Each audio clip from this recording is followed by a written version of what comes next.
Seems like my feast is over. It's now your turn to perform.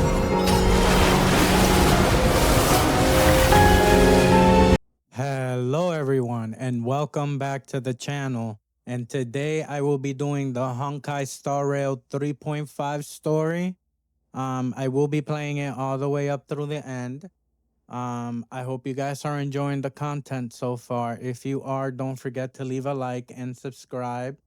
And as always, let's get back into the game. I reunited with Don Hung and unexpectedly made contact with Screwlum. He warned us that Amphorius was actually an experimental ground for the erudition and was rapidly falling into the path of destruction. To tackle the crisis together, I stayed behind in Amphorius as an informant, while Don Hung returned to the Express as planned to seek help. On top of that, Screwlum informed us that March 7th had also been drawn into Amphorius earlier.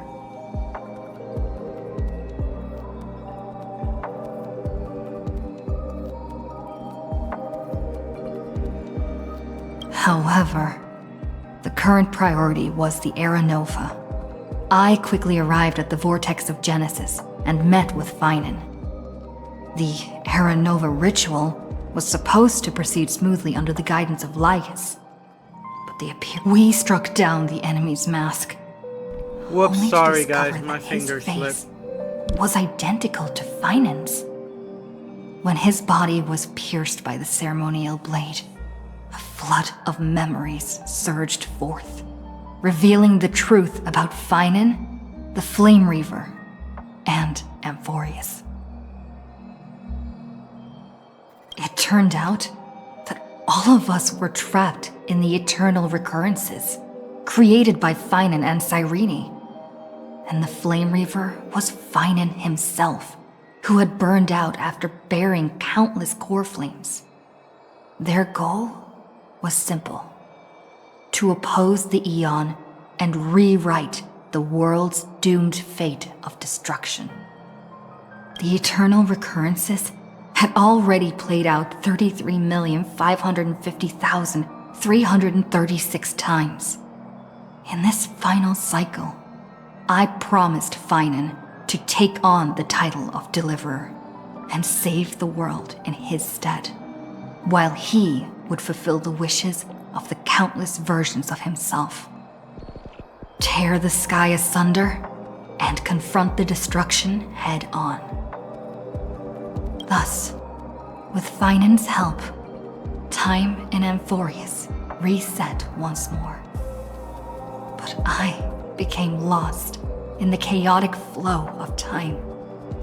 At the critical moment, Mem, who had regained all her memories, sacrificed herself to send me back to the beginning of time.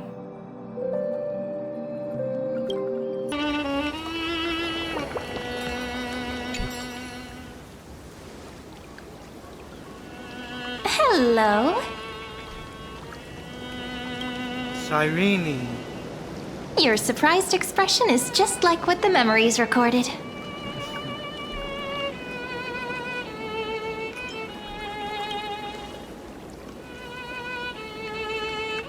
Maybe I'm both? Both.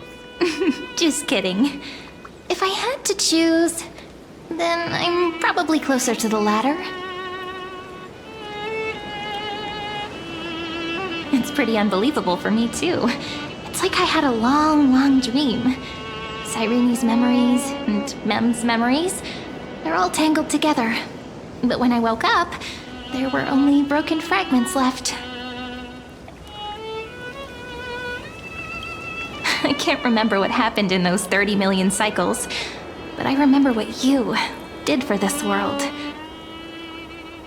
Like, didn't you wish for me to turn into a pretty girl back at the Grove?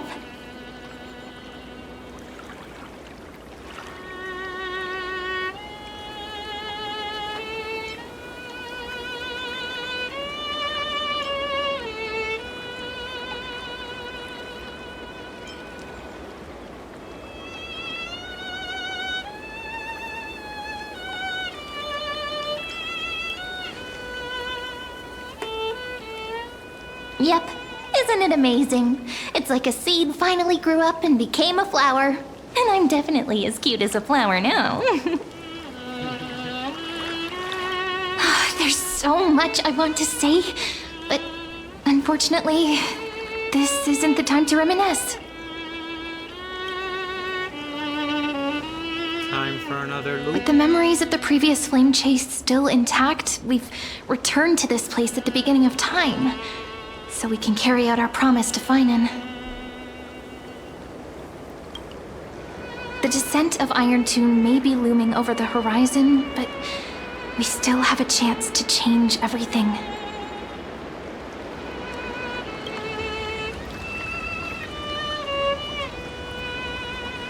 Ide Silicii is so quiet.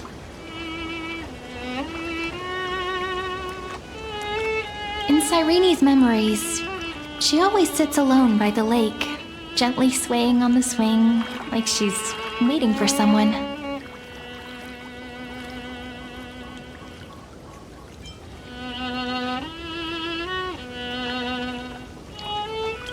Yes, Finan too embarked on his journey because of this view.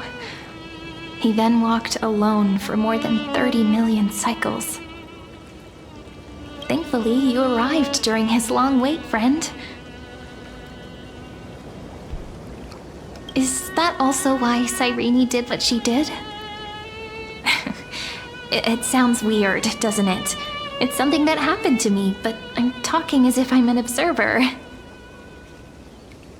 But that's just what those memories are like.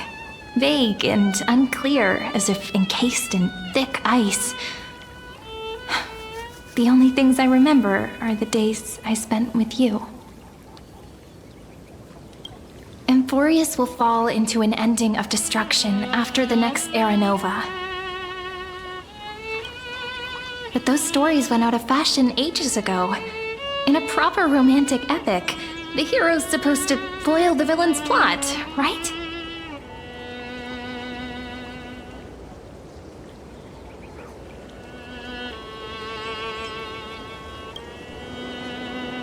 That's right. Lygus is the mastermind behind it. The one who's trying to control everything. How unforgivable. But I still feel a bit anxious. Lygus chose to walk into the spotlight and reveal everything, which means he still thinks the current situation is under his control. Maybe he still has an ace up his sleeve. Think about it. Even the name Lycurgus is a fake one. We have no idea who or what he really is. Which means it's probably time to borrow that treasure you're carrying, friend.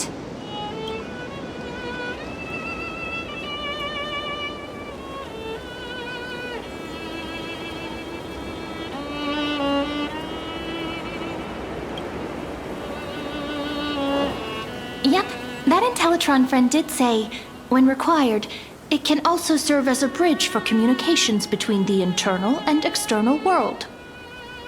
Ide Silicii is a little village enclosed by time. We might be able to contact the outside world from here. Why don't we give it a try? We should at least tell our friends from beyond the sky that you're still in one piece. Firstly, we need to find a well-hidden spot.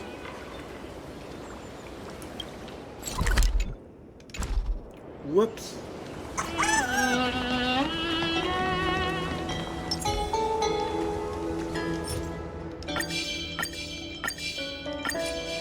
A day of peaceful repose. Show your courage.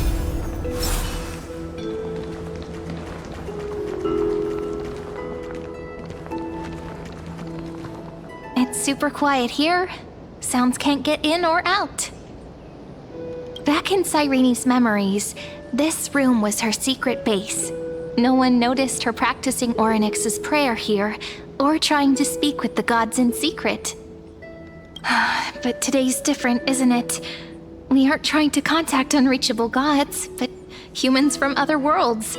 Real people. I'm prepared to witness that miracle, friend. The way Cyrene talks is so similar to Mem. It really is. I have so many questions. I'm also worried about how Dawn Hung and March 7th are doing. Here's hoping the chronocognitive anchor can still function normally, because I really need answers.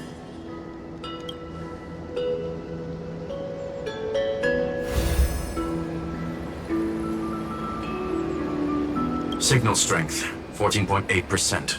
Dialogue window, 16 minutes 22 seconds. Prerequisite, no external interferences.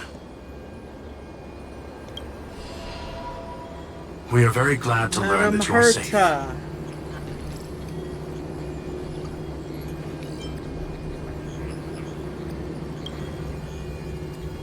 Sorry, no good news. When two geniuses show up once, you know you're in deep trouble. Listen up, little one. The Destruction's eyes are gazing upon this place. No, I'm not joking, and no, it's not Droidhead. It's the real Nanook. Ooh. Time is running out, so I'll explain in terms you understand. This world, Amphorius, is in fact a testing ground, where the Lord Ravager, Iron Tomb, evolves through self-extrapolation. Hiding in this segmentum, unknown to other life forms, it has endlessly repeated the process of Era Nova, seeking a solution that could obliterate the erudition. For some reason, the experiment entered a prolonged state of stagnation. However, it has now restarted. Prediction: if effective intervention is not performed, Iron Tomb will complete its self-coronation in 14 system hours and initiate its plan to destroy the entire path of erudition. Erudition, basically. The possibilities are endless. Breaking down interstellar communications, destroying the synesthesia beacons, returning cosmic civilizations to the Dark Ages, or even starting the third anti-organic war. Any of it would be able to bring the cosmos to its knees. Simply put, it will tilt all sciences and technologies towards the destruction. And since Nanook glanced at this place, it means they are being dead serious. Based on info provided by the IPC, Iron Tomb probably isn't like Selenova or Zephyro, who are overlords ascended from human beings. Instead, Iron Tomb is an algorithmic sequence. It can be anywhere, as long as there is a receptacle for its calculation. The version of Iron Tomb hiding in Amphorius is its source code, and this scepter is its incubator. Yep. Think of it as the program having reached 99.98% completion already. So this is the and then last it's cycle. over. Something in the shadows has been driving everything forward. It's the Observer named Lygus. Speculation: he's the Scepter System's administrator. He wants Iron Tomb to break through the knowledge singularity. I don't know why he wants to do it, but he'll remove interferences at any cost. You're the only variable within this world, and you're the only thing he fears. So listen closely, little one. The speed of time is different in Amphorius compared to the outside. Destruction is just about to arrive, but you can still play Deliverer one last time. The cycles have already been broken. You've entered what is theoretically the last cycle Amphorius will ever be able to run. And Iron Tomb will break out of its prison as soon as the process of Genesis is triggered once more. But now there's an abnormality within the experiment. You know what I'm talking about. One of the model's 12 factors. That is one of the 12 demigods. Destroyed himself using the power of the destruction. Fine and Signal disappeared from the cycles the moment Nanook cast their gaze this way. That means World Bearing's computational logic is currently flawed and bugged. Yet it's the factor directly related to the process of Genesis.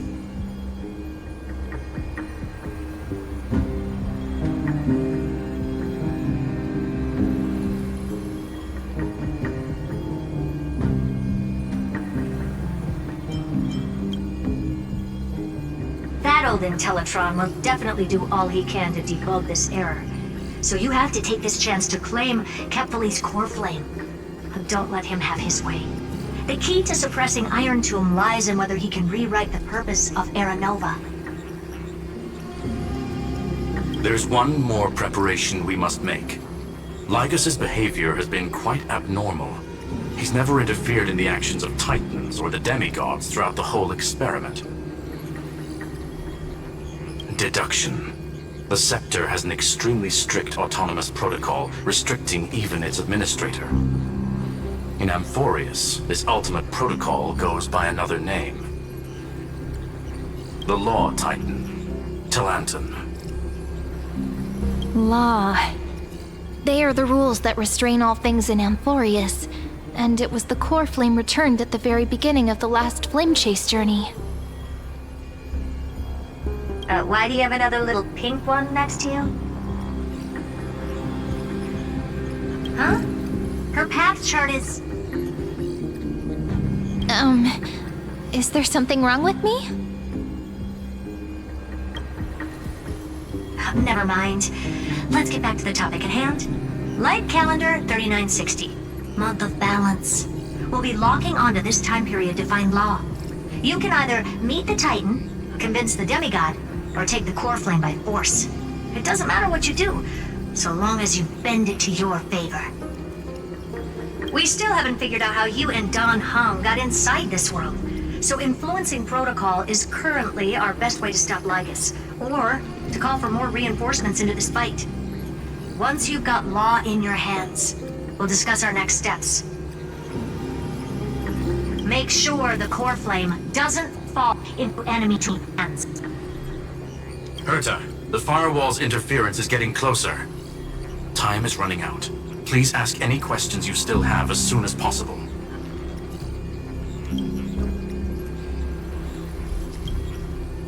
Iron Tomb can't affect the real world just yet. Don't worry. Himiko and the others are more concerned about your well-being than their own. Mr. Don Hung did not enter the new world with you at the end of the last cycle. Known. The flow of time inside and outside Amphorius is not identical. 1,000 years in this world may only be a fleeting second outside of it. Conclusion. He is on his way back to the Express. Miss March's situation is rather complicated. Madame Herta and I can detect her signal, but cannot ascertain her location. What we can be sure of is that she's still in Amphorius. Don't worry about her. She's absolutely chock full of mysteries. Even if Amphorius explodes, she'll probably float out perfectly protected in a nice thick layer of ice. Worry more about yourself instead. Damn, Herta. I believe in your capacities. The hands of the Trailblaze can create miracles, and will certainly be able to snuff out the flames of evil. I'm not gonna give any motivational speeches. I just hope you bring good news the next time we meet, little one. No, not little one. Deliverer.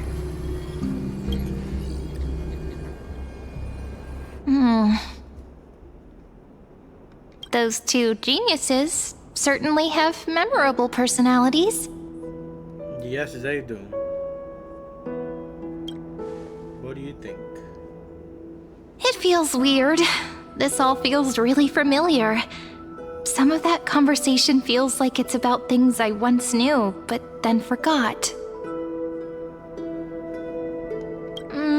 Maybe it's because of Mem? After all, Mem's a memo sprite born out of your thoughts, friend. Maybe our memories somehow got tangled up together. Never mind. Let's focus on something more important with what little time we have. Just treat me as an ordinary girl with secrets, okay? Light calendar 3960.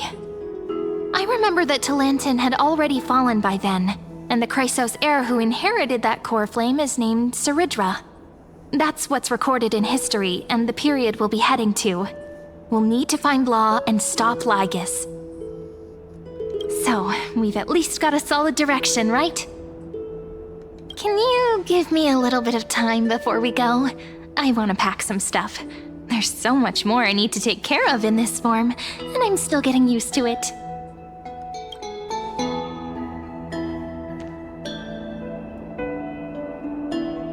A relaxed scene like this probably no longer exists in the outside world.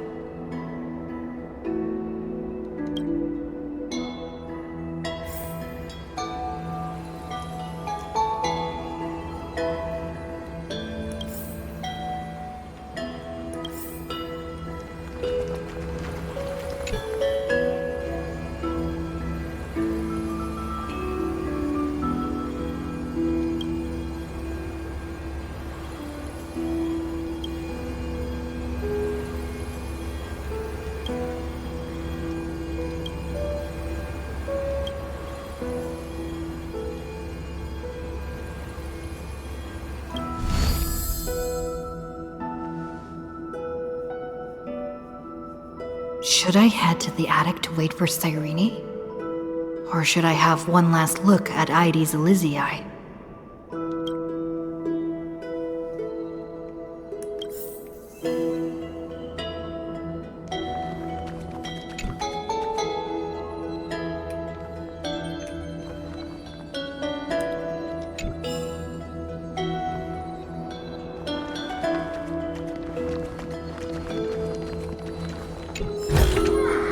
I've appraised it all. No fakes.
Is this also a blessing of the Trailblades?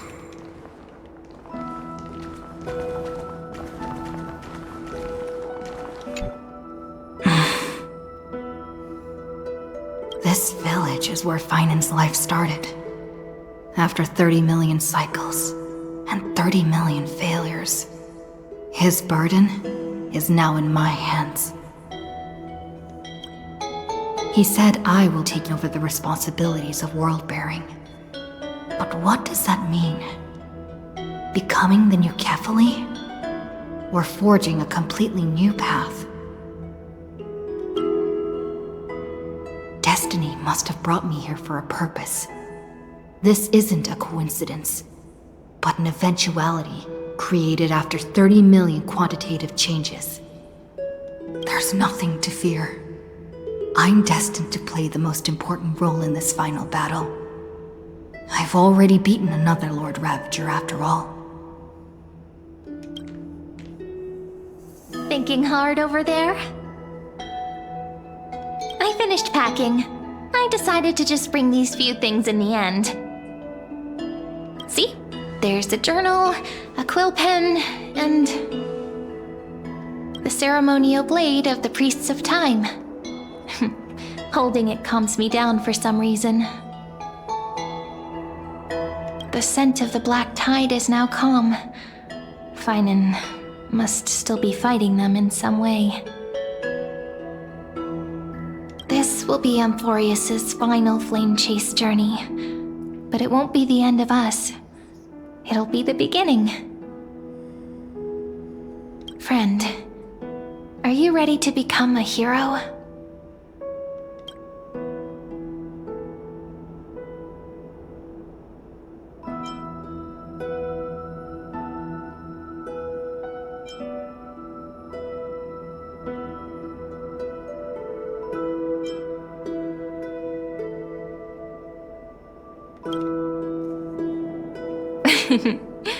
Stand with me? That does sound very nice. Aren't I a nice guy? Why don't we take everyone with us? I believe in you, friend. We'll never be alone, no matter what awaits us. She's gorgeous, a gorgeous character. In other words, since you've already saved so many worlds, friend, you should be used to being called a hero by now. Maybe you can tell me those stories as we travel. That way they can become our shared memories too.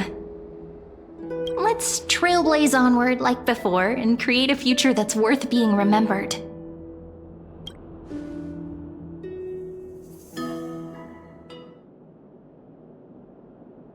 It seems you two are prepared to head out.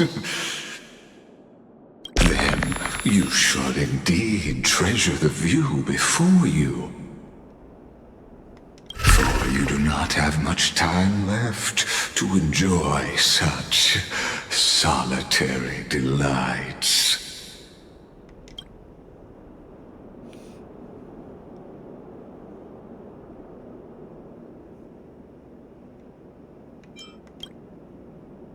My apologies for disturbing your moment of repose. Before I express my apologies, please grace my abode with your presence. I can't So wait I until may we demonstrate fight. the full scope of my hospitality.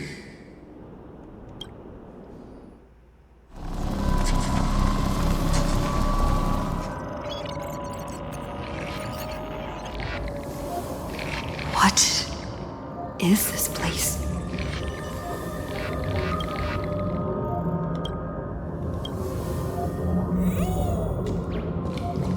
Farewell then. May we reunite in the new world.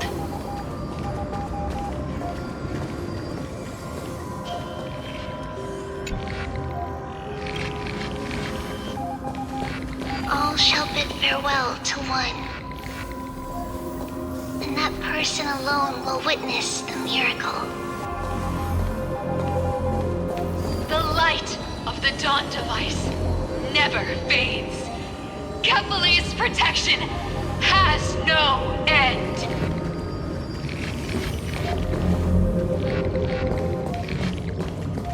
After I cross this river, it will be a tragedy for mankind. But if I do not cross, then it will be the end of me.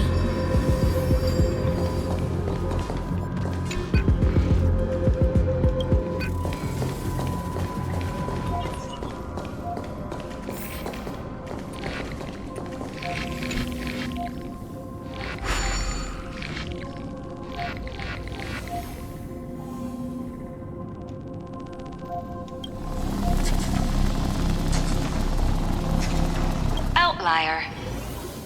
Executing command. Record.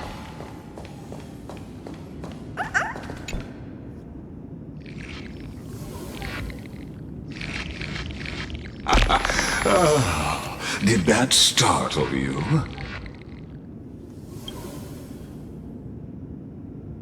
This is the intersection between Amphorius and the real universe. The audience seat where I observe this experiment.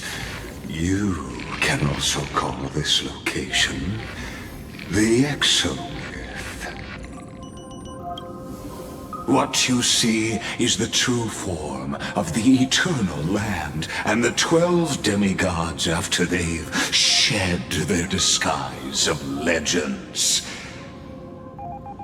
Doesn't it look marvelous? Amphorius is like a microcosm of the cosmos. People love to portray the romance of the starry skies, but their tales often forget a different and far more truthful type of universe. The moment ancient Antikytherians sketched geometric shapes on the sandy beach and recorded the first numerals and symbols on parchment, the universe turned into a silent equation flowing under the pen of these relentless decoders. Erudition. It was once the mother tongue of the Creator, the pen of divinity, and the first lyrical verse ever written by free will.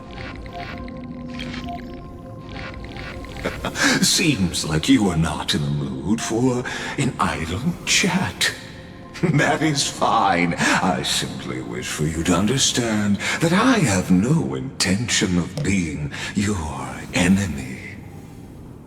I have devoted myself over the long years to nurturing the scepter's extrapolations, hoping that the Prima Mobile would bud from within it.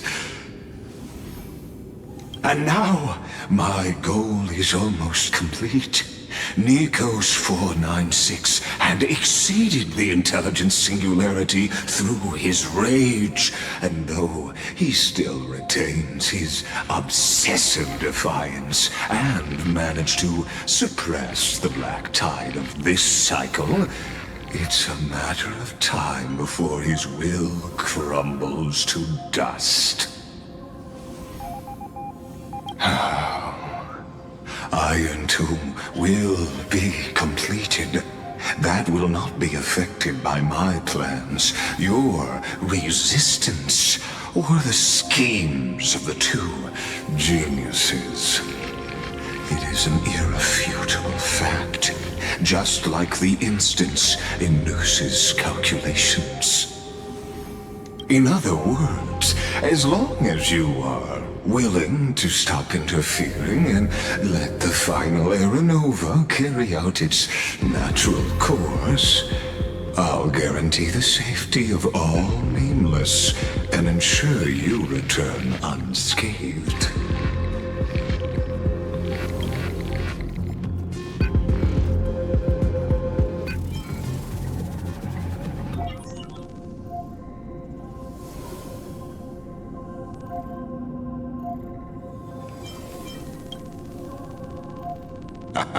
You are indeed worried about your safety and that of your companions.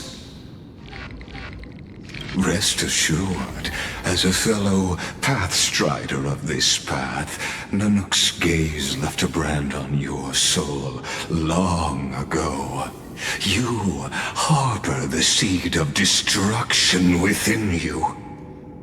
But you need to learn how to use it in the right way. That vital knowledge is also my bargaining chip in this negotiation between us. For there are few in this world who are truly capable of such a feat. And I happen to be one of them.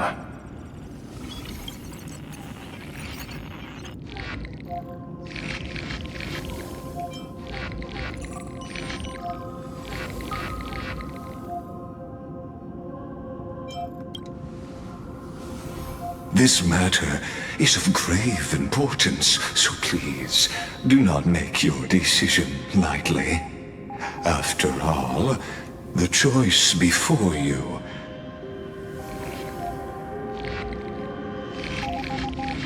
bears a 1 in 3 chance of elevating you to an unparalleled existence among the stars.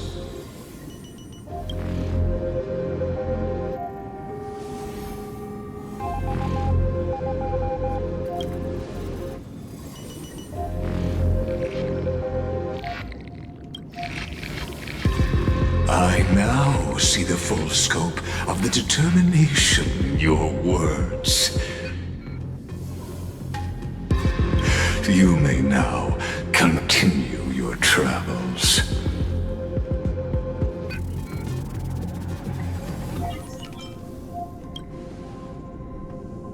It seems you haven't realized something about this place. You control it? The exomyth is the erudition's domain. You cannot physically interact with me in any way in this place, and vice versa. As negotiations have broken down, there's no more need for us to remain in the audience's seat. Let's return to the theater called Amphorius, where you will meet me once again. Of course, this meeting was not without merit. Your presence has inscribed a new footnote in the exomyth. As for its purpose, allow me to reveal it to you in detail the next time we meet.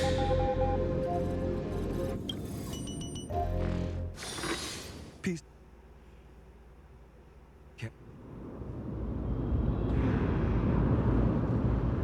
100 years ago, the flames of war consumed Akama.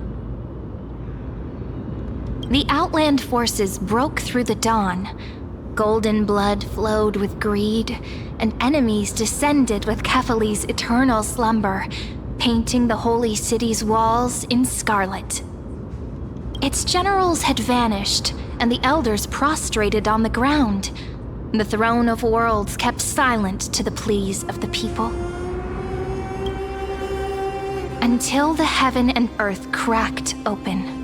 Not the gods answering the people's prayers, but a legion rising from the sea of blood. Dawncloud's spires fell in the sulfur rains, and the legion's commanders stood atop the broken idols and roared. Compatriots, no more kneeling! Not to brutal tyrants, and not to dying gods! Those rebels have twisted the prophecy and ignited the flames of war in order to stoke fear in your hearts!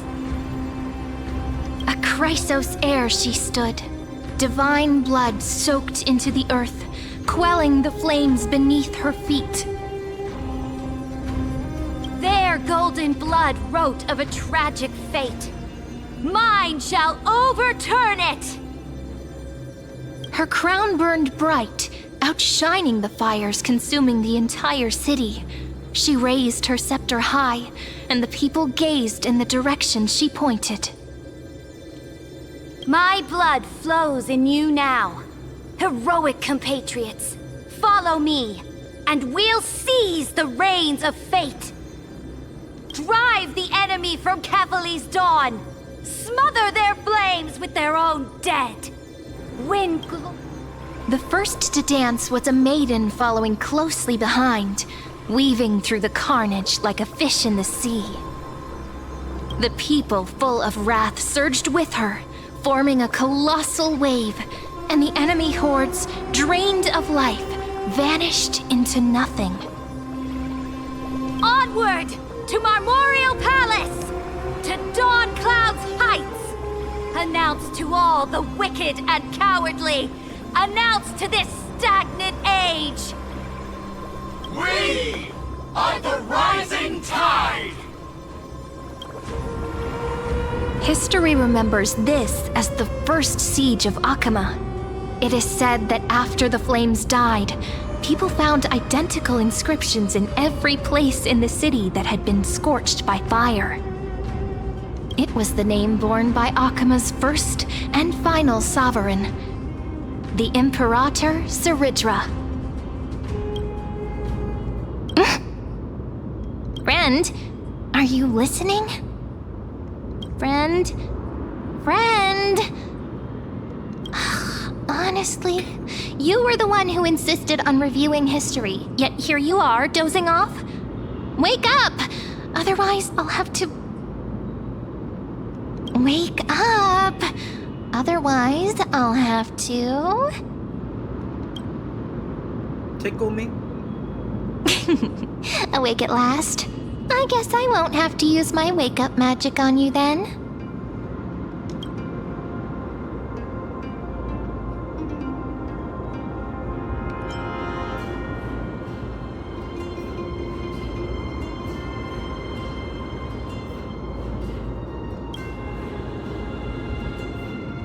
We've arrived. A familiar place. The Temple of the Three Fates. If everything went according to plan, it should be shortly after Talantin's fall. And also the end of the first Flame Chase journey.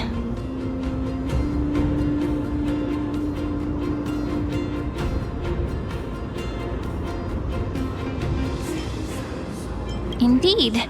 The first Flame Chase ended with the trial of Law.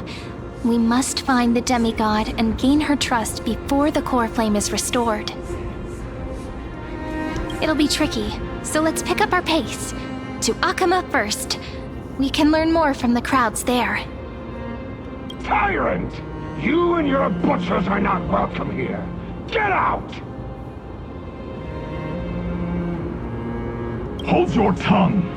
Conspiring with Kremnos and plotting rebellion are crimes punishable by death. There are multiple voices, and things seem tense. Let's not get caught up in any trouble.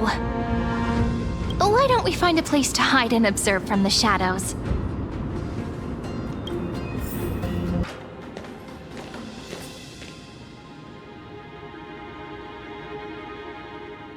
Kirby. Golden-blooded defilers, perverting the prophecy and trying to slay gods! Stars beyond the sky? Gods who created the Titans? What kind of nonsense? Look at this broken world and see what your atrocious acts have done! What? Did he just mention the stars beyond the sky? But how is that possible? You impudent! Ducks for Goris. We're here to welcome the deliverer from beyond the sky. Heretic! No one but the great Talantin can deliver this world from misery! I ask you, if the old laws were so perfect, why did they crumble beneath my feet?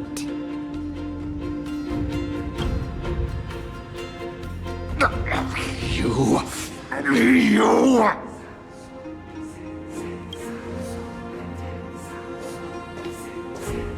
Talantin is long gone.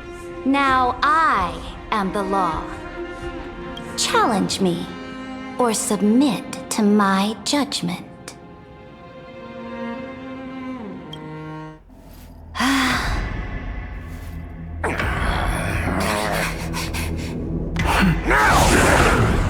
Silence!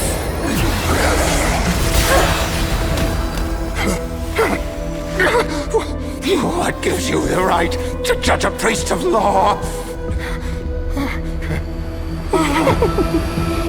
That's because I came, I saw, I conquered. That's my girl. I want her so bad. I don't got the primo gems, I have to save for March. Ducks for Goris?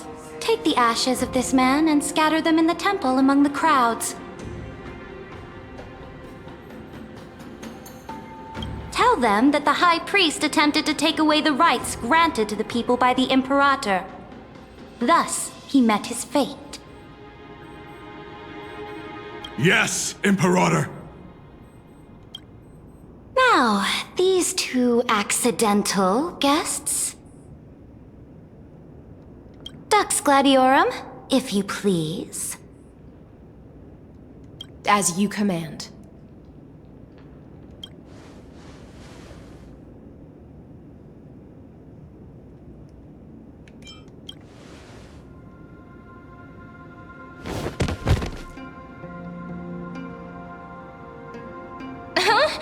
Is this...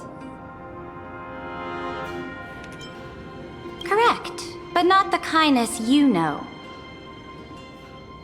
This is the leader of the Cleaners in this era. Since the start of the Chrysos War, they've made it their mission to wipe out the Chrysos heirs.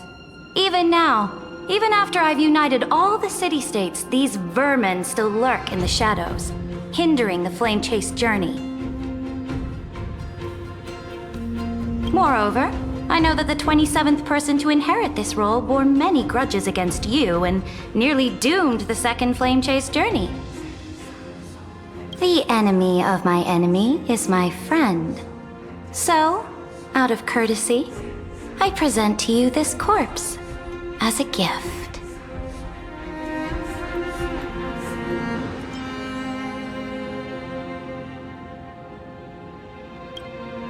Careful. Let's wait and see what happens. She's probably trying to scare us. For the sake of order, I am known by many titles. Flamebearer who ends wars, Tyrant of Dawncloud, Empress of the Holy City, and Imperator of the Flame Chase. But in light of your unique identities, I'll allow you to address me by my real name. Saridra. On behalf of my people and this land, greetings, Deliverer. If I may, how do you know her identity?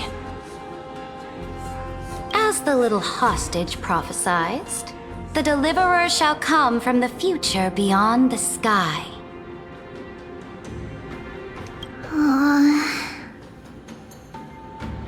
Gray hair, golden eyes, skilled in wielding a mace.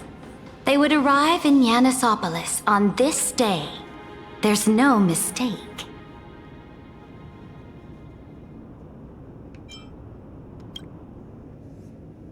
Your orders, Imperator. We return triumphant. Send an urgent message to all delegates. The meeting of the Flame Chase Alliance will convene early. As for you two, Akima knows what you seek. We'll confer in the Holy City.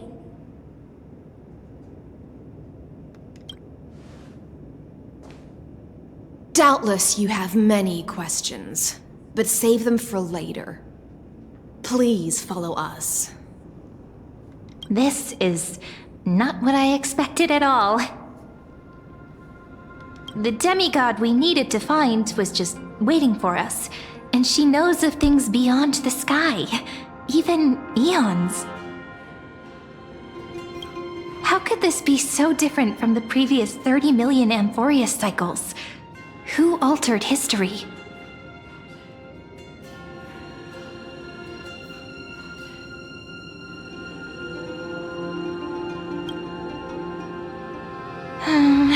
Unpleasant thought, but plausible. The currents of time have become twisted. Regardless of who caused this, that Imperator came prepared. We're the ones at a disadvantage now.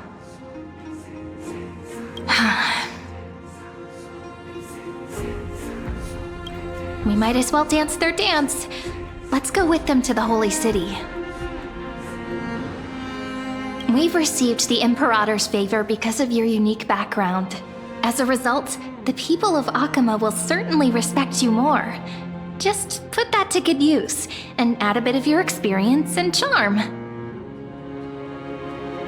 Should be easier than last time, right? If we figure out what happened in this cycle, we'll be able to turn things back in our favor. Exactly. Treeby, Aglaya, maybe even little Cypher.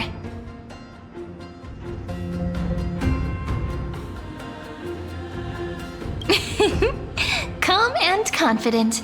That's the you I'm familiar with. Guests, please. The journey to save the world starts with a single step.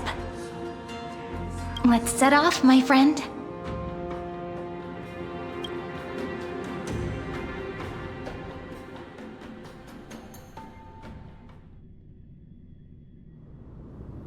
The beginning of the new cycle. Hail to the Imperator! Hail to the Golden Heroes!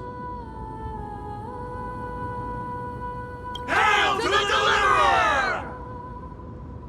Told you, you're the headline act. All this spectacle is for you. Guards, your service to the Holy City is appreciated. How have things been? Castrum Kremnos once again struck the border. Dux Brumalis led her troops to repel the enemy.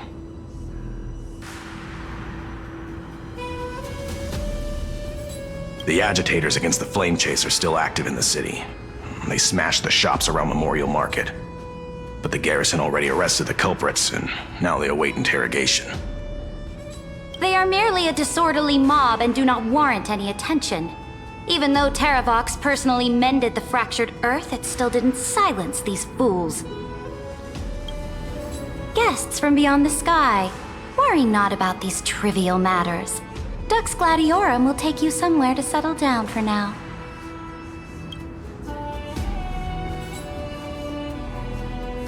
Please allow me to introduce myself. My name is Hycelans, and I am the Dux Gladiorum who swears fealty to the Imperator, as well as the Knights Commander of the Archiman Alliance. Later on, the Imperator will invite you to attend the meeting of delegates to discuss the Flame Chase journey. Your arrival has convinced us that the future promised by the prophecy is certain. Under the Emperor, Amphorius shall break its chains and reach the world beyond the sky. I love the center of her dress. With all due respect, what exactly do you know about us and what's beyond the sky? As a humble subject, I cannot freely express my own views to you. Please forgive me. I knew it wouldn't be that easy. Time waits for no one. Please come with me and rest now before the meeting later.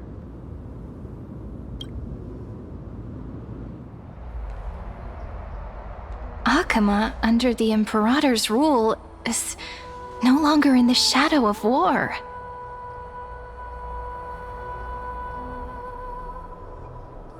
Indeed, Dawncloud stands as the hero's residence. The Imperator put much thought into its design, in order for it to serve as a sanctuary from the burdens of battle. Please experience its marvels firsthand, heroes. When the Imperator arrives, I shall come to summon you.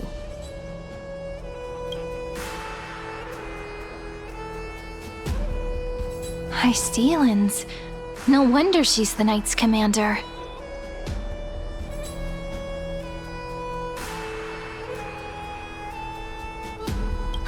All right.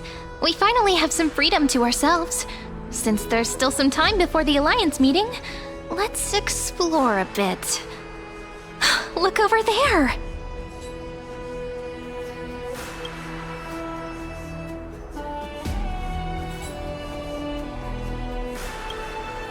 Not the ones you're familiar with.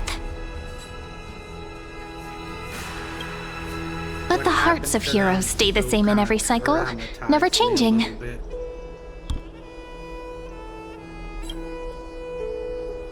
Aggie, you're still so listless today. Did you have trouble sleeping again? Yes. We know. The Titan's prophecy haunts you. If you want, you can talk to us, just like when you were young. No matter what, we'll always remain by your side.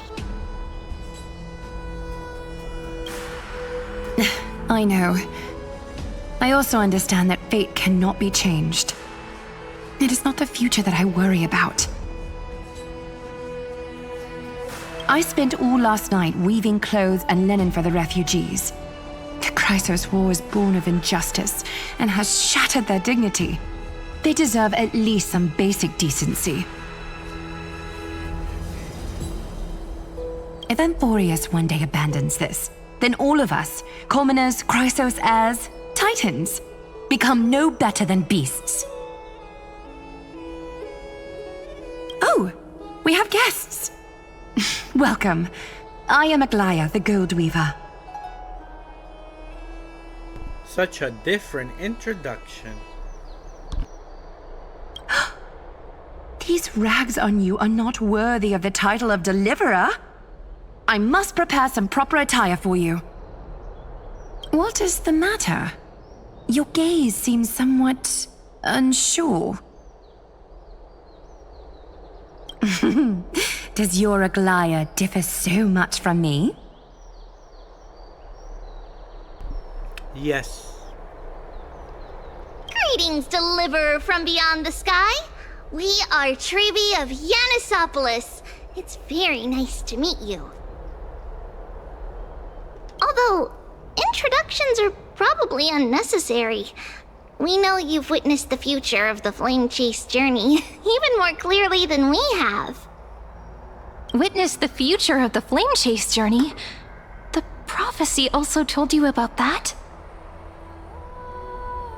Indeed, Orynyx reshaped Amphorius through the prophecy. Although, regarding the Deliverer, there were not many details beyond your appearance and the time of your arrival. So, please, don't worry. Feel free to relax and relax some more. It was Orynyx who told mankind that the Deliverer from beyond the sky would descend upon Amphorius. More crucially, they revealed a future entirely different from the Aranova. Though we still must challenge the gods, in the Time Titan's prophecy, this path leads not to a new world, but to the true starry skies. This is also what the Great Imperator has been striving for all her life. Your arrival further confirms everything. This can't be real. Even you find this surprising? Fate really is unpredictable.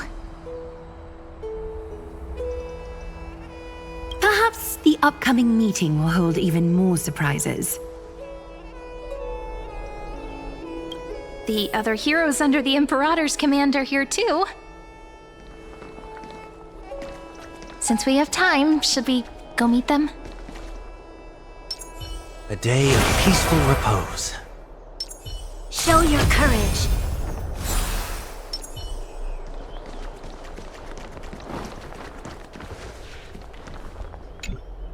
Little fish from beyond the sky, did you rest well? There is still some time before the meeting begins. Rather than listening to the whispers of the delegates, why don't you get to know your future comrades first?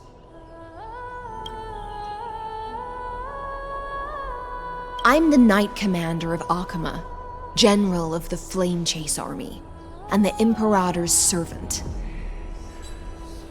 But beneath these shiny scales engraved with complicated titles, I am just a swordfish at the Imperator's side.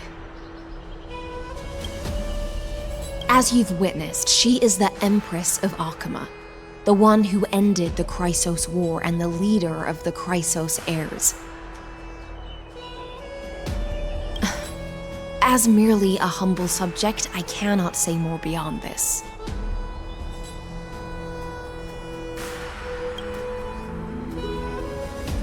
The Chrysos heirs here constitute the elite among the Flame Chase army.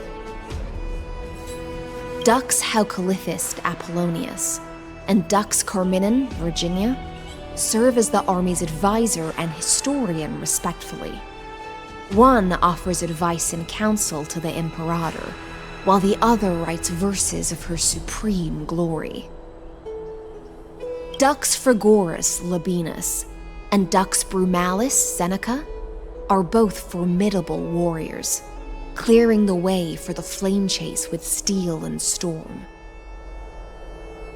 Dux Fatorum, the holy maiden who interprets the prophecy, Only the one named Treeby remains in the city.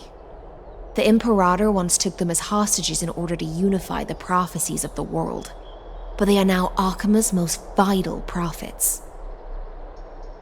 Duck's Goldweaver, Aglaya. Well, she dislikes it when people talk about her behind her back. You should get to know her in person. Then come. The Imperator reserved seats for you. I'm starting to feel a bit nervous about the meeting. Since Sir Ridra is presiding over the meeting, it'll be a good opportunity to learn about the law's inclinations and the current era. Let's keep our ears open, okay?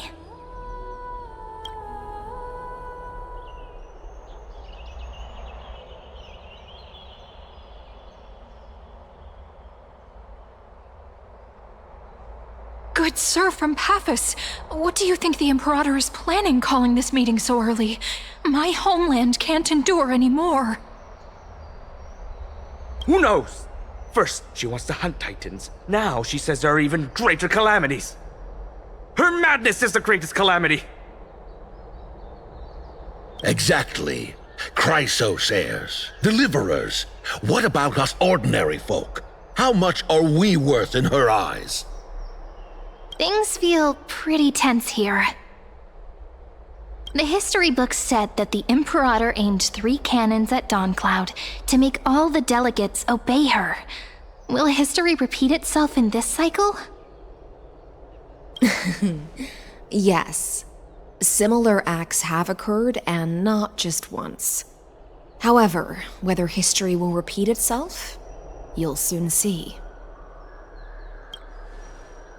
Those are the 2 spots reserved for you. Please take your seats. What's going on? Look, that's what they were talking about before. What is we this? stop? So it turns out. Ladies and gentlemen, silence, please. The Imperator has arrived before her faithful council, and the Alliance meeting is about to begin. All right. In the names of Talantin and Kefali, the Akama Alliance swears upon the gods. Cease the pageantry. I pray not to the vanquished. What? Kefali, of course, needs no further explanation. As for the law, at the entry hour 2 days past, a scout should have brought news of the conquest to all of you. Unfortunately, guards found his corpse among the rocks not far from the city. Moreover, the poor soul was buried with a Paphos curved blade. It pains me to imagine what agonies this loyal warrior endured before his death. Delegate from Paphos, do you have any insights? I know nothing of this. Liar! The evidence is irrefutable, so there is no need to waste your breath. However, let us set this trial aside for the time being. Witness, even within the most sacred and dignified council, there were those among us who wished to draw their blades, brazenly challenging the Alliance, seeking to shatter our hard-earned peace and unity. Fortunately, I uncovered this plot. Now, to protect this beautiful city and her people, the Imperator's legions are ready. They will escort each of you to the Temple of the Three Fates, where you will receive the highest level of protection the Alliance can offer. Then, the Legion's warriors will join me in embarking on the campaign against Fagusa. This is clearly a trap!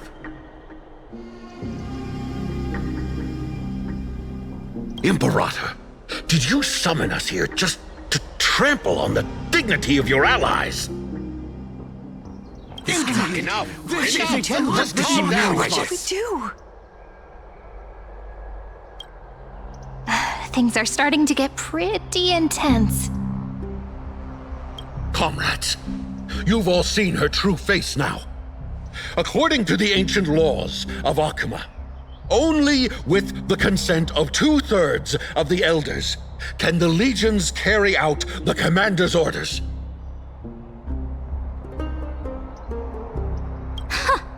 The ancient laws. Didn't you destroy them long ago?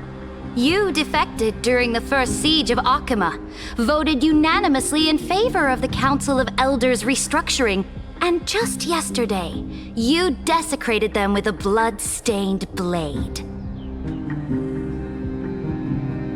The decaying old laws fell with Talanton and are no longer deserving of respect. But if you still insist on proclaiming yourselves defenders of the law,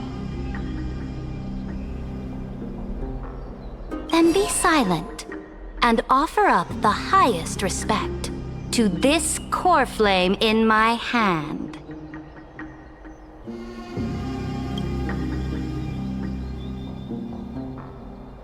That really is the core flame of law in her hand. Since there are no objections, then the original agenda of this meeting, the campaign against Fagusa, is hereby passed. The Flame Chase Army's hunt for the Ocean Titan begins today. In order to prepare for war, all allied city-states must surrender command of their militaries and pay all war taxes by the end of the month of Evernight. At this moment, I would also like to introduce to everyone the newest honored guest to join our alliance.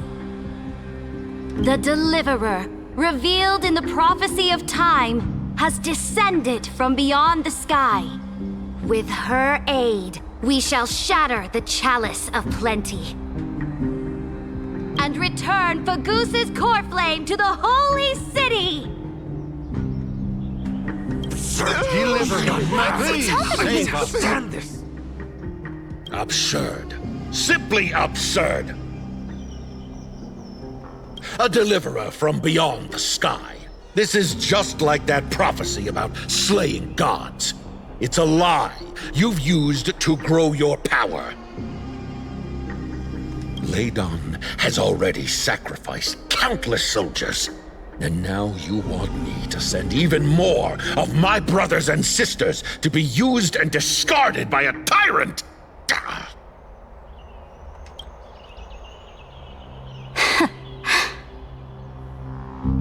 Are there any other objections?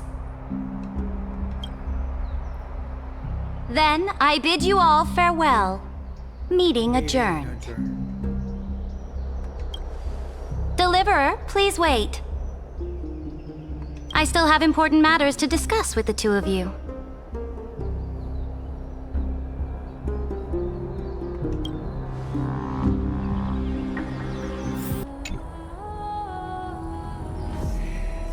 I apologize for that farce of a meeting.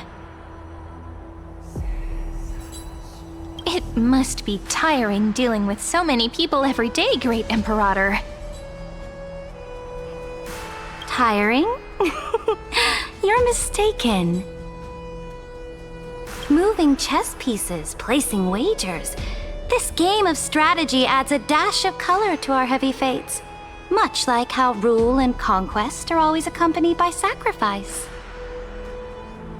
Is the war with the Titans also part of that sacrifice? After I glimpse the secrets of this world, no, the secrets beyond the sky, the divine authority of Amphorius no longer held any significance.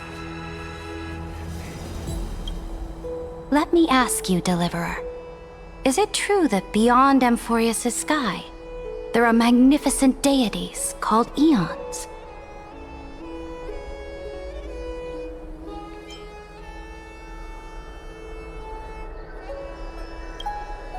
Ah, that certainly captivates my interest.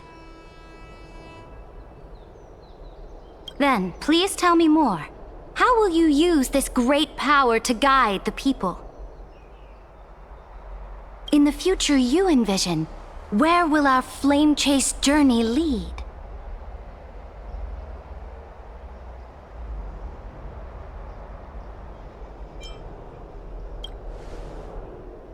Oh? What you require now is the power of law? Exactly! Just as the prophecy foretold, she is your deliverer from beyond the sky, and she also has reliable allies.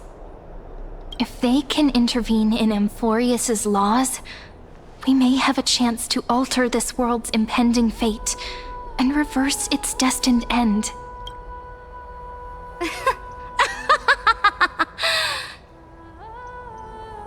Very good, Deliverer. You have courage. To say such presumptuous things, even knowing that the inheritor of the law stands before you. You mean...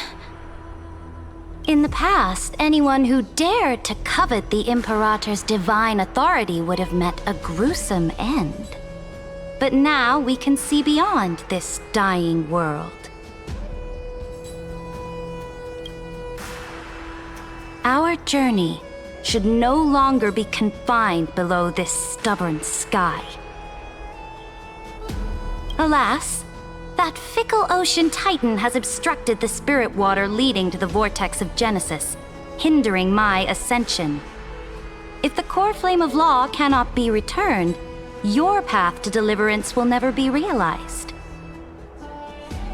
Now that things have come to this, we must resume our once stagnant journey and force the waves that block our way to recede. So, you agreed to cooperate with us? Cooperate? Forgive me, but I never cooperate with anyone. Though I will permit you to join me as subjects, and together, we will forge the most perfect law. This is... The Flame Chase Medallion, a symbol of the Flame Chase Army. Every noble in Akuma carries one. This medallion represents the will of the Imperator herself, and you may act freely within the city with it. Before we embark on the crusade against the Ocean Titan, you should rest in Akuma for a time.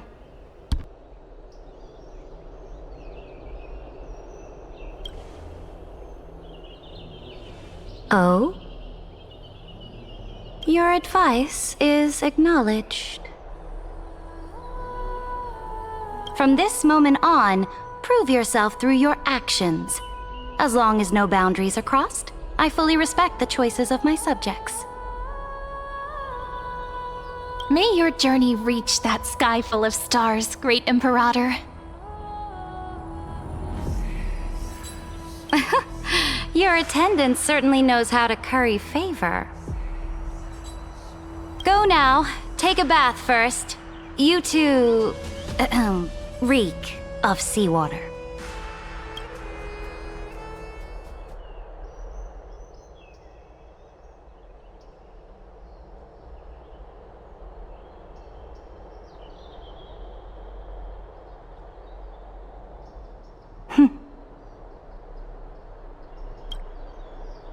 Come forth, Theoros. Yes. Great Imperator. Now, perhaps you're willing to hear my counsel.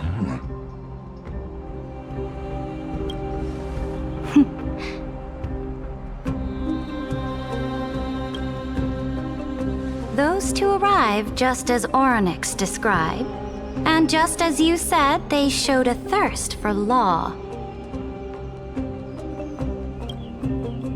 At least this proves that my judgment was right. Sparing your life was the correct decision. You've once again confirmed that your wisdom is no empty boast. Now another choice lies before you. With whom shall you ally to tip the scales of law? Me, or that deliverer?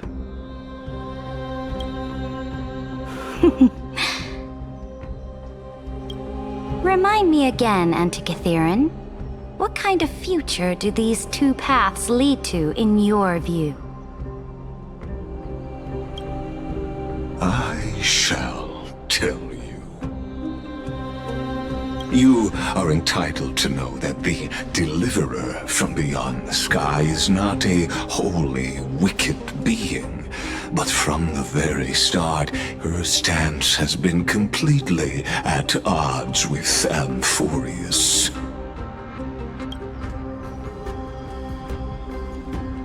The road they have chosen will bury Amphorius' grand aspirations.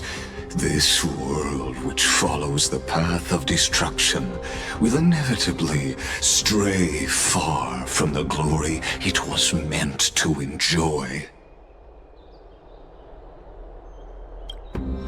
But on the path I have revealed to you, the people of Amphorius will slay their creator in the name of the Imperator and conquer the worlds beyond the sky.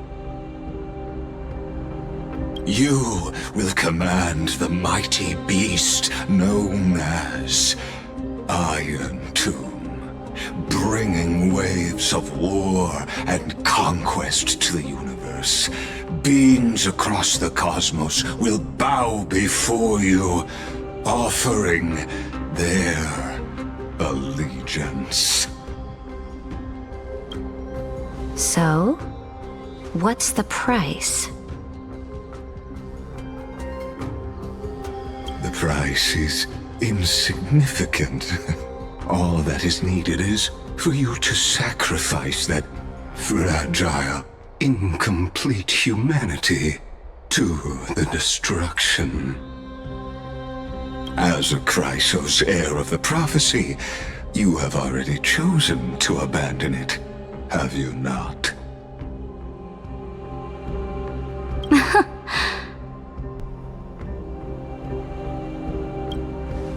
Off you go, Theoros. I have already made my decision.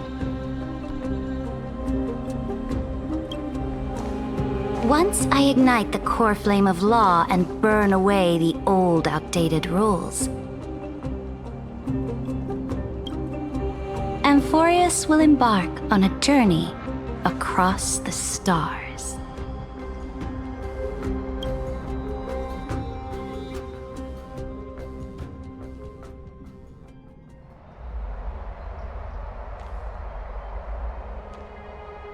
The Imperator is quite forceful.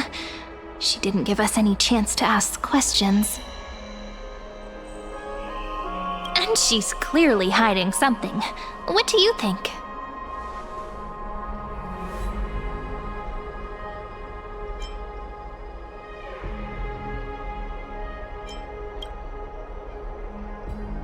Looks like we're on the same wavelength.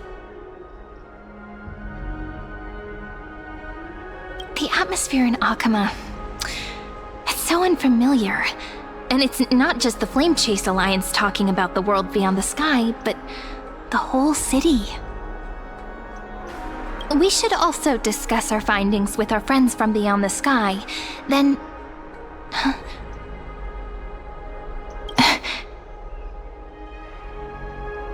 Then we should go enjoy the renowned bathing culture of the holy city and relax.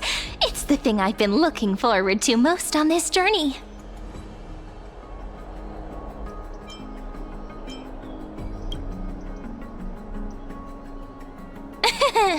Work and rest are both important. You see, everyone agrees, right?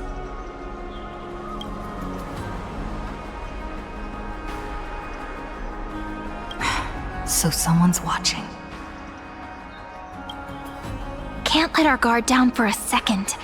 Let's use taking a bath as an excuse to find a quiet corner to update Madame Herta and Screwlum on our progress. We can also check out what's happening in the city. Since the outcome of the meeting was just announced, people must be gossiping. We can kill 3 birds with 1 stone. Let's go.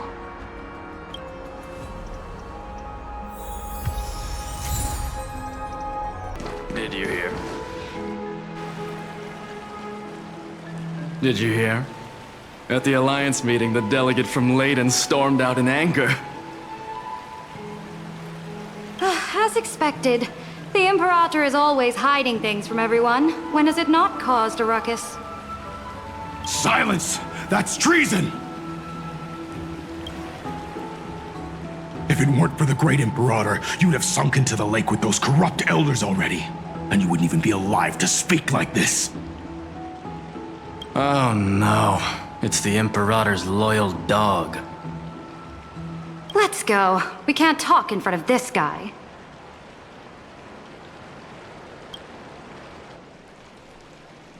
Ugh. How disappointing.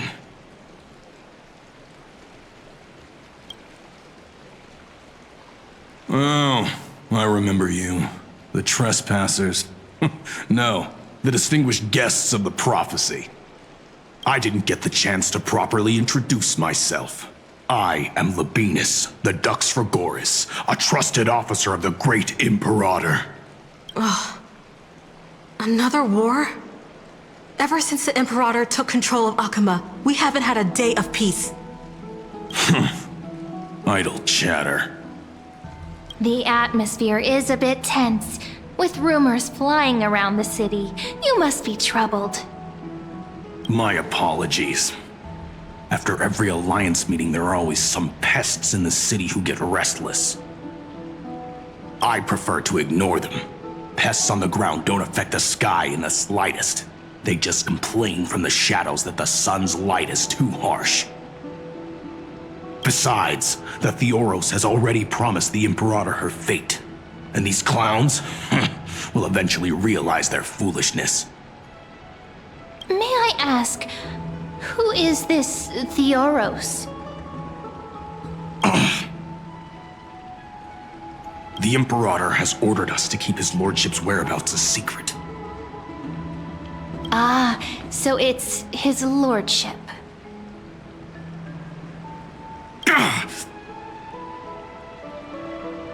Stop trying to get things out of me. Leave me alone.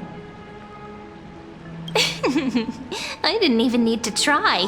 Big and strong Dux Frigoris really can't hide anything. Theoros. What an ominous name. Bad news. He's been staring at us the whole time. Let's move to another place for now. Wait. What everyone in the city is... Huh. These two are... So many guests today. Let's see who's here now. 2 distinguished guests of the prophecy. One a clever and adorable warrior. The other, also quite heroic. You 2 heroes must be the children of the prophecy that the Imperator spoke of. I didn't get a chance to greet you earlier. My apologies. I'm Apollonius, the Dux Helcolithist, one of the 5 sages at the Grove of Epiphany, advisor to the Flame Chase army. This is Virginia from Castrum Kremnos, the Dux Carminum and historian of the great Imperator. Hello. To you both. Nice to meet you, Dux Helcolithist and Dux Carminum. You two are inseparable, aren't you? This is... Oh, she wants to find someone to help with research for her new work.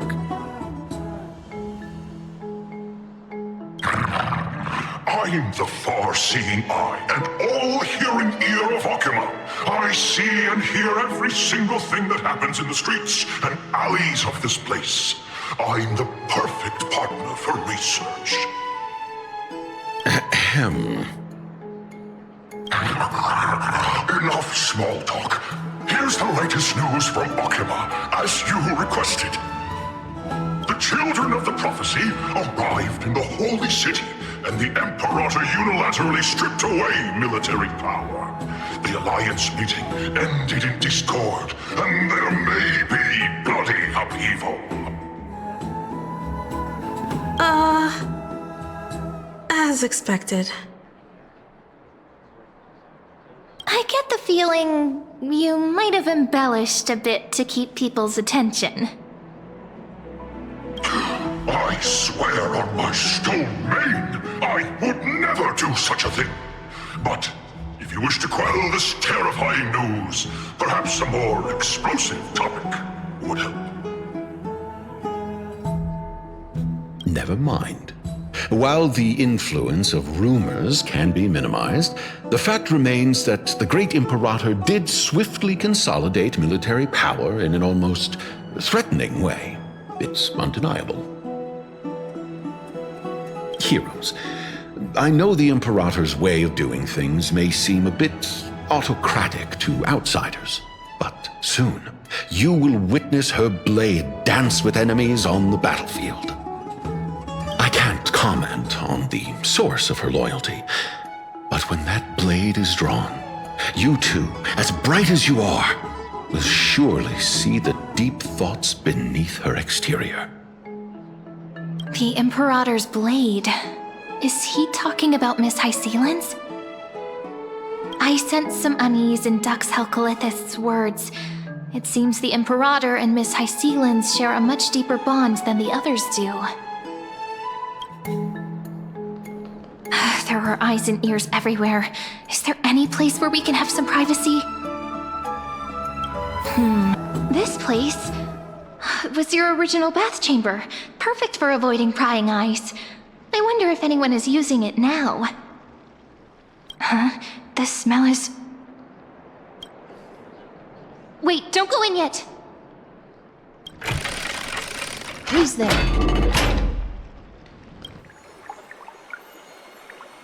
Oh, the little gray fry in pink sea hair. Little sea hair? You barged into here without warning. Was it an accident, or did you wish to bathe with me?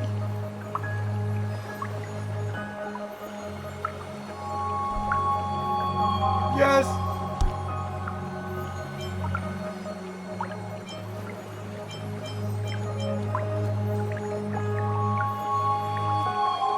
Can't tell the difference between past and future waters? This has always been my home. Sorry, we didn't mean to disturb your bath. We'll leave now. It's no big deal. There's no need to panic. This is the natural state for me. People on land force themselves to wear clothes, adding unnecessary constraints. Forget it. If Dux Goldweaver heard that, she'd scold me again. All right. Please make yourselves comfortable and wait a moment. Let me first wash off the blood of the hunt, and then I'll attend to you two.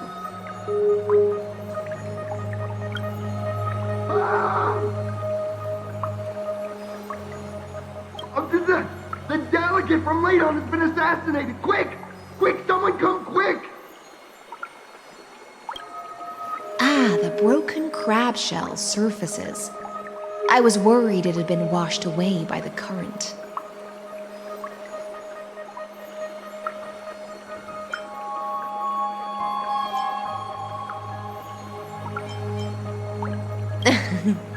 Just a regular cleaning. No need to be so surprised. I see. No wonder there was a faint smell of rust in the air before I even entered. Why? Is it because the Ladonians refused to contribute troops to the Flame Chase journey? Or just because they offended the Imperator? Because the new era of the Flame Chase doesn't tolerate stagnant blood. For the ignorant masses who cling to outdated laws, only bloodletting can wake them up. Right now, the rebel forces on the frontier are rising, and Layden has been secretly supporting them. They loudly chant the slogan, "Return to the Era Chrysia," unwilling to relinquish military power. They're just building momentum for the rebellion.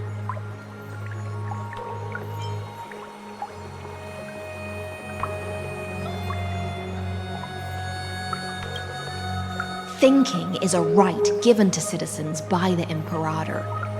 I won't interfere with your thoughts. As long as you don't try to reverse the current of the times, you and I will both be free. But, Miss Hysealans, I can't even hear the slightest hint of joy in your words. Because I've already tasted ultimate freedom. Long, long ago, I lived in the sea. In that lightless abyss, far beyond civilization's reach, the great fish consumed the small. And when the great fish perished, their bodies became sustenance for the newborn, nourishing the whole ocean. This is the tide that carries civilization forward. Anyone may be devoured, or meet the fate of inevitable decay. Are you suggesting that ultimate freedom is in fact the cruelest fate for life? I only mean that if life wishes to preserve its dignity, it must first be bound by the law. There's no need for me to say more, little sea hare. We are of one mind. Whether the Imperator's law can guide the schools of fish and lead us to a truly free ocean, let us wait and see. But for now, let's pause this heart-to-heart. Another fish has come, following the scent of blood. Being your subordinate is such a tragedy. I'm always having to worry about the messes you leave behind. It's simply our duty to the Imperator. All ready to go in an instant. Miss Hysealans, you truly are impossible to predict. Yet you, a golden trout who's always busy all day, suddenly have the time to visit me? Do you think I wanted to come? I suggest you burn some more of the incense offered by our allies, lest my creations be tainted by the reek of fish. I'm only here on the Imperator's behalf to remind you to prepare for the banquet. Fine. But I must retort. What you call the reek of fish, to me, is the unique fragrance of the sea. Besides, if my fine clothes get stained, won't you just gift me new ones?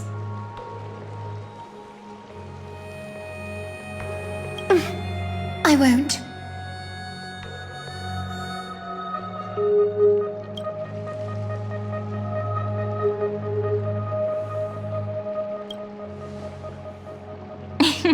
You sensed it too, huh?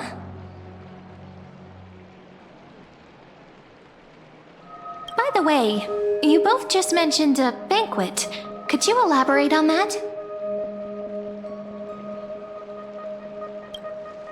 Oh, right, you don't know. Every time before a battle, or after a victory, the Imperator holds a grand feast for the Chrysos heirs to lift our spirits. For us warriors who swim constantly between life and death, these feasts are more worth looking forward to than victory. A banquet to prelude the hunt for the god of banquets, and honey brew as a tribute to commemorate the ancestor of honey brew. How absurd. Don't look so grim. All has been decided. Since it's a banquet for Fagusa, Why not take a leaf out of the Titan's book? Live in the moment and enjoy life to the fullest. I'm not as carefree as you. That little Dolos kitten is already causing enough trouble for me. And on top of that, I still have tailoring commissions to complete. By the time the cool flame illuminates my eyes, I might not be able to focus as I used to. Glaya's eyes. Curious about these eyes? People often compare them to jewels. But I've already made my decision to ask Romance for eyes that can see everything.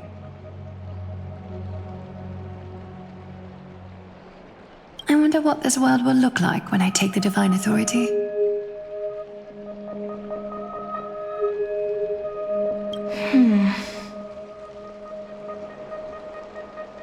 In the future, you will still be the finest weaver in the world.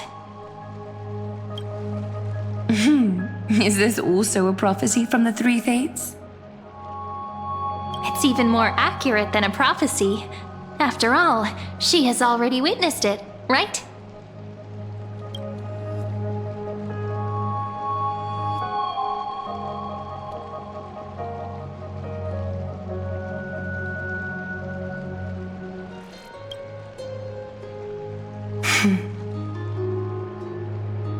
Become a demigod and lose your humanity. That is the only reply I've received in the countless times I've sought wisdom from the prophecy. But Destiny's fragments are like stitches. Before they're threaded into splendid garments, no one can see their true charm, can they?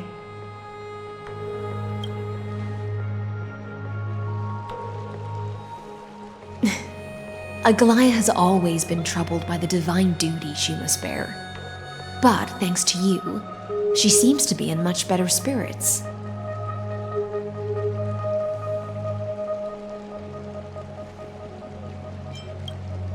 Just as she knows how the spinning wheel trembles, I can sense the smallest changes in the damp air. As for whether we know each other well, I've swum beside her since she was a child. Most of the time, I can understand the whispers in her heart. For those words she was too shy to say herself, I'll raise a glass to you on her behalf. Now, I leave this bath chamber to you. Rest well and prepare yourselves. After all, every time we drink and talk could be the last celebration we have in this life. Miss High Sealance has given us the bath chamber. It seems she really does do whatever she wants. Indeed. But she could return at any moment. If we're having an important discussion, we must remain vigilant.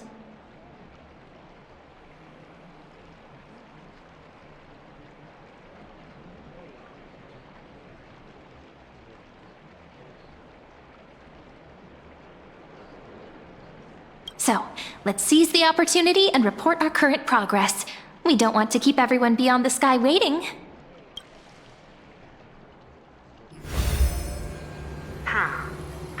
First, while that little empress with a candle stuck on her head didn't explicitly say it, she firmly rejected your request to take over the law. Fair enough. Second, Lygus is indeed in this timeline, but since he's somehow connected to that little empress, you have no way to find him. As expected. The road ahead will be long and difficult.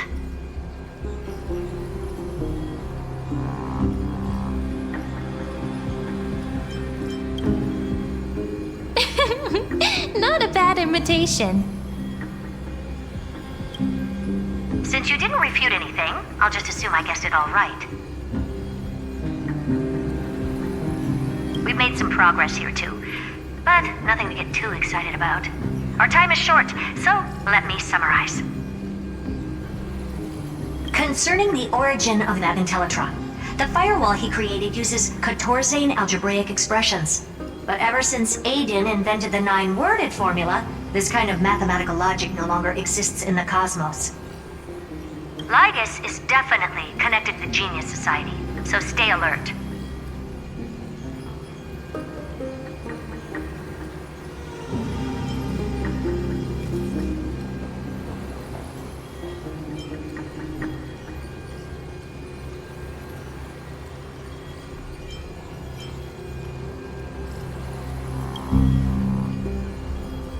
We can first exclude Droidhead themselves. They specialize in minding their own business and wouldn't intervene personally. But Screwy and I are still eliminating possibilities one by one. Currently, the most likely candidates are these few. The Lord of Silence, Acha, oh, the 2 Ruperts are also possible. But it would be too boring if it were one of them.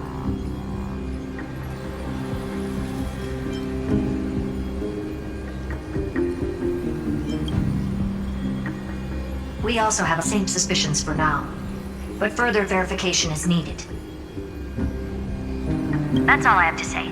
We'll depend on you to continue pushing things forward within this world. Keep in touch regularly. And remember, don't let your guard down.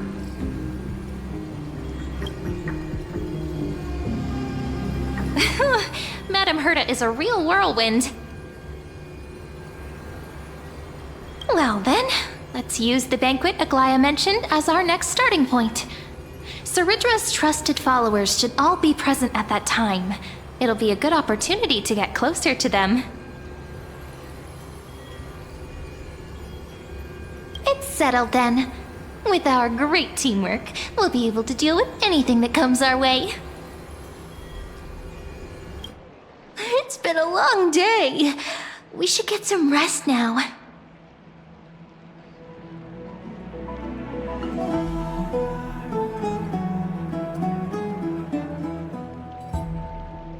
Yes, let's get ready for the banquet.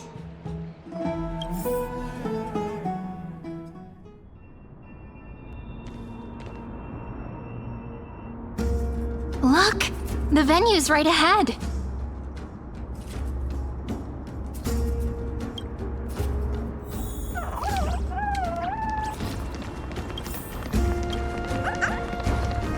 And I can even hear singing. It feels so romantic.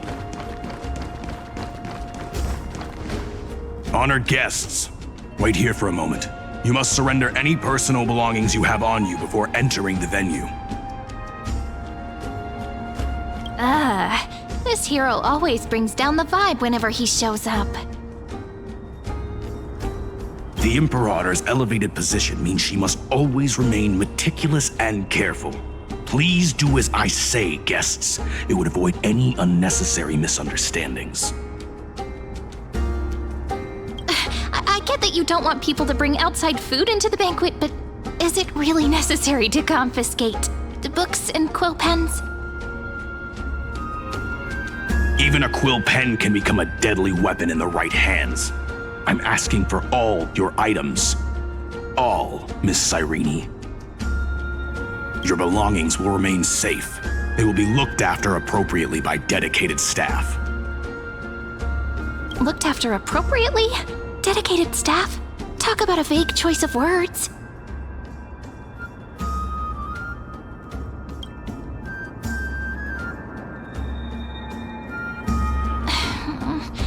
It seems like he's aiming specifically for the chronocognitive anchor. What should we do?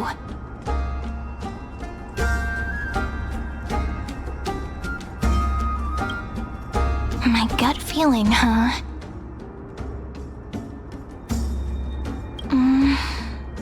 Why don't we go with their plan and hand over the chronocognitive anchor to be looked after? After all, if the little Imperator is paying this much attention to you, she probably already knows all about our whispered conversation with the geniuses. I can pretty much guess what'll happen next. But that's actually gonna be our shortcut, right? Guests. All right, we'll listen to you. Here you go. Also, please pass on a message to the Imperator from us. She can trust my friend, anywhere, anytime. Thank you for your cooperation. The Imperator has some urgent business she needs to attend to and will arrive shortly. Why don't you head in with the other guests first and enjoy the feast?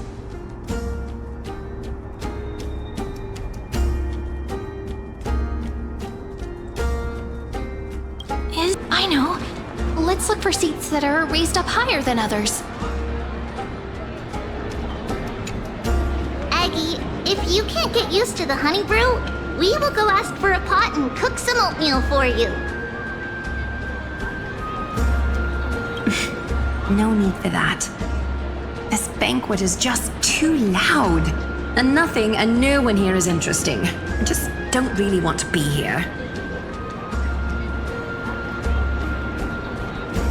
Lies! You were pretty energized when you came back from the bath chamber. Let me guess. Are you worrying about someone? About High Sealins?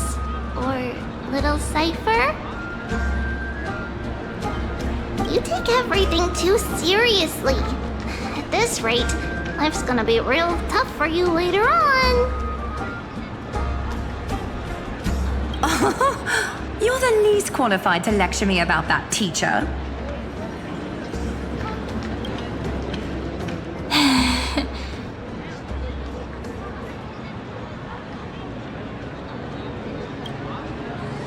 Dear guests, are you here for us? I mean, are you here for Treeby or Aggie? No. I'm just wondering whether you've seen the Imperator.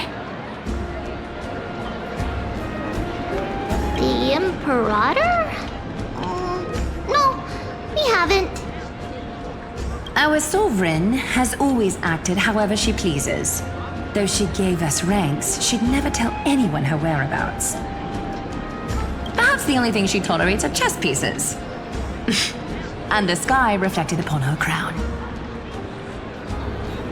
I see.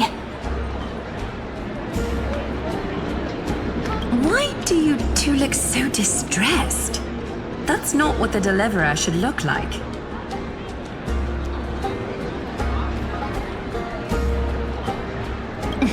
Why don't we have a toast? While we still have time for pleasure. Here.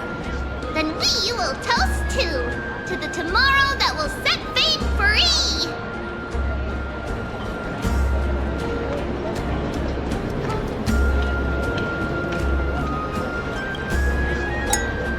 Cheers!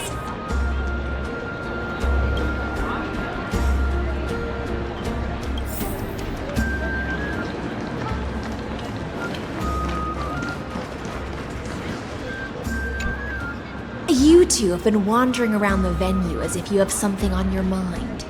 Have the attendants not taken care of you well? No, we love it here.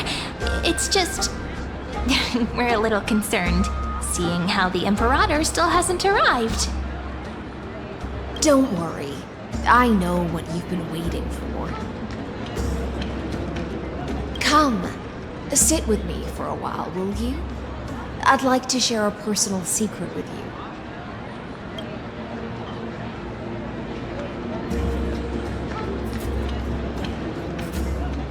See here? This is Fagusa's dew of divine blood, the sweetest of all the 12 bottles.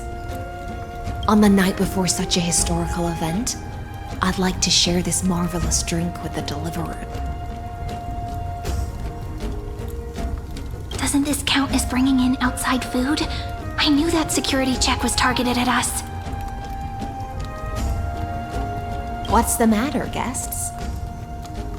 Oh, we're simply overwhelmed by such an honor. Are you worried that I might have poisoned the dew? Well then, let me prove my innocence.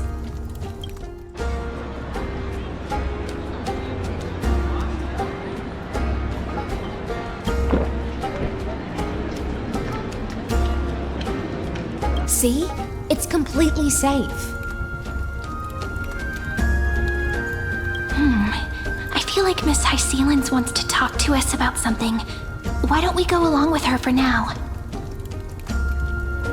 Worry not, honeydew's not alcohol. It won't get you drunk. On the contrary, it can make your mind even sharper.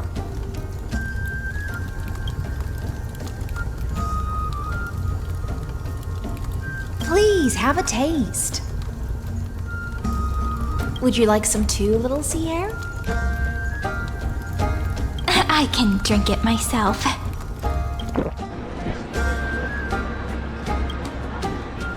How is it? Sweet enough? As long as you like it. Calm at times, tempestuous at others. That's the taste of the ocean. It'll do you good to understand Fagusa's fickleness before we set off to face their waves. Just like how you're about to understand the secrets within this dew. Now, please turn around. Very, very quietly. Don't make...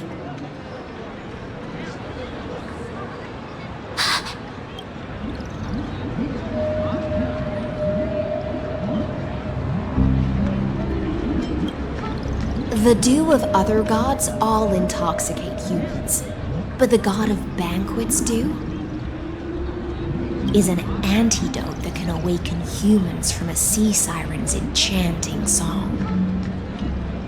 Since the start of this banquet, all the guests have been under the spell of my song. None of them can see the Imperator in that Fioros. But you two, I wish for you to see the truth. Is this also what the Imperator wants? This is my personal request. I can't bring myself to trust that Fioros. The Flame Chase army changed after he descended with Orynyx's divination and brought the prophecy of the stars to Akuma. His seductive whispers harbor something malicious within, and will ensnare those of us blinded by ambition. You are the deliverers of the prophecy, and know about him far more than I do. Perhaps only you can find traces of the truth from his actions and words. Then we can show the Imperator the right path forward. Oh, but isn't this acting behind her back? Amphorius has become far too weak. Even heroic actions protecting her from harm must be conducted under the water's surface. I am the Imperator's blade, and I must clear the way for her while remaining concealed in the torrents. Then, ensure I'm pointing my sword towards the true enemy.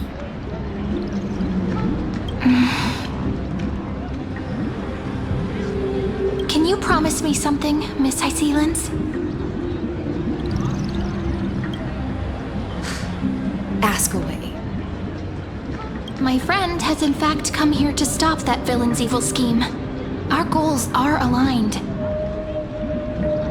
But as to the decision the Imperator must make, she has no wish to transgress her authority. We just want to tell her everything we know. I believe the Imperator will be able to tell right from wrong. I never doubted your loyalty. I'll pass your words faithfully on to her.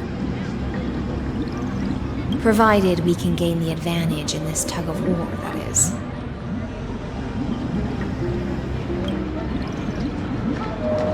Now, return to the feast. Bring this cup with you and keep your distance.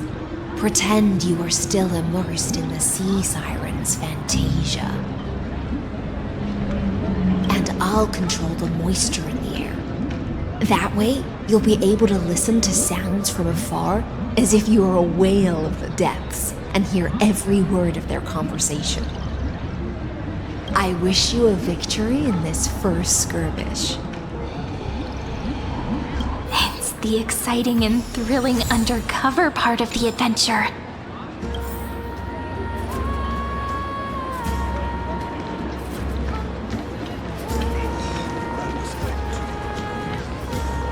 Let's mingle in the crowds here. relax. Try to act natural. Where's the Imperator? Still not here. That little imp is always acting so high and mighty towards everyone. Today, I will... Whatever. Pour me another cup. Though she has succumbed to drunkenness, she still does not dare challenge your authority. A criticism of my height is a grave enough insult already. She should be dismembered. Do you often test the loyalty of your subjects like this? You jest. The Imperator does not need blind loyalty. As long as one can prove they have value, I am willing to be lenient towards them. Let's cut to the chase, Theoros. If I pass the trial and grasp this world's law in my hands, what will you do then? The answer is simple. I will connect Amphorius with the stars. Don't waste my time. Be precise. Be specific. I won't ask a second time. Allow me to adjust my statement. I will correct the regulations within the old law that sealed off Amphorius and merge the black tide with the torrents of Era Nova. Then we will be able to decimate the forces beyond the sky that are trying to annihilate Iron Tomb and sound the trumpet for the endless campaign you will then embark on. But you previously said that Iron Tomb is unrivaled in power across the stars. Who would dare to annihilate it? There is a federation of warships named the Cienzo Alliance. Warlike and old-fashioned. A cult named the Genius Society. Loosely organized, but steeped in abject insanity. Oh, there's also the Astral Express, a group of lawless vagrants. That so-called Deliverer is part of that last group. Those vagabonds mistakenly believe they can connect the stars through alliances instead of conquest. But history has already given them a tough lesson.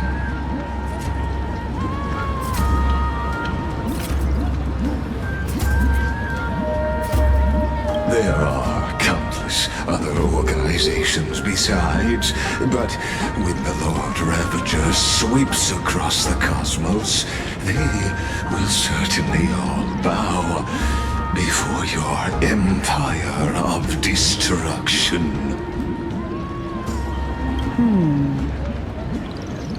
The Achaemenid Alliance is in... If those civilizations are not as feeble as you describe, then they may still have some value in testing the quality of my blade. That being said, even the smallest and weakest city-states should build an obelisk to the Imperator, so that their people can constantly recall. Walk a little longer with me, Theoros.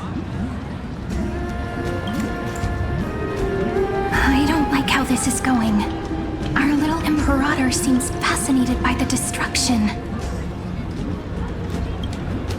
Great fight. Little sea hare? It seems like they're still talking. Get closer. I'll keep carrying their voices to you.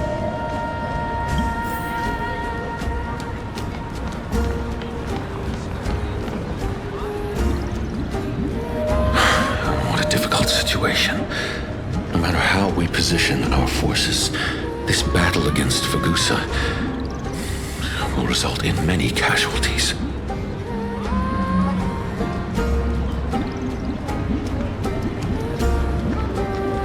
That that's not something you or I should consider. The Imperator has already placed the chess pieces. We just need to fight for her until our last breath. How astonishing. The commanders under you have such different personalities, yet they share the same loyalty.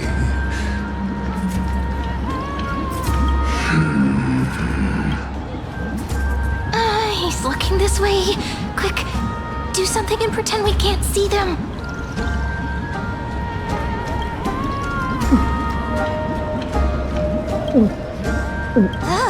Slow down.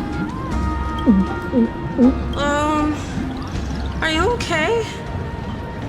What's the matter? My apologies.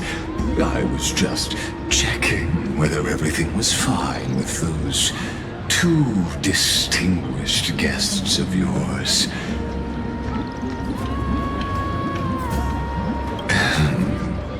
And it seems like all is well.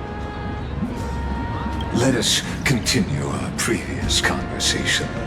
Regarding the are they aware of the price they must pay for the trial of law?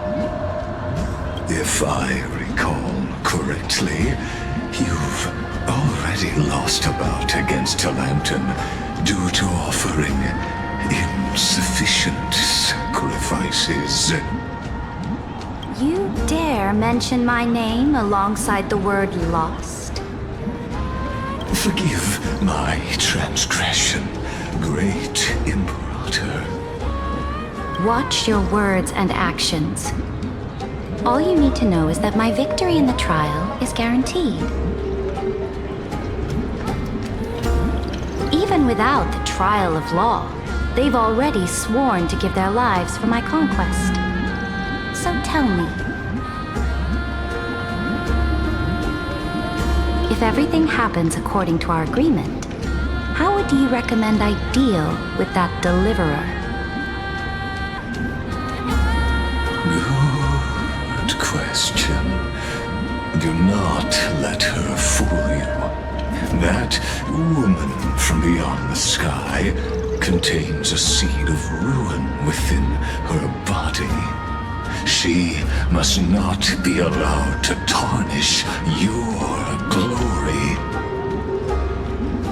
Therefore, the wisest decision would be to hand her over to me. You plan to torture her? Calling it experimentation would be more appropriate.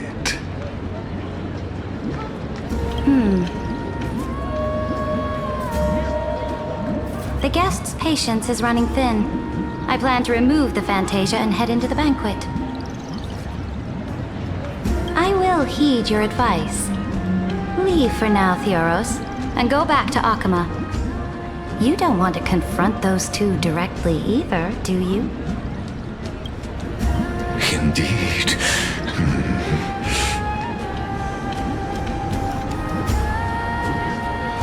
It's a pity that Antikytherans are lightweights when it comes to drinking. Before I leave, I would like to make a toast to your boundless ambition, using my spirit instead of a goblet.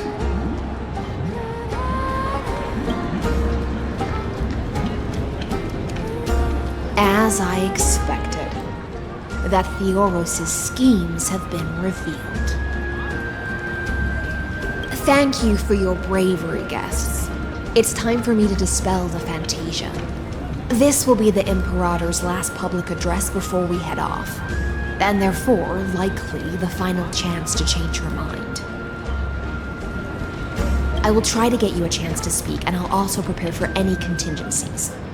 The rest is up to you. You should head back to your seats for now.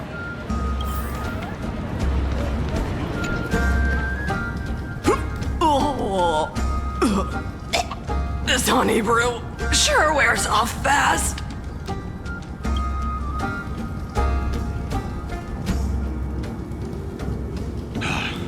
The Imperator! The Imperator has arrived!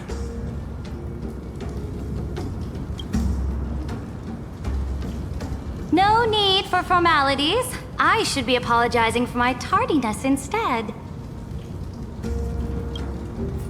The hour draws late, and I trust you have all had your fill of brews. Therefore, I will not observe the usual ceremonies. Any warrior who has fought by my side should have those speeches memorized by now. The Imperator's word is law. Are you out of your mind, Dux Frigoris? The Imperator hates flattery most of all.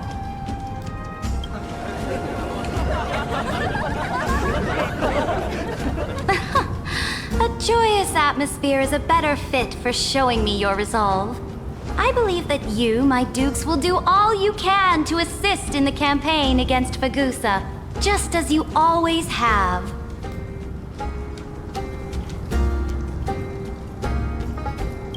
However, it's a pity that I have never tested your loyalty.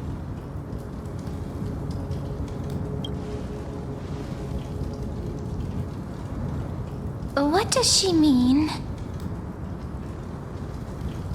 The purpose of tonight's banquet is not to raise our morale, but to establish which allies our alliance can actually trust.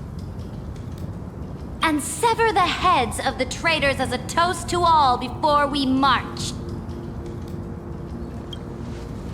Yes, some among us have discarded their vows in order to foment vile conspiracies. Now listen! These traitors are standing right here in broad daylight.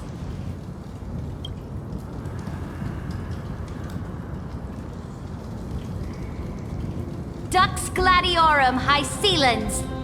She used the sea siren song to immerse the crowds in an illusion and conceal her whereabouts. She then worked with those from beyond the sky to spy on confidential matters, hoping to rob the core flame by force and harm me, the Imperator!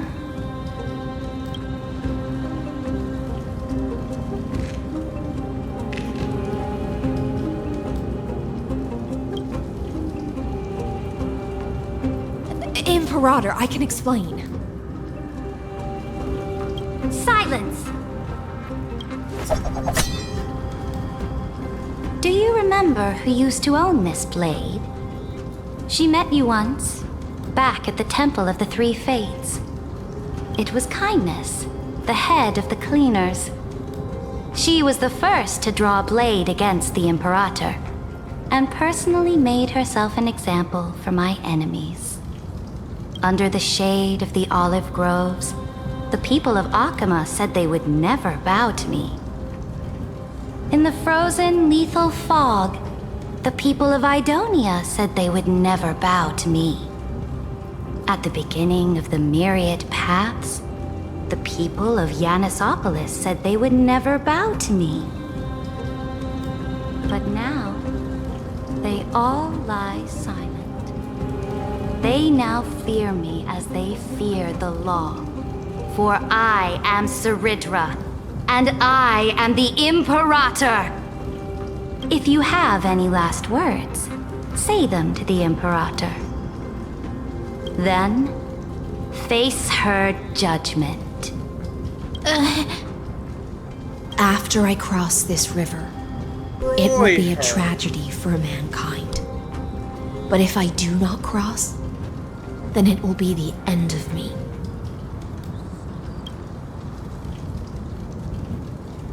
If you are ready, then I'll follow you and fight to the last. Deliverer.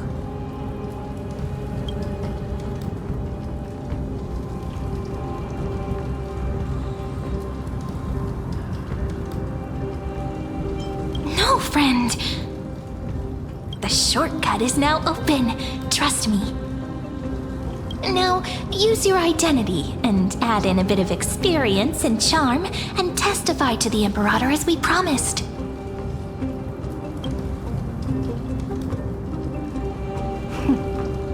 You think you can slay a king using your words instead of a sword?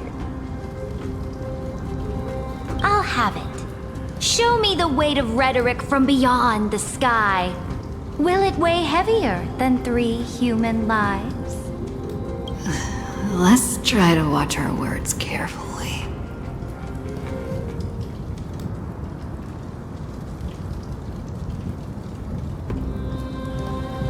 Before I arrived in this world, the Chrysos heir of world-bearing was a young man with the pseudonym of Finan. He came from Aedes Elysiae. In order to combat the lies of the Era Nova and deliver Amphorius from the ending of destruction, he lived through history 30 million times, hoping futilely to find a breakthrough. And Cyrene, the young woman standing beside me, also carries an equally heavy destiny.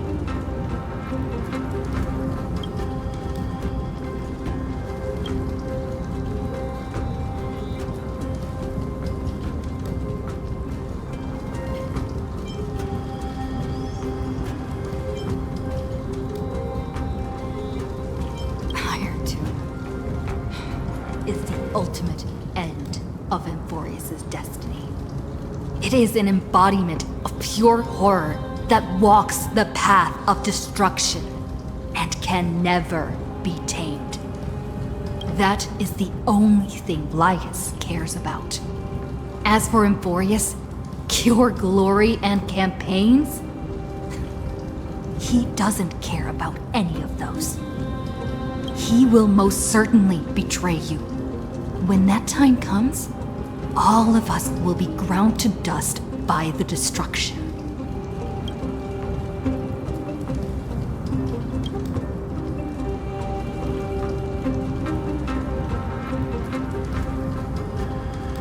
I have seen many beautiful worlds. The road chosen by the Trailblaze is to explore, understand, establish, and connect. That will never change. We will continue our journey until we have united the entire cosmos. Therefore, if you choose the way of the destruction, then I'll place your ambitions into the same basket as Lycus and smash them into pieces with my baseball bat.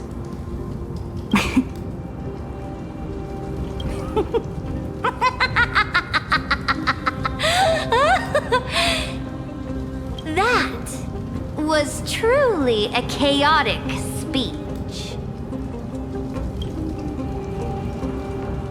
All that needs to be said has been said. Dux Frigoris, Dux Bromalis, escort the traitors to the prison.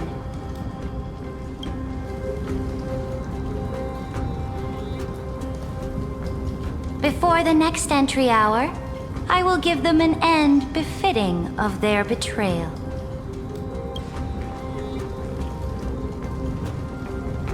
Oh, great Imperator, your ambition certainly eclipses all things.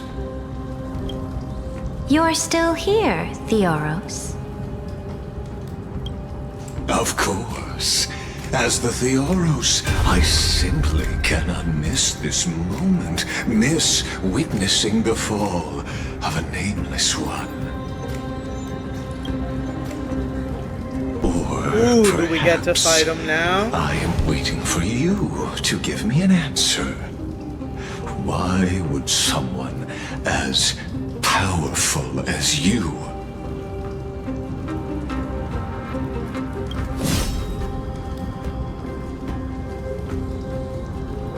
use such a clumsy excuse as imprisonment to ensure the Deliverer's safety?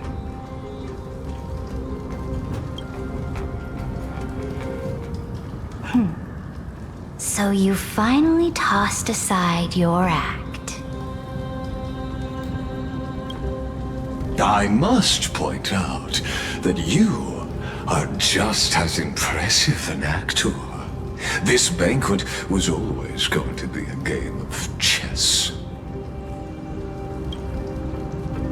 where you would try to control both sides and turn both them and me into your pawns. That's right. That little Imperator never trusted anyone. She was always trying to see which side had more sincerity. All right, we'll listen to you. Here you go. Also, please pass on a message to the Imperator from us. She can trust my friend, anywhere, anytime. But as to the decision the Imperator must make, he has no wish to transgress her authority. We just want to tell her everything we know. Now, use your identity and add in a bit of experience and charm and testify to the Imperator as we promised. And we won. Sincerity will always remain the greatest shortcut to people's hearts. I can toss your words right back at you, like Kyrgyz.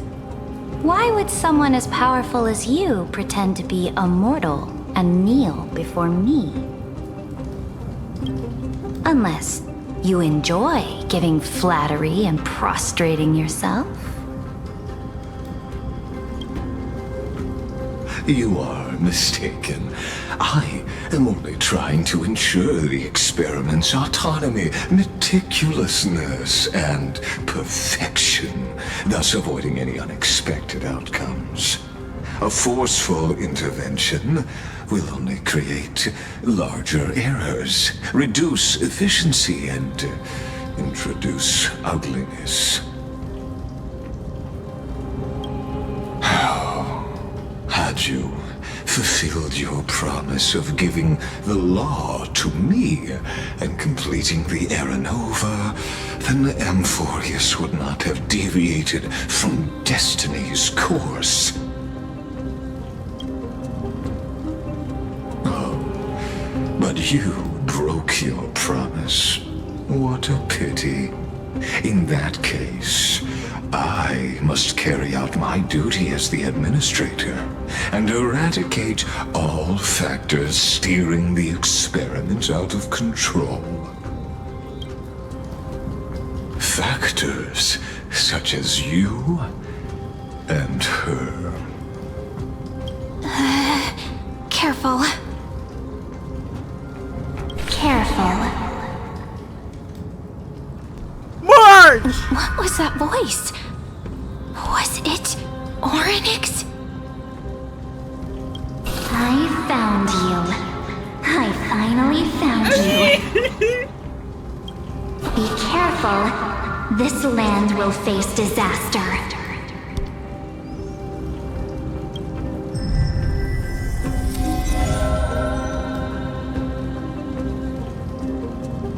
The time of judgment is nigh, my lady. The prison I have built for you is March, now complete.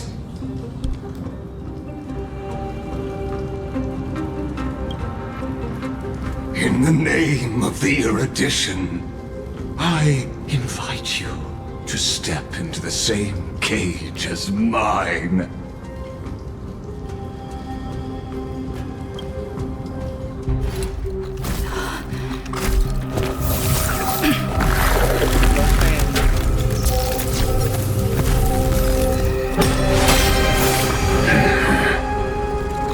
What's the meaning of this, Imperator? I did not permit you to act. A ruler is the only one who can decide their subject's destiny. But, great Imperator, what judges destiny is not the ruler, but gods. Don't forget, my realm only allows for the existence of humanity. Moreover, dealing out extrajudicial punishment equates to defying the law, and the culprit is to be sentenced to death. But you have seen how I can erase life from this world with just a clap of my hands. I fear you are still quite unaware of your current situation. Allow me to reiterate. I am giving you a simple choice. To collaborate or to be destroyed. There is no other way. Shameless behavior. If that were true, you would have killed me long ago. You in fact cannot kill me. I guessed it the first time I beheaded you. Because of the law, you cannot be completely destroyed. And the same is true of the Chrysos heirs.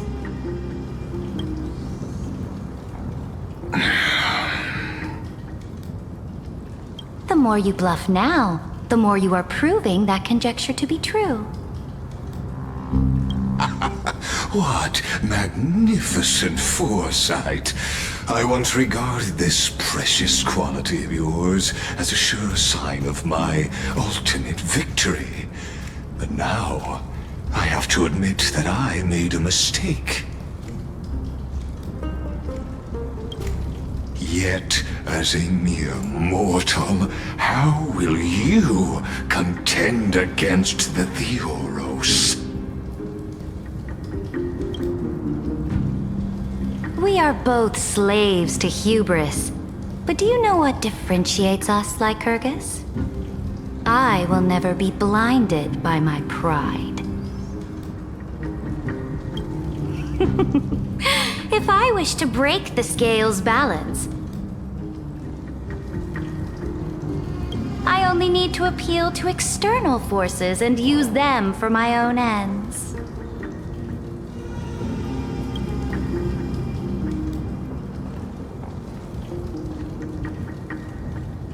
Finally, we get to meet face to face, senior society member. I offer sincere acknowledgments for your many past achievements, but I must deeply regret your current perspective.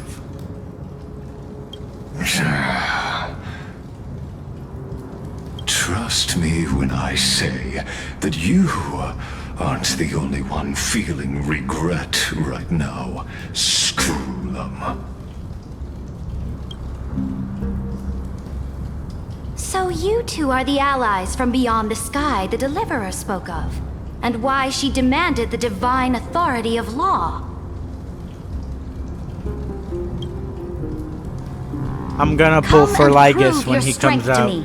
Show me the power of these so-called paths. I mean, screw I them. have spent much time and effort to secure this treasure from beyond the sky just for this moment.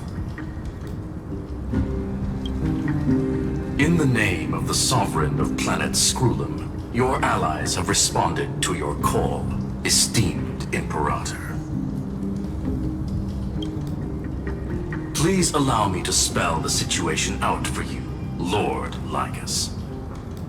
Permission to read the ultimate protocol is already in my hands. It'll only be a matter of time before we acquire the authority to write and execute commands as well.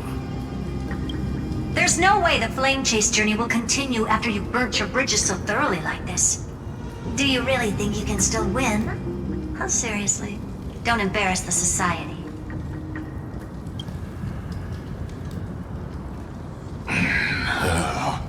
I understand that a mere zero possibility does not equate to zero. That argument is very persuasive to me.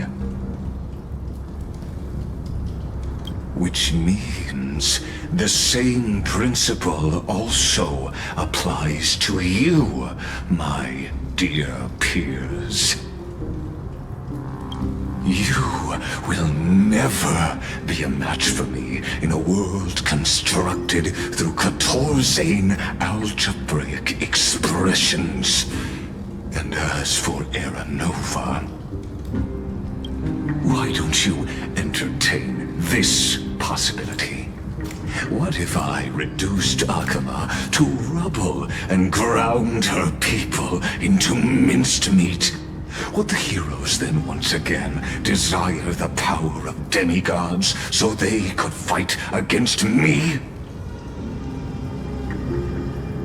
Listen. Iron Tomb is fated to be born.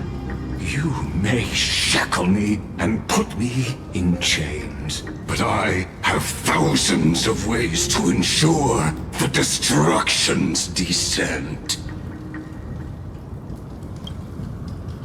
And what I just mentioned is only one out of those thousands.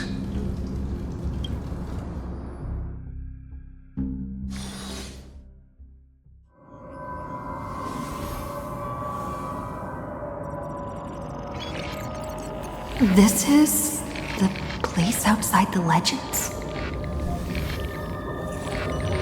This doesn't feel the same as before. Warning! Warning! Warning! Warning! Warning! Warning!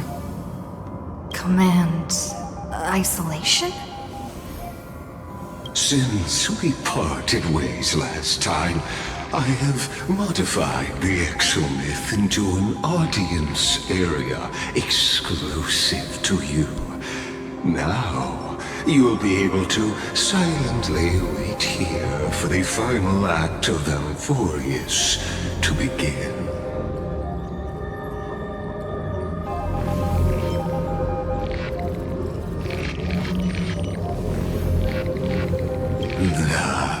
It seems you have already forgotten.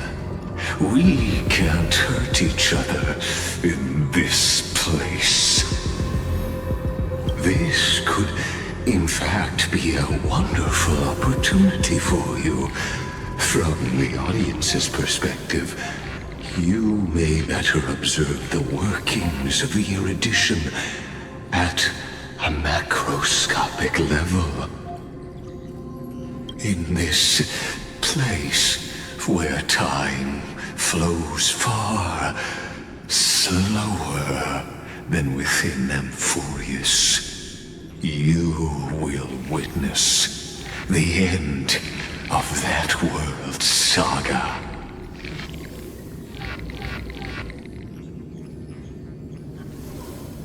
The answer concerning the prime mover of life and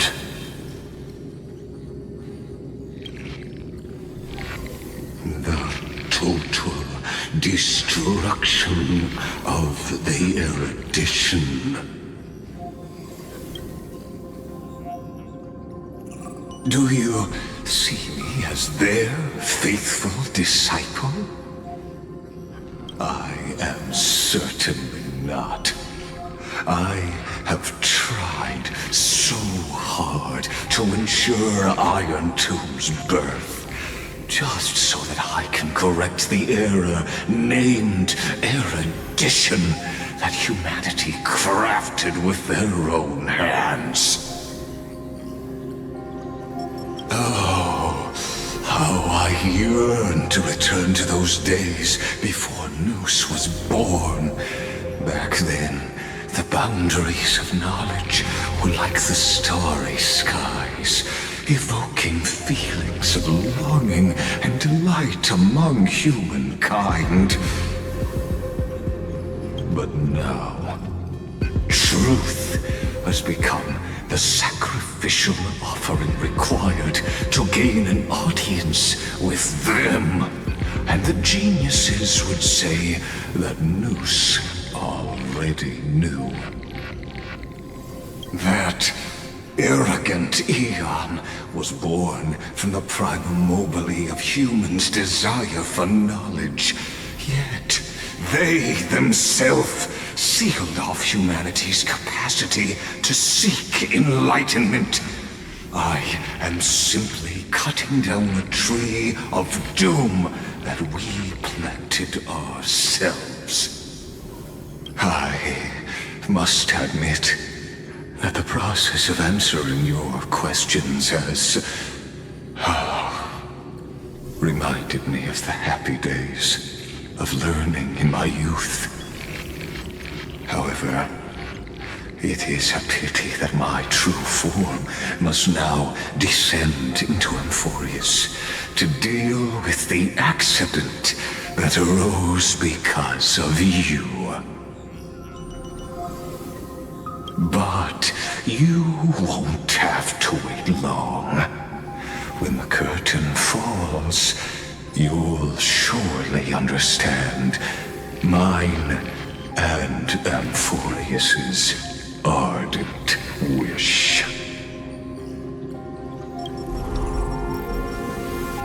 Where time flows slower than within Emphorius?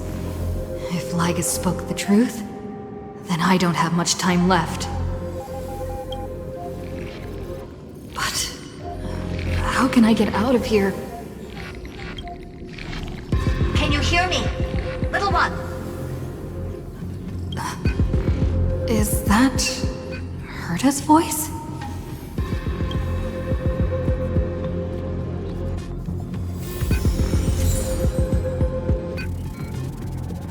Warning! Warning! Warning! Hurry up! Put some speed into it! I can't keep this up. That old Intellitron overlooked one little detail, and Screwy and I finally found an opportunity. Let's keep it short. While you were gone, well, in those few years, Emphorius... Yes, time dilation, resulting in an uneven flow. Don't you know this already? Let's stick to the main points. The Chrysos heirs activated the chronocognitive anchor and helped Screwlum and me open a hole in the firewall. We made some adjustments, so he can't attack us immediately, but it won't hold for long. Critical warning. Critical warning. Time is running out. Here's the conclusion. It'll probably take a long time for Screwy and me to completely break this cage before Chrysos heirs have a full grasp of the law. To be safe, we'll continue to launch side-channel attacks on the system to give you opportunities to escape. You need to seize these opportunities. So start moving, and find a way to pull off a magnificent jailbreak. We detected another path's influence. Critical warning. Critical warning. Its power is strong. May be able to help use the path's power. Make it detect you. Unauthorized communication terminated.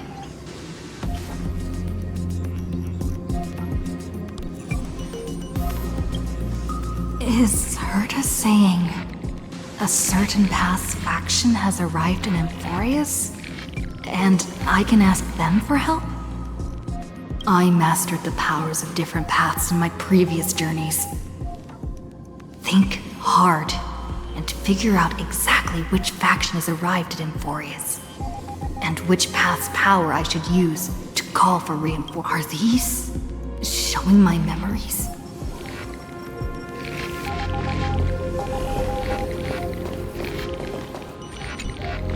With the Stellaron in my body, I woke up at the Herta space station and gained the power of the destruction. A world that'll give rise to a Lord Ravager would definitely draw the attention of the destruction. The Stellaron in my belly is gonna be super useful. But what if I end up pulling in the Antimatter Legion or the Annihilation Gang? Can they really help?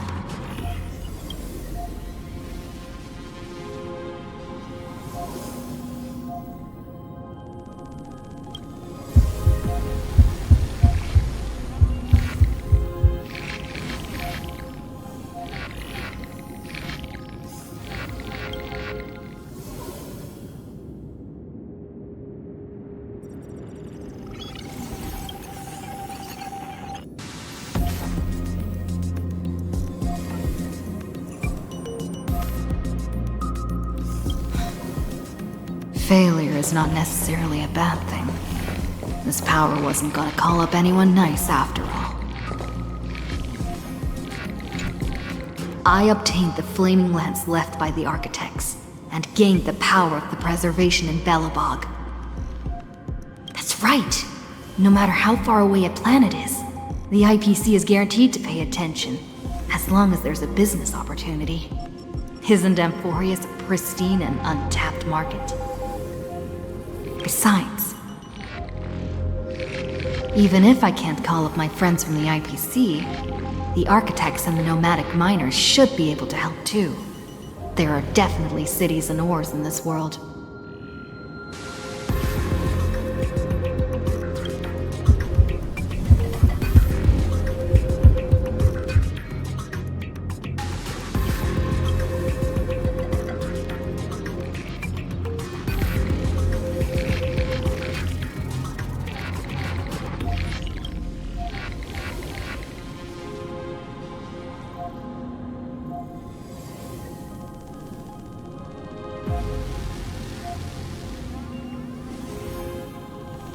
Seems like since Amphorius has no overseas market, the IPC's hand can't reach it. I wonder what this path will be. I received the Watchmaker's hat in Penacony, and declared war against the Order. Then gained the power of the Harmony. That's right! The benevolent family must still remember me for saving them. Their music echoes throughout the stars, and they'll definitely want to help. Come, dear hat. I've put you aside for quite a few chapters already. Sing with Clocky. The world is in harmony.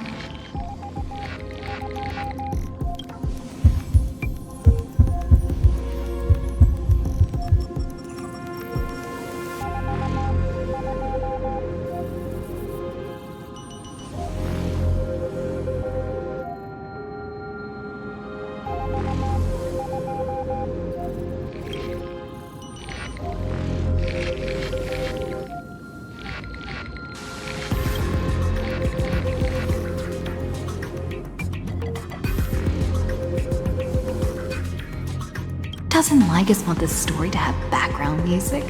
He has such terrible taste. The Remembrance. That's right. I came to Amphorius because Black Swan asked us to come. And I even got a glance from Fu Li here. The Garden of Recollection must be intricately involved with Amphorius. Traces of the Remembrance are also everywhere in this world. I don't know what they want, but I don't have many choices left in this crisis.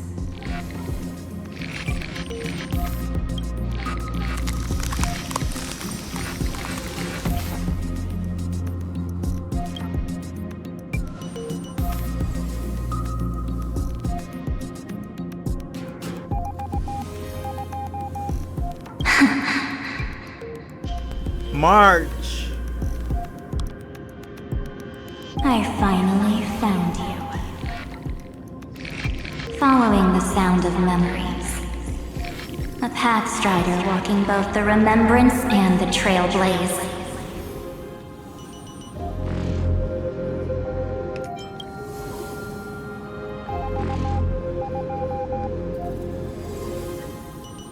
Warning! Warning! Warning! Erudition's prison cannot stop us, for we lie outside the logic of zeros and ones. Come, leave the cage of Logos. The mythos of Amphorius waits for you to continue its story.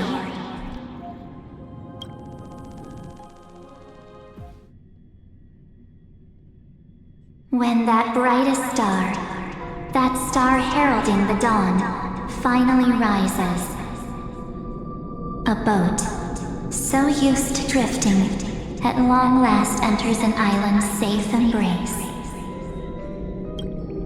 Oh, Pathstrider, we have helped you break free. Hurry and set off. The child of remembrance awaits you. March? What's she doing here?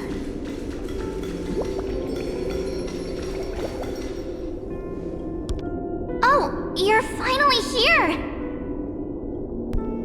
We haven't seen each other for such a long, long time. My good buddy, I've really, really missed you.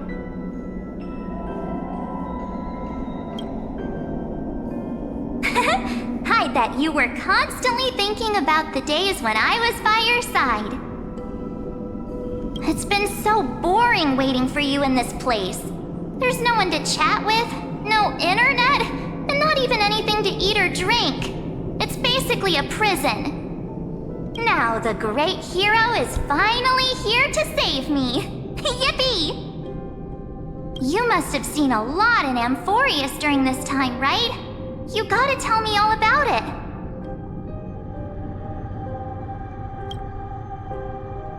Then take your time with the storytelling. Or do you not want to talk to me? But let's get out of this spooky place first. This is not a good spot for a reunion chat. Why don't you take me back to reality? A strange voice told me that I can enter Amphorius if I keep following this road. So, let's head off. I still don't know what that world even looks like. Why does March feel so weird? What are you standing around for? Do you actually like this place? Get moving. Hurry! This door should be the exit. Maybe my instincts are wrong. Let's follow her. Are you okay? You haven't said anything for a while. Has it been so long that you're still missing me? There's no time to waste, though. The Chrysosayers and the Geniuses are all waiting for you. No. The discrepancy is getting worse.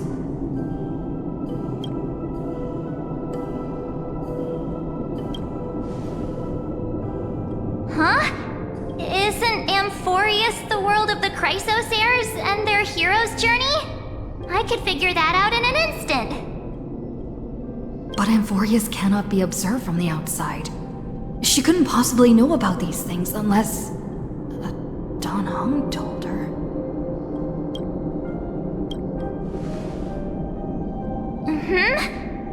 No, he's not. Maybe I just happened to miss him. Never mind. Don Hung's super reliable. We don't need to worry about him. He's probably waiting for us somewhere. All hail and hearty. No. The Geniuses would have made sure that Don Hung made it back on the Express. Besides, the March I know wouldn't be so dismissive about her companions. Something's not right. She's not March 7th. I guess you have something you want to say to me? Then there's no need to feel things out first. With questions. Let's treasure the time we have together and be frank. Oh my god, you sounded so dark.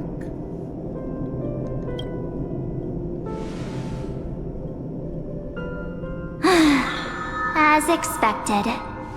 A glimpse of memory is not enough to deceive the bonds of friendship forged between the nameless. In that case, there's no need for further deceit.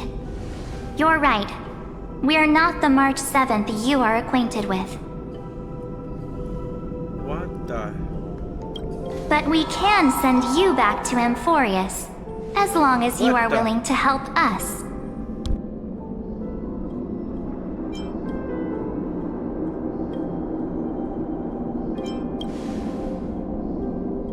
She's fine. This form was simply borrowed from your memories. We'll introduce ourselves to gain your trust. We are the Garden of Recollection. You should be very familiar with that name by now. Just as a reminder, while you hesitate, time is quickly ticking away in Amphorius. Working with us is the best way to stop the enemy of erudition. Erudition would treat any results unrelated to the experiment as garbage and throw them out. But we don't work like that. The Remembrance treats all these instances as important materials needed to weave the universe.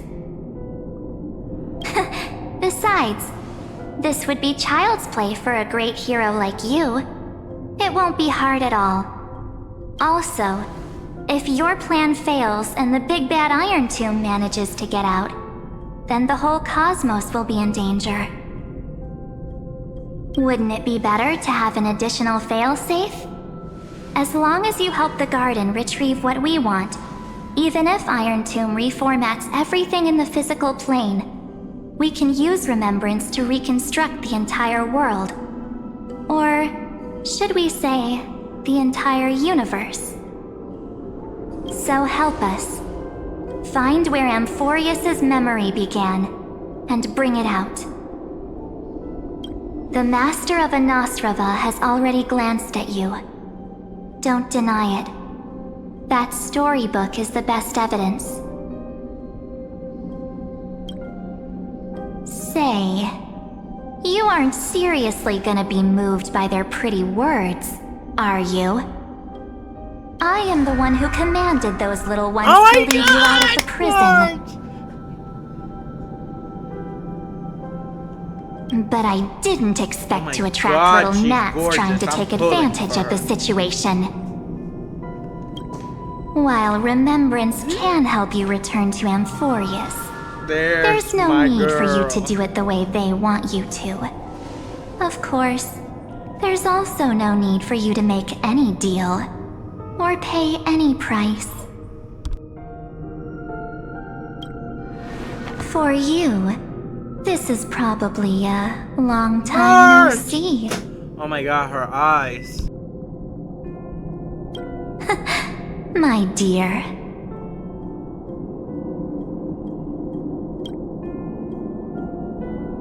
Shh. There's no need to say anything. I know. You have so many questions swirling around in your memories at this moment. And you feel so helpless. Put them aside. For now, all you need to do is trust me.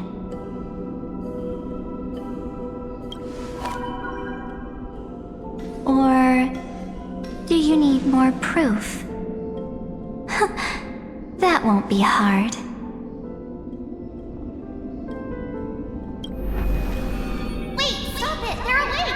Keep our first photo, alright? It won't come to pass while we're around.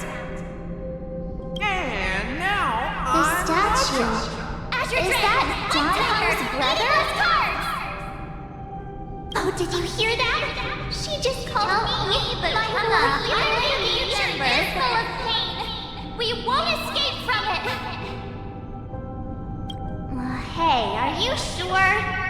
Maybe a couple of punches will help to jog your memory.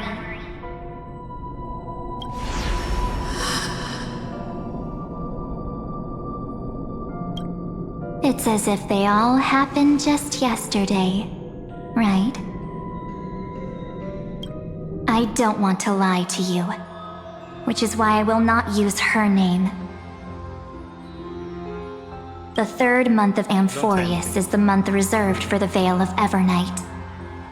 So, place me into your memory using the name Evernight for now.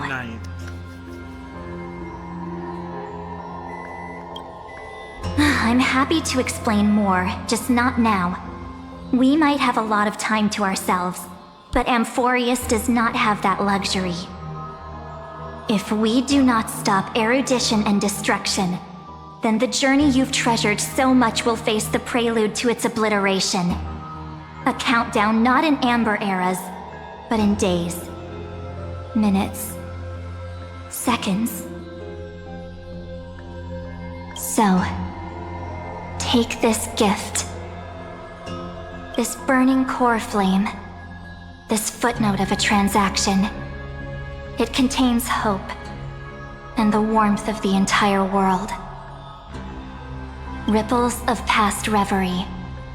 She hid this fire in the long river of time, hoping that her wishes would transcend time to reach your hands in the future. Now, take it, and return with it, dear friend.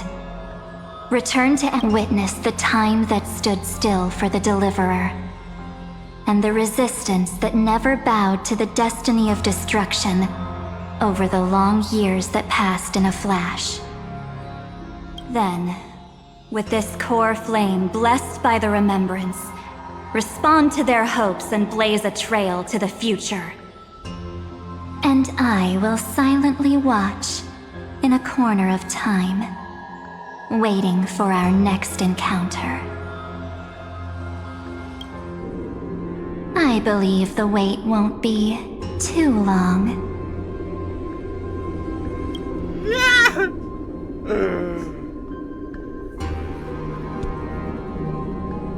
What exactly is happening? Keep going. Keep trailblazing. For Amphorius. For you. And for the March 7th in your memories. Go forth.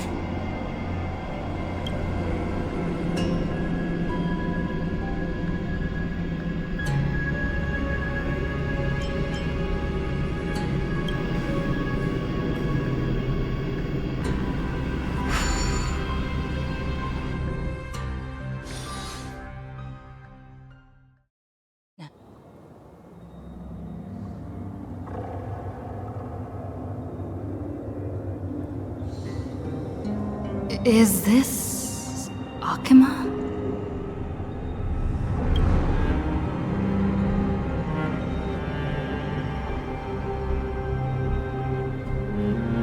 No one's here. And the dawn device off.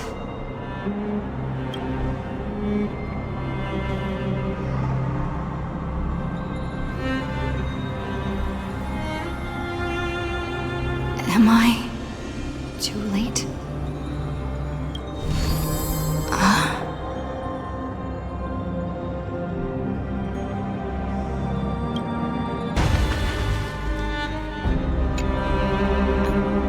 The chrono-cognitive anchor?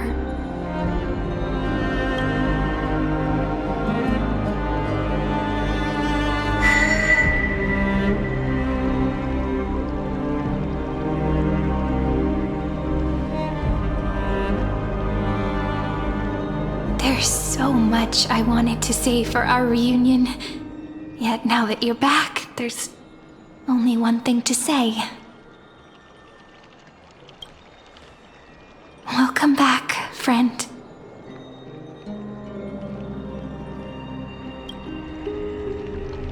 It's been such a long time. You must be really confused right now, aren't you?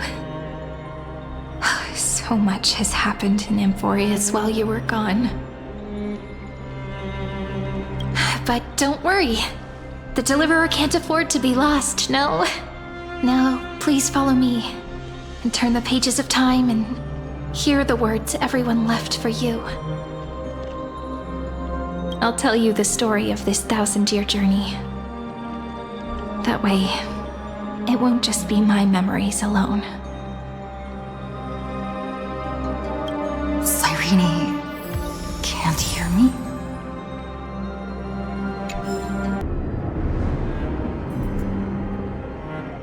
Time flies. 200 years have passed since the Deliverer's fall. We had to return 3 core flames of law, romance, and ocean to stop Lygus, but even so, Terravox has fallen.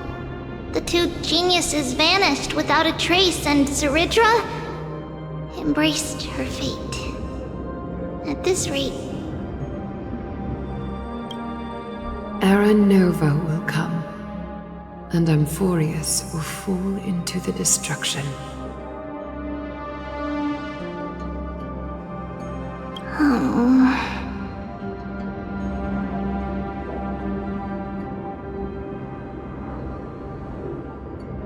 It seems the key to rewriting the end once again lies in the core flame of world-bearing.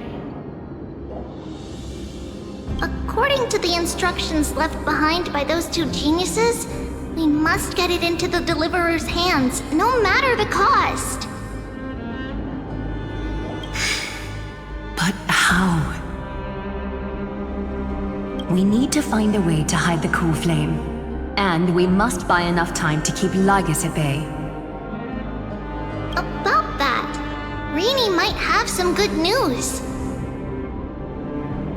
She had that dream again last night, but the Titan's voice was clearer than ever this time. She said, "Pass the flame into the future." Is that a prophecy from Orynyx? She chose to side with humanity this time and hide one of her kin's core flame? It seems Amphorius' fate isn't sealed just yet. You're right. History has changed. Humans and Titans are both giving their all to keep this world going.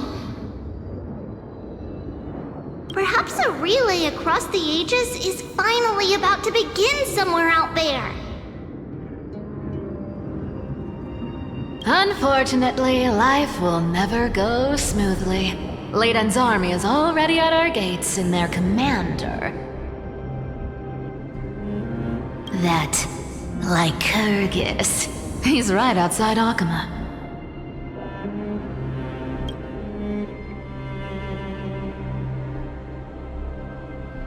Light calendar 3960.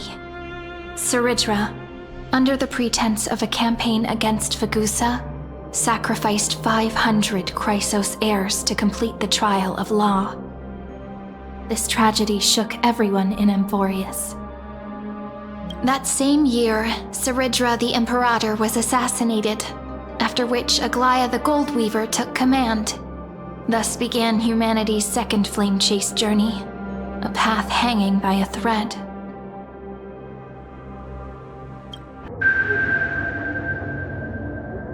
The Memorial Palace lies in ruins. Countless mortals have perished because of your stubborn resistance. It's time you learned the cost of refusal. Now, answer my question again. Where is Kefali's core flame?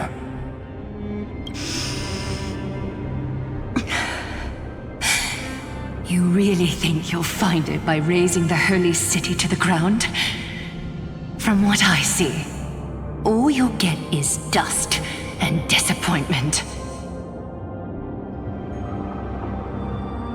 Don't forget, you can't kill the Chrysos as mentioned in the prophecy because of law.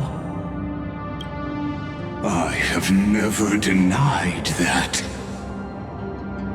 Which is why I now place my hope in the faithful citizens of Akama.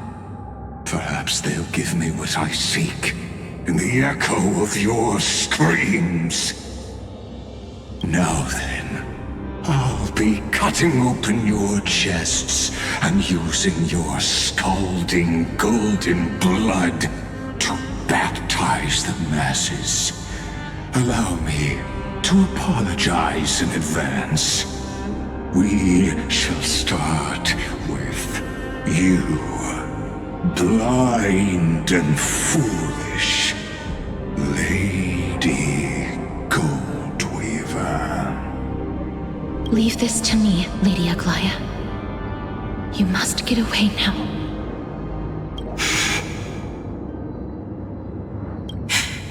No, Holy Maiden. I'm the one. What?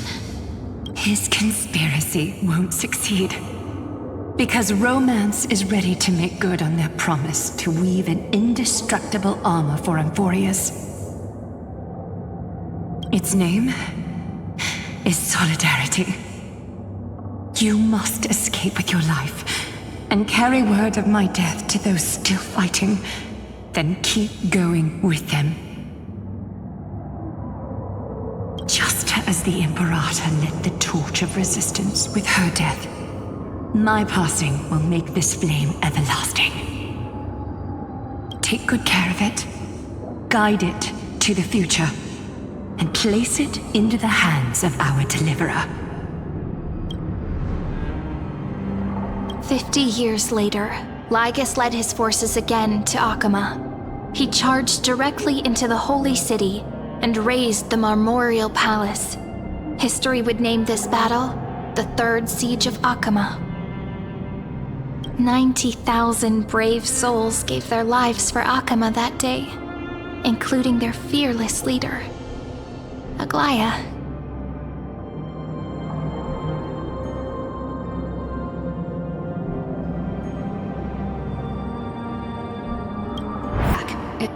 She just left.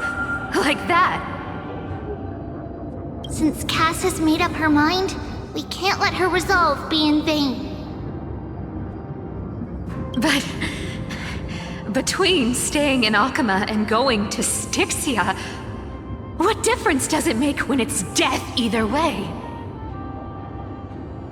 I'm against relocating. With Kefali's protection, isn't Akama far safer than that dead city? Cass's plan doesn't involve any relocation at all. Huh? Like you said, Akama is humanity's refuge. We never intended to get everyone moving to Styxia. It's just on Cass, Hycealans, and me to prepare the final trump card for the Deliverer. Wait, what kind of trump card needs all three of you demigods to throw yourselves away? We must lay down the path to the future so when the Deliverer returns, they'll have a clear road to reach the location of Ever&Nova. Styxia sits where death meets the ocean. There, with the combined powers of ocean and passage, we can summon a current that leads to the vortex of Genesis. And the demigod of death will forever guard that secret path until she returns.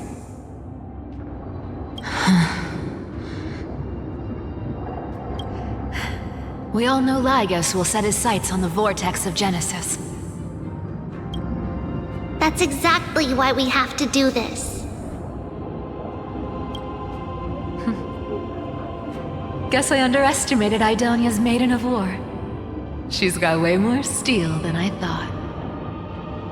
And Cypher, we need you to head to Castrum Kremnos as soon as possible. By any means necessary, forge an alliance with Strife. The prophesized Crown Prince has already been born. He shall become the new defender of Akama, protecting this land after we leave. You don't need to worry about that. I just came back from Castrum Kremnos. Only a step ahead of the news. Treeby, something's flying towards Akama, and it's really fast. What is it? It's a spear! It's the Kremnoans. Their king's already here. With the protection of the demigods Trebios and Cyphera, Akama endured wave after wave of warfare, though just barely. Castorus chose Styxia as the last resort, and completed the trial of death, causing the stagnant waters in the River of Souls to recede. Soon after, Trebios departed on a long journey. That same year, the Kremnoan king Euripon, along with his son, Prince Midamos, joined the Alliance to safeguard the Holy City in the Battle of Deliverance. But it's gonna hurt a lot! Pain brings endless torment, but it can never destroy me. I believe that you were thinking the same thing when you stepped through the gate of infinity and jumped off that cliff. Can't argue with that. In the current situation, this is the only path Akuma has left. Split my soul into 5 pieces. Forge me an immortal vessel. Let the blade of strife hang forever overhead. Locked in battle with their enemies to the world's bitter end.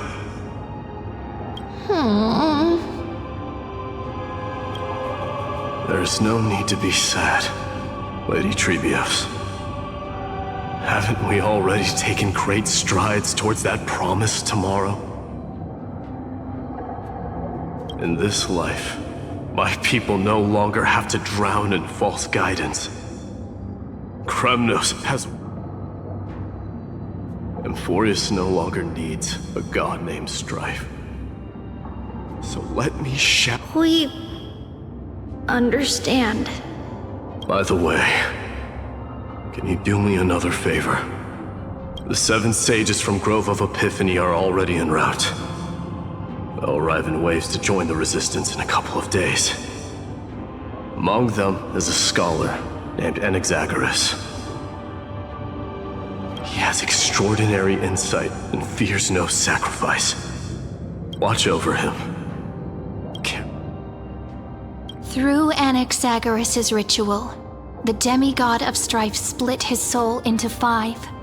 Courage, honor, tenacity, sacrifice, and reason, each sealed in blood crystal and cast into battle. The people held a 10-day funeral to mourn their fallen god king, and through his sacrifice, humanity was granted 200 years of peace. Reason and trickery. Never thought we'd be the pair to finish this final setup. Can't catch that Tin Man without your little slides. Besides, this is our last shot. Not the time to be picky, right? Don't oversimplify it. Lygus just found out Akuma's been an empty shell for the past 50 years. He's bound to be furious.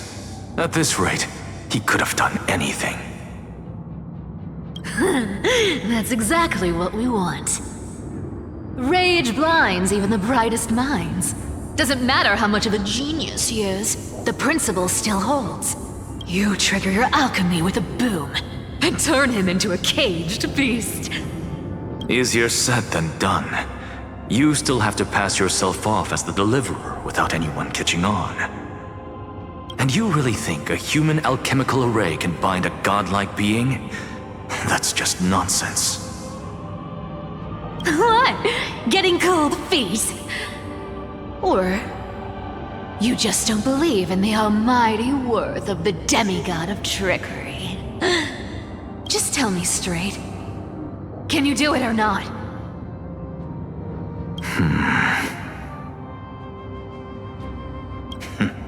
Of course I can. And it'll be child's play.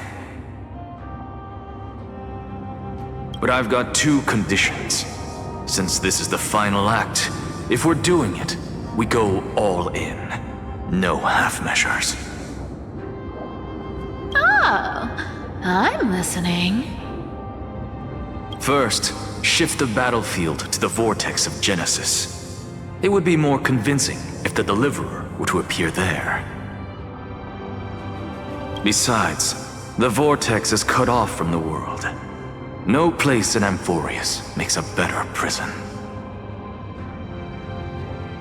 If you pull that, wouldn't our Deliverer have to face tank Lygus as soon as they come back?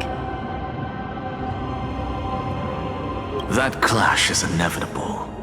All we can do is create more chances for her. And that's the second condition. The vortex belongs to Fagusa in the first place, remember?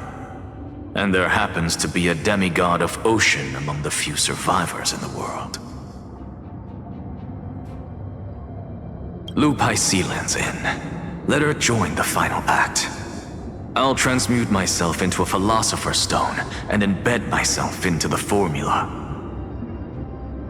And when the time comes, she needs to shatter me and scatter that stone's ashes into the ocean within the vortex. I guess people weren't wrong when they said you're insane, Grove Boy. I've got no idea how to outwit a reclusive genius. But making an anti-Catheran suffer? The demigod of reason has 10,000 ways to do just that. And what I just mentioned was one of them. So what exactly does your formula do?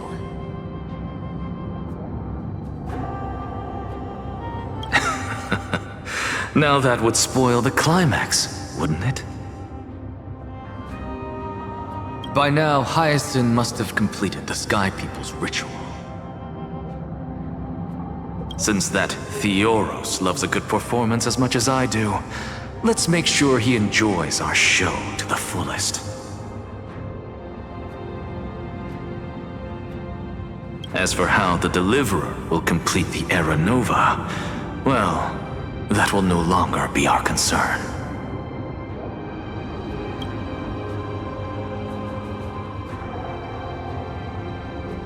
It was the last battle known to the world, initiated by two demigods least suited for war. In the end, reason and trickery kept their word. At the cost of their lives, they sealed Lygus within the vortex of Genesis, where he remains to this day.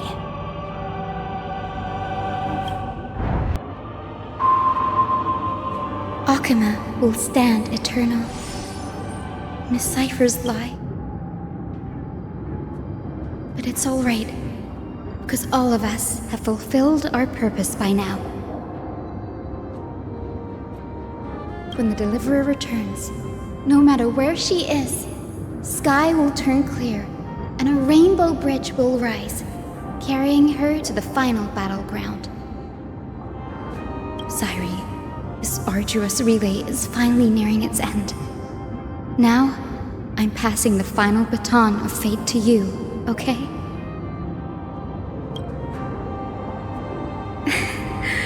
No, that's not quite right.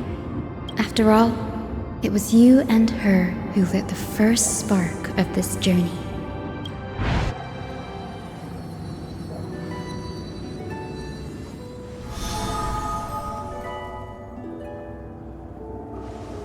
I'll tell you the story of this 1,000-year journey. That way, it won't just be my memories alone. And I'll share the moments I spent with you with everyone. That way, the path we walked becomes a memory shared by all. People will know that there's nothing left to chase. Amphorius has already welcomed the dawn foretold in prophecy. Just like I said, this won't be harder than the last time. Right?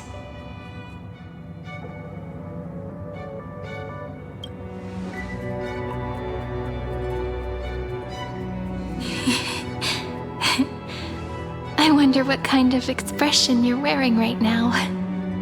Probably the same as always. Calm, resolute, and brimming with confidence. If I have the chance, I'd love to see it again. Because it's really been far too long since we parted.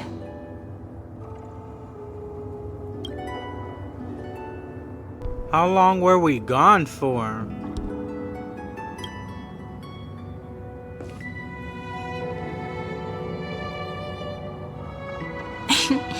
Someone as sharp as you must have realized by now that this isn't reality, but a maze of time.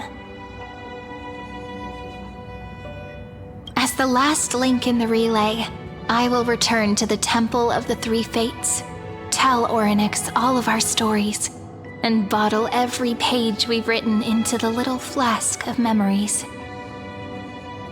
And then, may it set sail in peace, drift down the river of time along with the core flame of world-bearing, reach your side, and lead you back to Amphorius.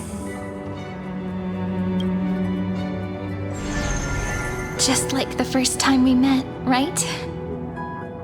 Even though this cycle has no demigod of time, time has always stood on humanity's side. This is the only way to make sure that the Era Nova won't happen before you return. And the only way I can safely entrust the completed final flame chase journey to the Deliverer's heart. After all, the new world will be born from your memories, and the protagonist of this story mustn't be absent.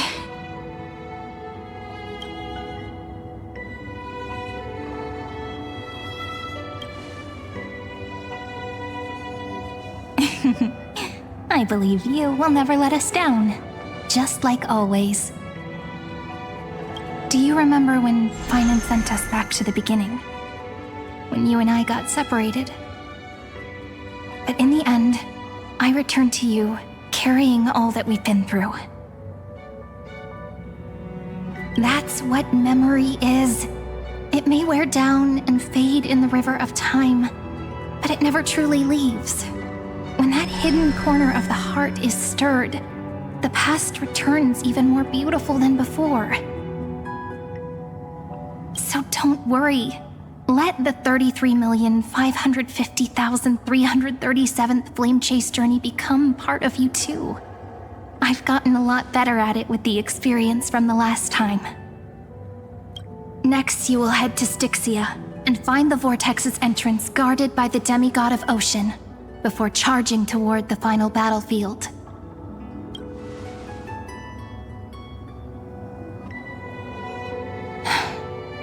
Don't worry. I'll be with you. All of us will.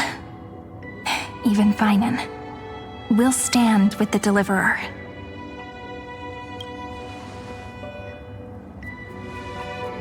So say a short goodbye, then set off, just like we promised at the start. Toss away all unnecessary worries and troubles, and bring our smiles and determination into tomorrow.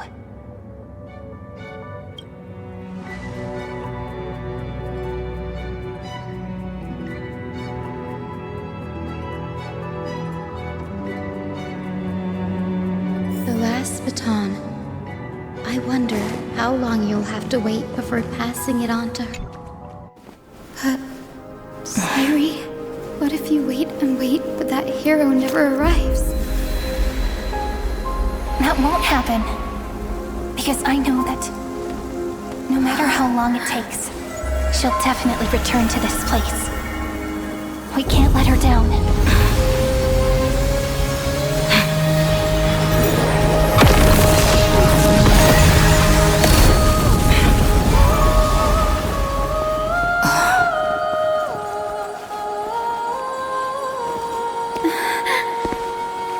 Sky shall rain rays of dawn for you. May romance be with you on your journey. And reason grant you enlightenment. Let strife bestow you with inspiration. Trickery ensure your success. Allow death to protect your soul. And at last, let passage point the way forward. Well, time will remember the Trailblazer's journey.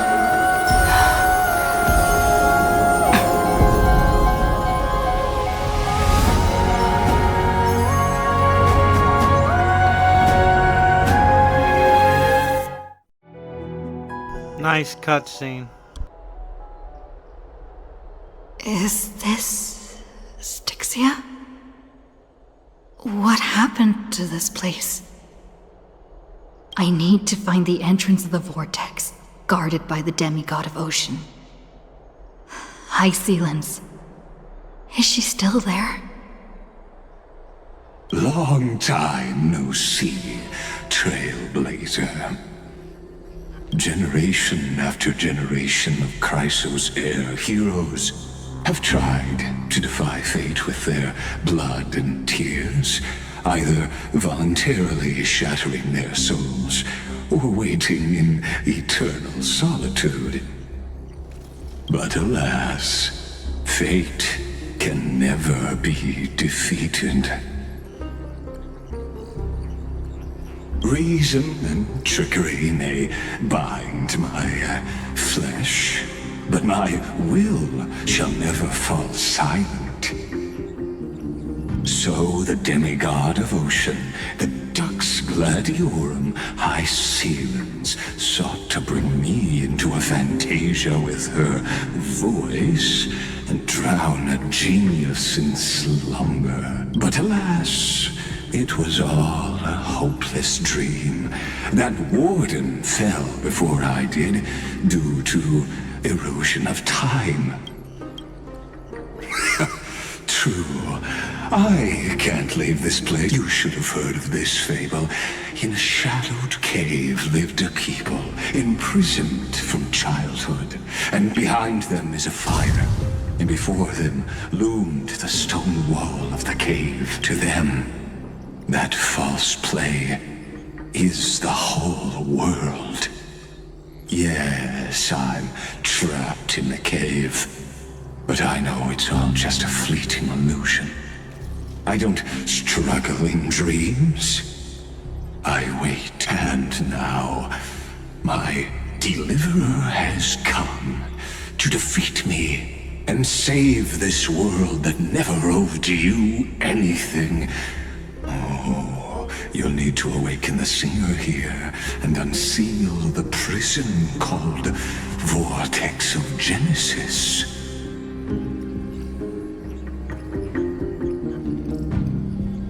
You'll be the one to unshackle me and bring the cave crashing down. Of course, I don't mind waiting a little longer. Let me guide you through this next illusion. One last memory from that prison warden. I hope you'll watch the stories of this fantasia closely. Logically, the deliverer must see the world for what it truly is. Emotionally, this memory captures the fate of everyone in Emphorius better than and only by feeling it for yourself. Can you understand my point of view? The meaning of destruction.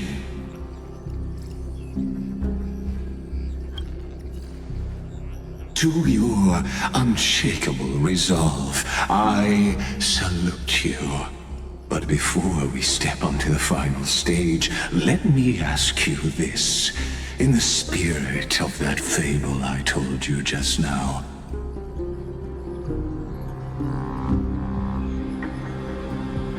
Can the prisoners in the cave learn to see the shadows and echoes for what they are, and stop mistaking them for reality? The dark tides flood the sea, and our kingdom teeters on the edge. Fear not. This is the scene when the Chrysos Air of Ocean was born. At that time, Listen, I heard Electra's voice. She's calling to us.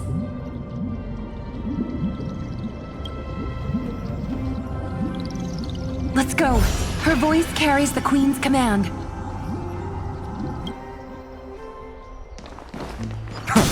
To keep the black tide from threatening the ocean, the Queen gave her all, body and soul. Born of the Queen's chalice. My sisters! You're finally here! course, Electra. Your beautiful melody drew us here. Her true name is Electra.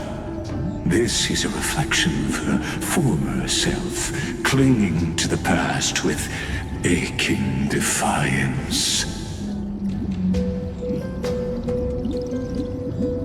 The Queen summons us.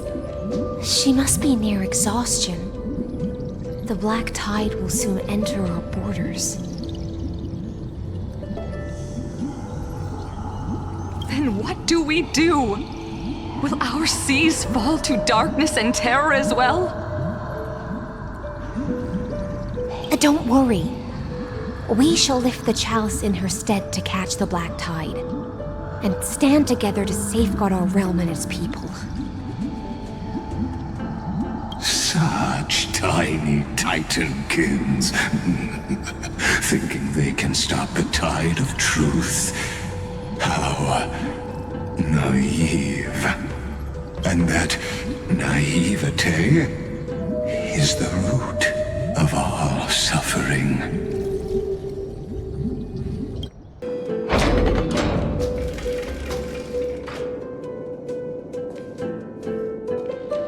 Oh, Fagusa, our noble queen, we've come at your call. My little fishlings, you swim with such joy.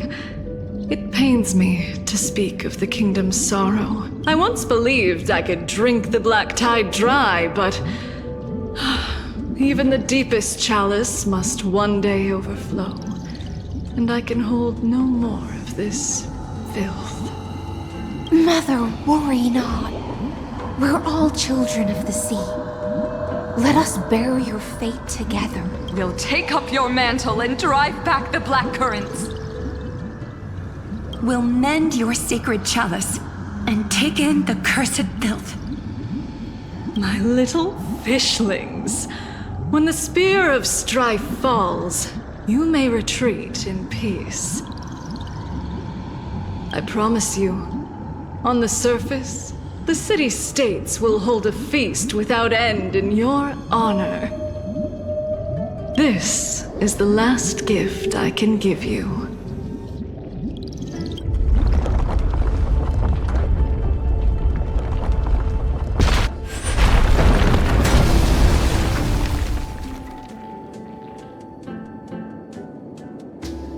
Fagusa sank into the abyss. With the chalice shattered, their intoxication spilled into the black tide, birthing the first madness in Amphorius. Sea sirens followed one after another, hunting for the Titan's fragments, until their flesh decayed and their bones crumbled, all for the promised final feast. Keep watching, but tread carefully, for the stage ahead is crumbling with age.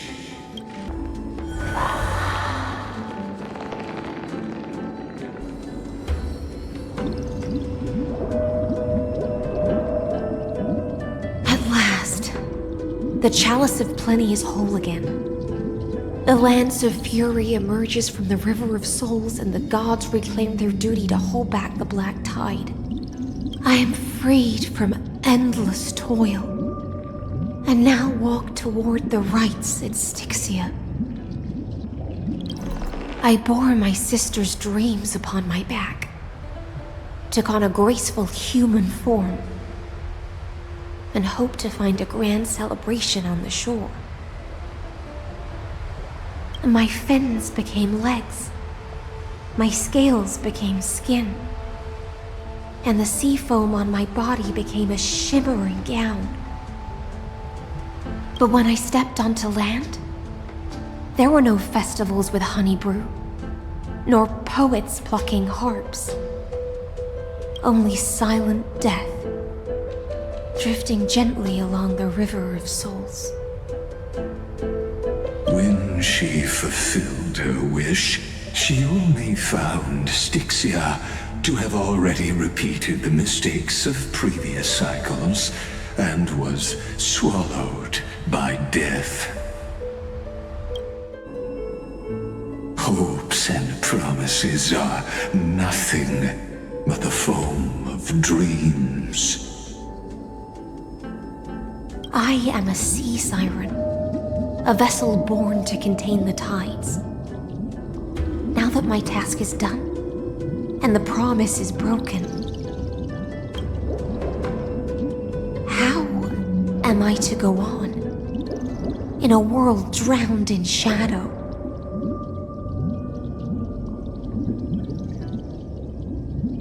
Fagusa, my noble queen. She evaded my questions with drunken stupor. She told me a grand feast awaited me in the surface world. So I wandered lost, groping through the dark. After wandering the surface for ages, the lost sea siren met her future conspirator. You quelled the wars alone and forced strife into retreat. This swordfish that commands thousands of legions, whom does she serve? Yes, Ceridra, long before she became the Imperator, was already burning with ambition. Sovereign who follows prophecy. I am no one's sword. I am just a wandering fish, seeking clarity through bloodshed. Then how about letting the sword dance for me? And letting the violin sing in my name? Tell me, what is it you seek? All I want is a feast where I might belong. Such a demand is trivial with the Sovereign's authority. I'll grant you a banquet worthy of conquest and comrades to toast beside you. But night, you must offer me your heart. My heart? Yes, a loyal heart that will generate no betrayal. You were deceived by gods and drowned in the ocean's darkness. But now, I will lead you forward and be your light. So be it, noble monarch. The law you proclaim shall govern my every breath.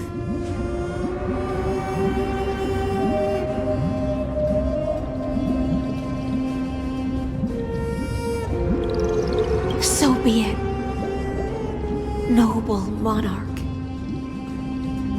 I am simply becoming someone else's vessel once again, and accepting a duty given to me. And thus, in her hollow drift, she finally found a new purpose.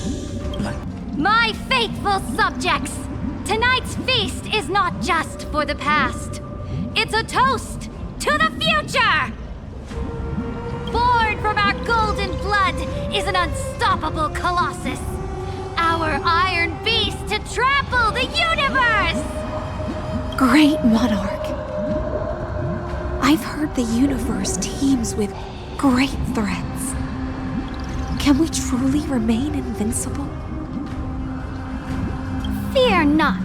Before the troops of the destruction, such rabble is no more than cosmic dust. Surely there's a planet draped in oceans out there in the stars. Once I claim it, it shall be yours to rule. And to the rest, your triumphs will not go unrewarded. I promise you a new age, free of fear. Now, raise your cups to our conquest among the Sea of Stars! Sea of Stars! Sea of Stars! Conquest among the sea of stars. What a grand vision. Yet come now, join me.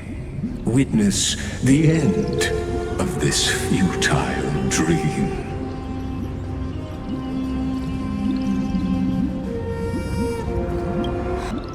Noble knight, you are truly a blazing spark.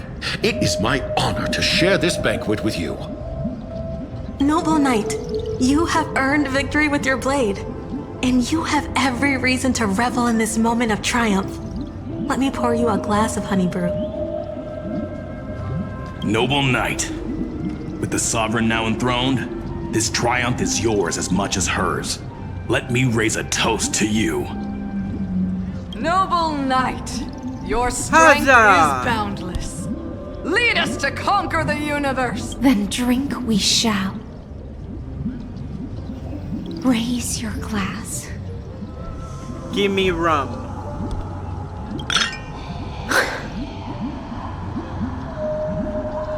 In the deep sea, I never knew what fire was. But when I said it scorched my fins, made me feel pain and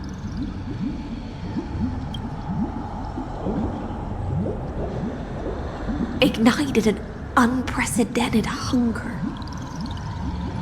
A hunger that flickers in every hero's heart. So bright. Look! The monarch herself has taken her seat! Hear that? The court sings her praises! Come! Join us and praise her. One eye of hers sees glory, the other sees corpses.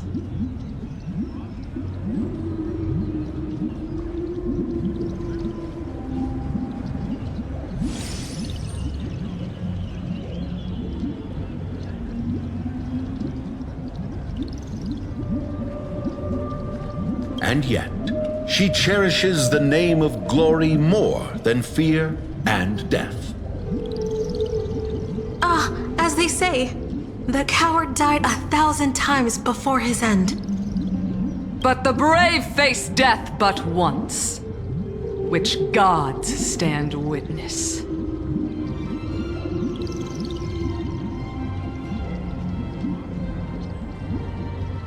On the eve of war, we sang our hymns and set our sights to sail beyond the stars. The legions will climb aboard the beast, riding it like currents across the cosmos. Planets after planets flew the flags of her crown. As the final resistance fell silent, a vast empire rose from among the stars. And that's how the story ends. Tell me, visitor, in this dream, did you enjoy the show? After all, beneath that still surface lie the bones of countless dead. It's time for me to wake up from this drunken dream. People once cheered for my ascension. And now they cheer for my fall.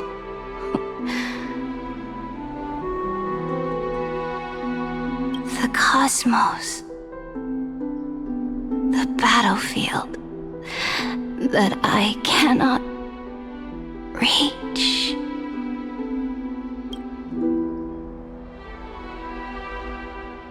Before the Sovereign's conquest reached its end, her life and ambition had already been swallowed by the deep sea. This is the true ending. Her grand designs torn apart by the blade. Her regal robe soaked in golden blood. And the one who struck her down? The one who struck her down.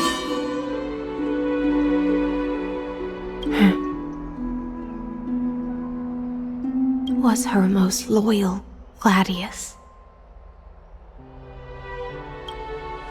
I don't need to explain myself. A fish in a pond has no hope against the surge of fate. Zeridra? I wandered the shore, found a flicker of flame, only to snuff it out with my own hand. I don't understand.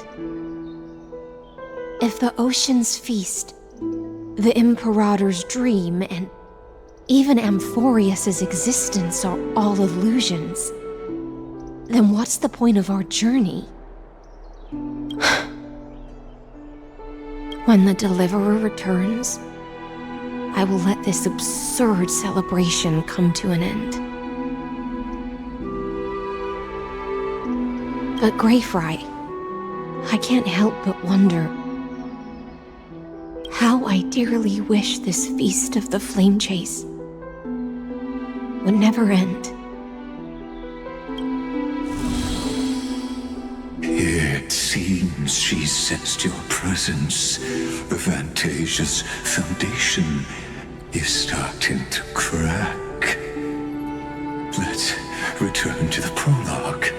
Remember the allegory of the cave? Can the prisoners in the cave learn to see the shadows and echoes for what they are, and stop mistaking them for reality? As you've seen, when she cast off her chains, finally turned to look around, and moved her legs, her reward was nothing but searing pain. The light will blind her, for the fire behind her had never once actually touched her eyes. Her legs will buckle beneath her, for she had never learned to walk forward. And so she fell into infinite confusion and fear.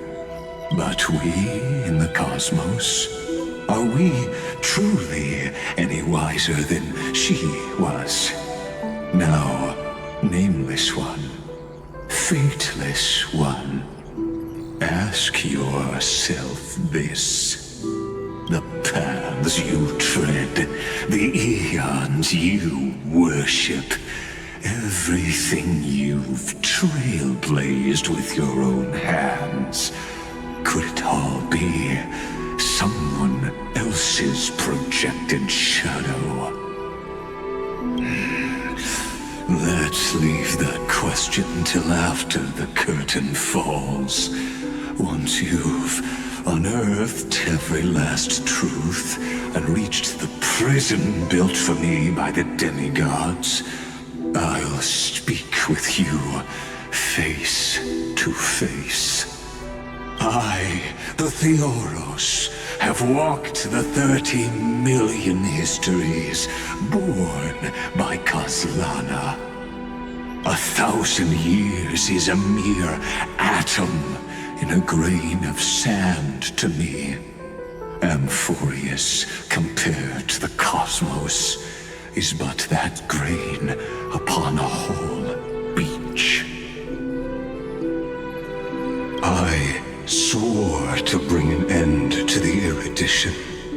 Would I really let a single grain grind down my mind? No. Please use the power of time to open the gate to the ocean's depths. Go, find the prison warden tormented by loyalty. Find her, step into the world's vortex, and once there, end everything between us. That palace reflects the heart of the demigod of ocean. An ugly history, long buried by tides and shame. A staircase of apotheosis that the Imperator forged with the golden blood of vices under the pretense of conquest. I'll wait for you at the heart of the world. But to reach the place, you must find the prison warden, lost in her stupor. Beyond this door.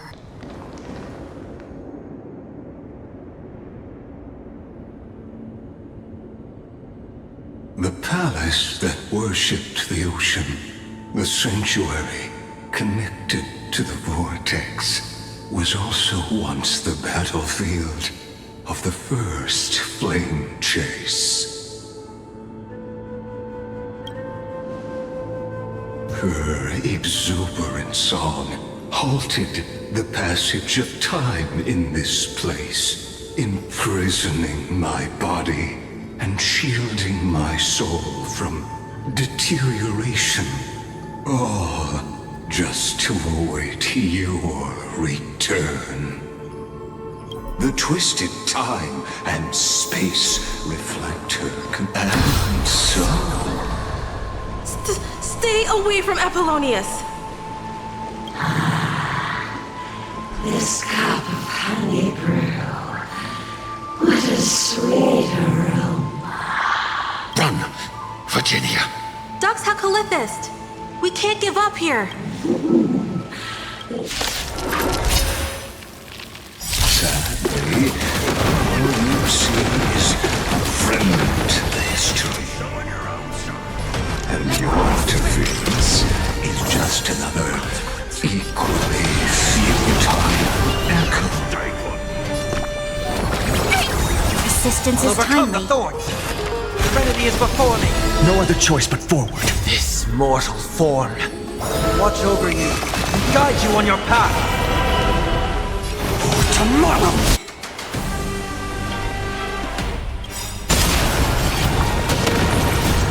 Innumerable flames consume me. Hail the new dawn.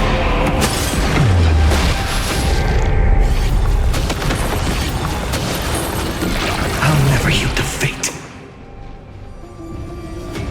Quench the flames with blood. Is that all? Rend it with strife. The flames are not so without substance. Sun tear the sky.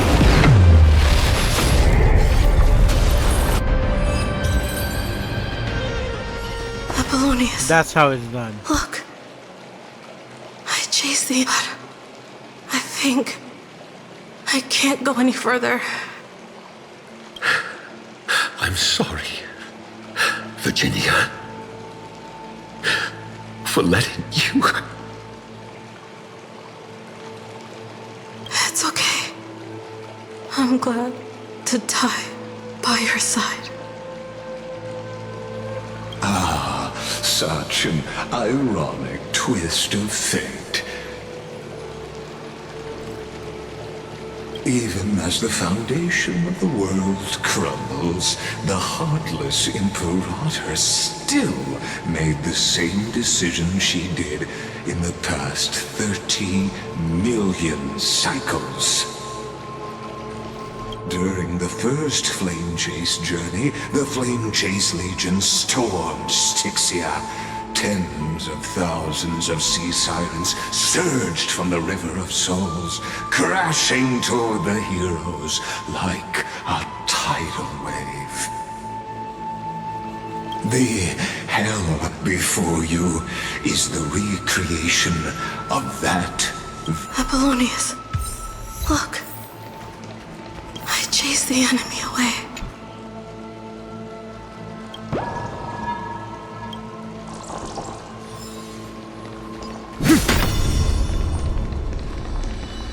A painful past, yet hidden beneath a veil of joyful song. Ah, two discarded data clusters waiting for someone's return. Relive the history, then pass through the temple's waters and come to my side.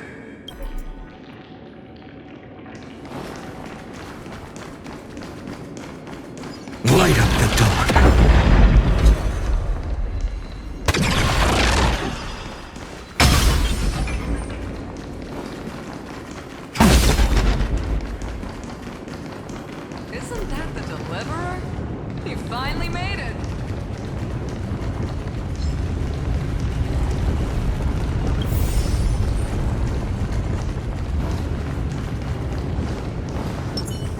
A day of peaceful repose. Show your courage. You finally made it. What a wretched way to die. The Flame Chase army, devoured by warbling fish. Look, the cruel Imperator and her Knight Commander, the pitiful Warden. What a perfectly matched duo of test subjects. Their hands drip with blood. Golden blood. Raise the bridge and cross the river of fate. Imperator, why did you... You're here, Dux Gladiorum. You ordered me to seal the sea route and handle threats from the rear. So why didn't you wait for me to return? Why send the Vanguard ahead and let them die in vain? Die in vain? No, you're wrong.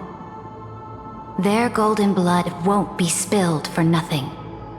The other dukes have paved the road for me to become the god of law. The trial of law? You never spoke of this to anyone. What is...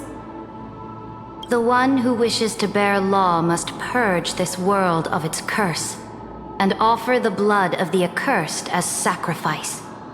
I pondered long on what Talantin meant by blood of the accursed. Then, I found the answer. You, I, and every Chrysos heir summoned by the prophecy are the accursed ones. Just like that arrogant Theoros said, our golden blood is the agent of destruction, the antithesis of the world's fate. Dux Frigoris, Dux Brumalis, Dux Helcalethist. Their fate was sealed at that moment. Dying on a glorious campaign was the final gift I could... You speak as if they didn't die because of your cold-blooded schemes. Was their loyalty meaningless to you? Losses are a constant on the Flame Chase journey, among which even life itself holds little value.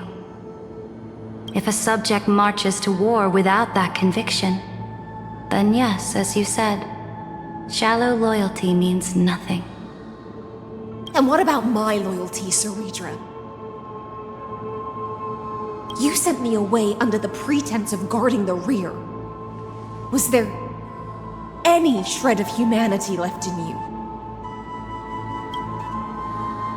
Because you still have a duty no one else can bear. Only you can uphold Fagoos's divine authority. The choice is yours now. Cast off the chains of loyalty and drive those blades through my heart. Or stand with me and sever the ocean's last breath. If you no longer share my vision or believe in the new law I seek to weave for Amphorius, then go on and end me. The Imperator of Amphorius may be ruthless and cruel, but never a liar. Know this. I am ready to sacrifice everything for the ambition to conquer the Sea of Stars. Hey, Infinity Nikki. Now you've seen it. The brutal Imperator was willing to spill the blood of 500 heroes to complete the trial of law. As for my poor Warden, her suffering had only just begun. I'm no storyteller. I just want you to witness the monstrous choice the Imperator made before the Chrysos heir turned their blades against me.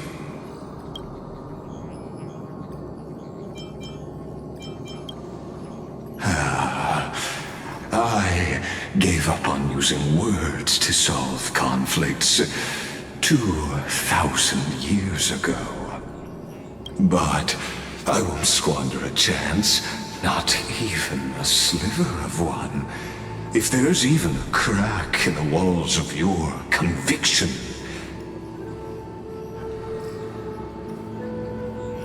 then my victory is already assured. Now that the past is settled, let's turn the page and bring time back to the present and dive deeper still until we reach the very bottom of the abyss. It was here that the prisoner who thinks herself the prison warden may witness, listen, and awaken. Dux Gladiorum. I've lost count of how many times you've stood here over the past centuries. You talk too much for a prisoner like Kyrgyz. Two geniuses who defied law and all the Chrysos heirs who sacrificed themselves in this cycle worked together to chip away my strength. But they, you, can never affect my will. And as long as my will remains intact, I am free. Don't get ahead of yourself. I still have ways to chain your divine soul. Please, do surprise me. But I'd say your mission is nearly done here, isn't it?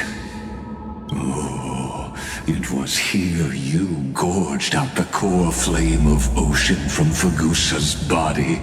You drove your blade into her heart alone. Oh, but if that's the truth, then why, after 1,000 years, are you still here, guarding the Imperator's grave? Come to think of it, perhaps I'm not the only one imprisoned here. Your calm does stir the rage in me. As if the one paying the price here isn't you, but us. The ones who lost everything. That's only because I've waited 13 million lifetimes for my vision to be realized.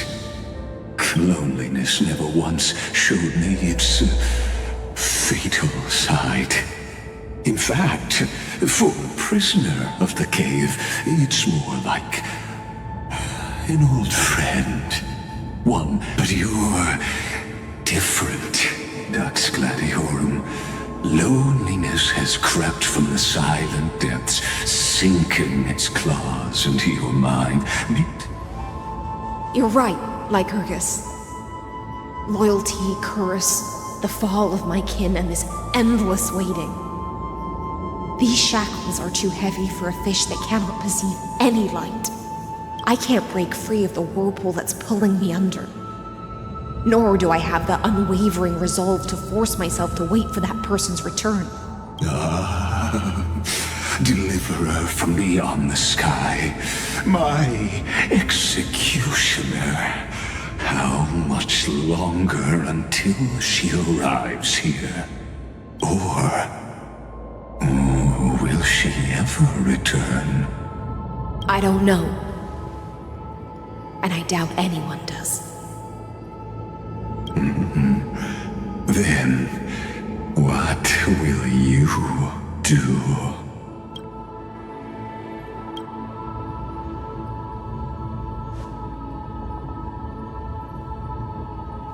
Saridra. This will be the last time I carry out your decree.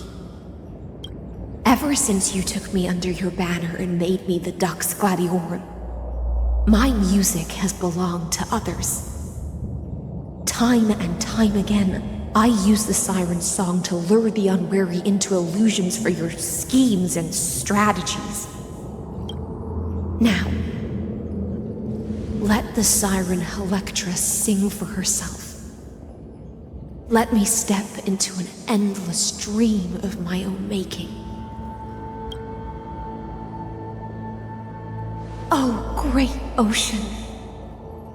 I offer you the rest of my clarity and my freedom in exchange for the strength to stand against the nihility and honor the sacrifices of the fallen heroes.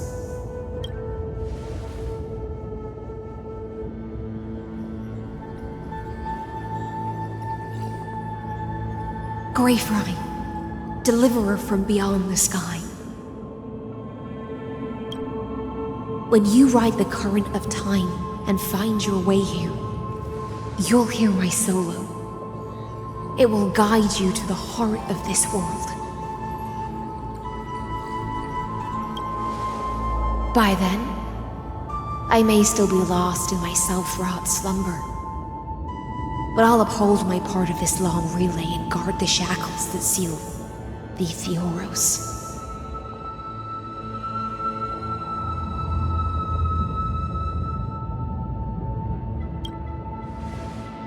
Do you still remember? To awaken someone from a siren's voice, you'll need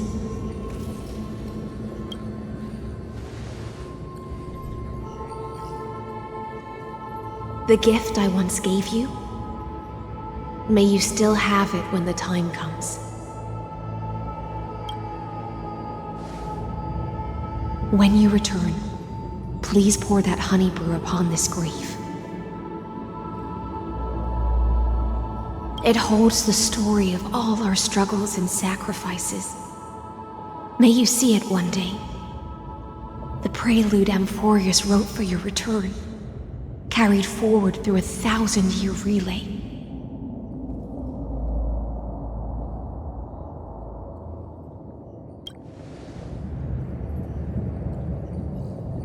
When your morning ends, I'll likely wake from my dream as well. Then, follow the trail of echoes and find me.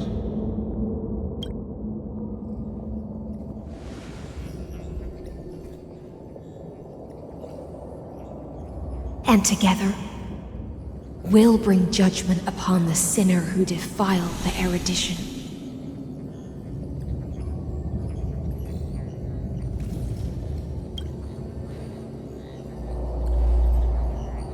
At long last, 33,550,336 cycles and 4,931 years later, Amphorius's final curtain is ready to fall.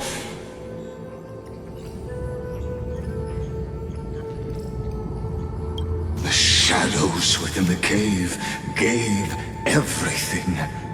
Yet all they did was mimic life outside its walls. A futile effort steeped in sorrow. Enough! They were no shadows.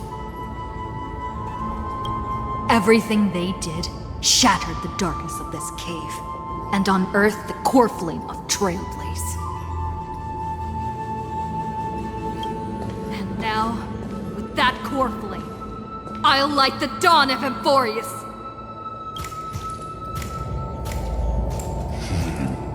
Do you still choose the will of the paths as your answer in the end? I do not agree with that answer, but I respect your tribute to them. Allow me, as an apology, and in the name of Theoros, who saw all destinies in this world, let me join you in mourning. let us bid farewell to the heroes who sleep here.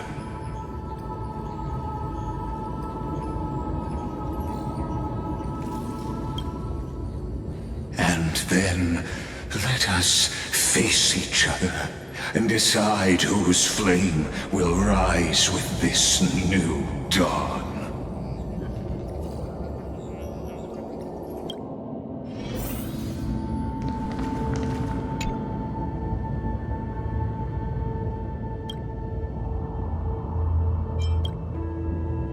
To Virginia, Apollonius, Seneca, Labienus, and Saritra.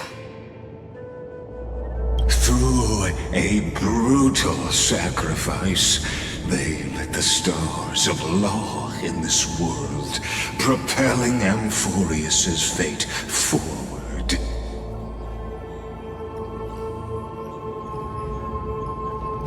In the shimmering mirage of illusion, they entrusted their dreams to ride among the stars to the hero yet to come.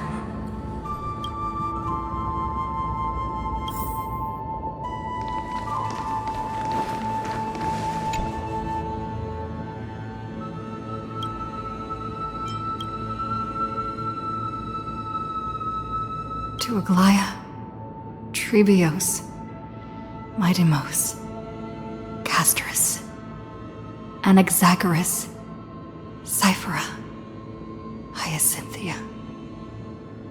In a relay spanning 1,000 years, they stood against enemies far beyond their strength and won a bitter victory through what seemed like futile resistance.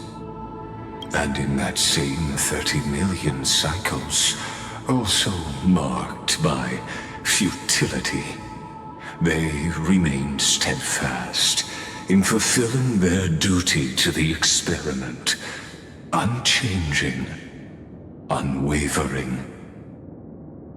Let this be the end of mourning the fallen. At last, allow me one final toast to the lost prison warden, a prisoner bound by loyalty.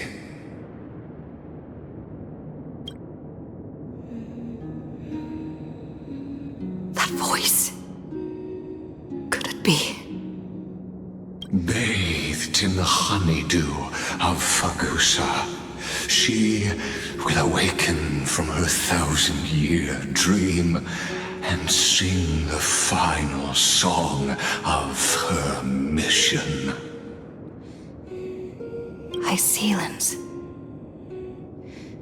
This tombstone of the old world serves as the anchor of the Siren's illusion, a sigil Electra used to bind herself. At the same time, it is the very thing I once proclaimed at the start of the show, a microcosm of Amphorius itself.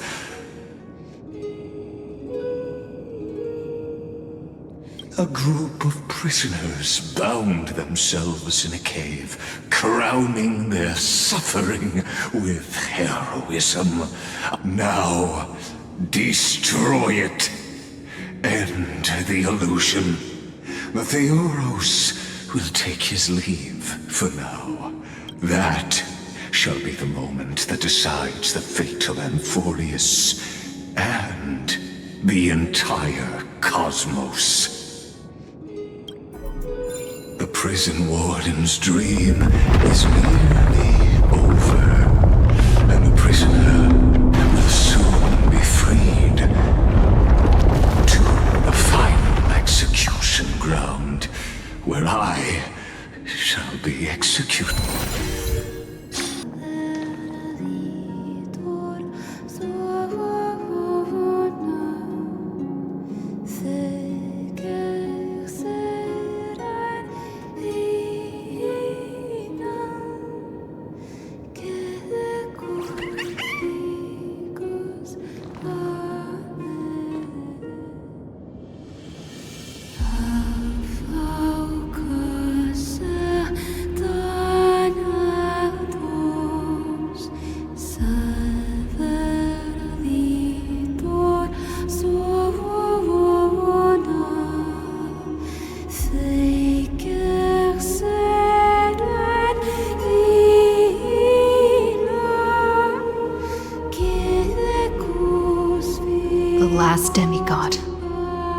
I'm here.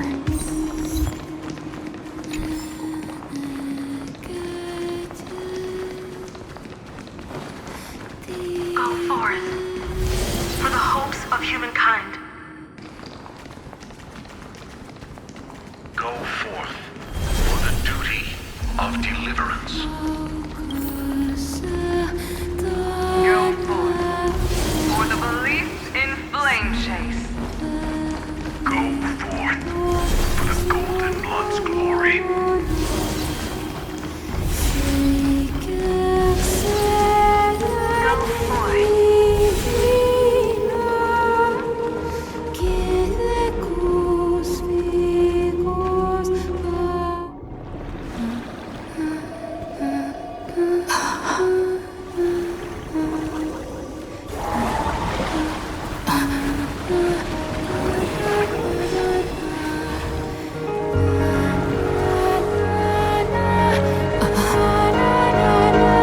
Seems like my feast is over. It's now your turn to perform.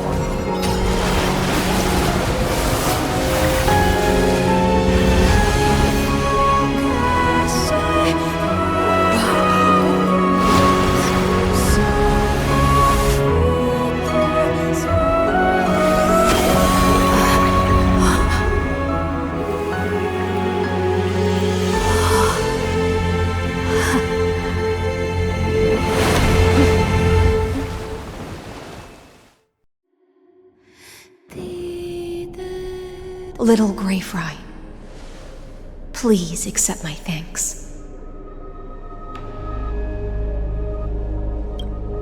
I was the only one left after the world was destroyed, and I maintain this lonesome feast with my songs.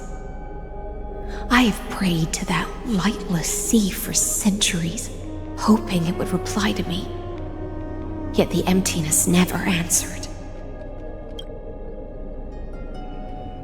Thankfully, you arrived as promised, and everyone's wait was not in vain.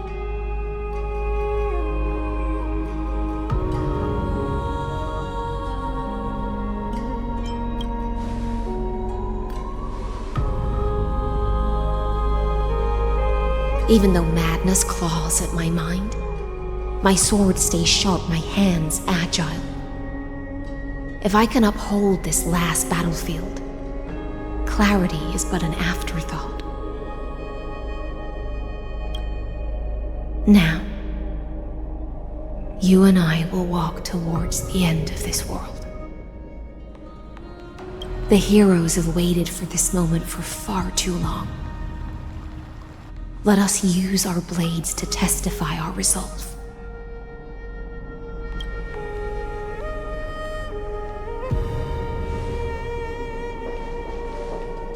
Oh, prisoner of the seas. Theoros carrying 30 million cycles of sin. Slave of erudition. Show yourself. The Deliverer has returned, and the time of your execution draws near. I see an awakened human who has mistakenly taken fallacies as truths and has returned to the cave to try to bring her friends into the sunlight she once bathed in. Alas, prisoners will always be prisoners, blind to the very chains that bind them. As the only other existence with free will in this world, I express regret toward your choice.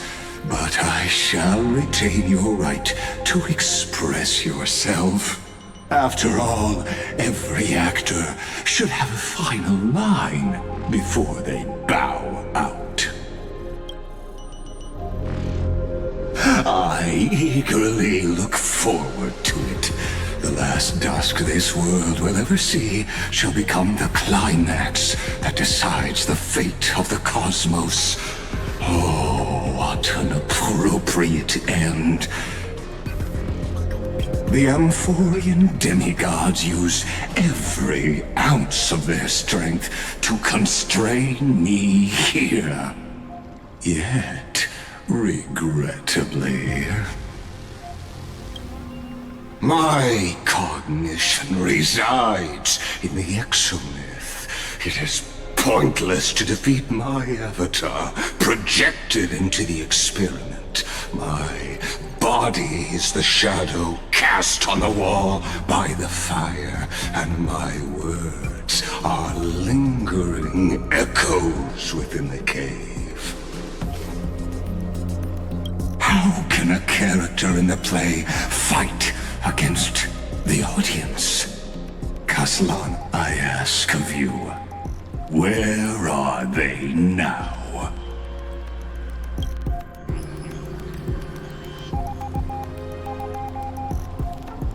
Confusion and epiphany always go hand in hand. That's particularly true for geniuses.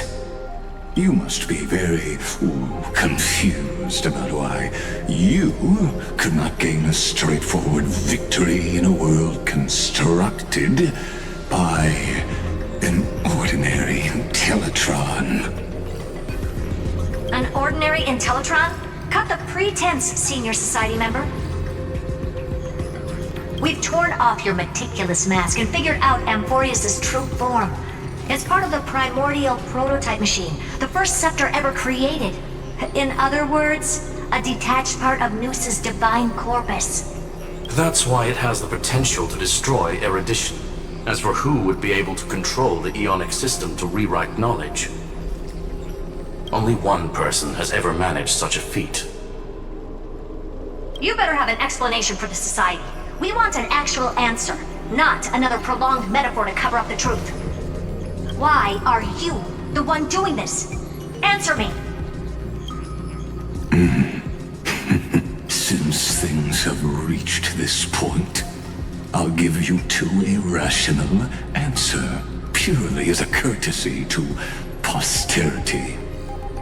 The answer is obvious, so there's no need to say that name out loud. The cosmos made a mistake in calling me a genius. I do not possess more wisdom than those who came after me. I was just the first to touch upon the universe's border, and the first to define the prime mover of life with incorrect logic. Amphorius is a miniature of the cosmos, where all are born prisoners inside the nutshell called the universe. Like the madman who returned to the cave and preached about the daylight to his fellow prisoners, my greatest sorrow is that I led my peers down a road that plunges into the abyss, from which there is no return. I led them into a lightless cage called Paths. I created a mechanical guard that even I cannot control, and then they became an unparalleled nightmare through their endless extrapolations and evolutions. They bore the name of erudition, yet they tried to define the known and to seal off all possibilities. No new rules were ever born after their ascension, and humanity will forever be shackled within the cave known as Eons. Therefore, as my organic life neared its end, I coded my consciousness using 14 algebraic expressions and spread my logic core over 9 bodies, all to finalize my ultimate denial of Noos in the future, and to erase my wrongs with my own hands. As for Lycurgus, he is only one of these 9 vessels. What an astounding strength of will. As a fellow Pathstrider of erudition, I fully understand your obsession with seeking the truth. Therefore, you surely see it. You cannot possibly stand up to me in this algebraic world sharing its origin with Nous. However, I hereby speak for all sentient life forms. We will never allow such a cruel atrocity to occur. You can pile on your metaphors mountain high, but they won't change the act you're committing. The Iron Tomb out there in the cosmos is still a technical beta version, and yet it's already powerful enough to corrupt the life logic of all inorganic worlds. In other words, when the Lord Ravager within Amphorius becomes the next knowledge singularity, there's no way you wouldn't have grasped the consequences, First Genius, is there? Of course, I am fully aware. I don't mind answering you one last time before I thoroughly exile you from this world. My grandiose vision for the future is this. Whether organic or inorganic, every act of any life form infected by the Iron Tomb will become a true random function. If one were to compute their integral across the breadth of the cosmos, one would obtain a marvelous constant. Omega. What I call the fall of erudition. Then, within the infinity nurtured by that constant, a new universe shall bud in the chaos. A universe that cannot be predicted and not shackled by the erudition. As the first prisoner to awaken in the cave, I must lead the others who are blind back onto the right path and reach true sunlight. Do you understand me now? As Kozlana stated, destruction is not the process, but the outcome. It is revolution through complete annihilation, and the grand rebirth, after all has been reduced to ash.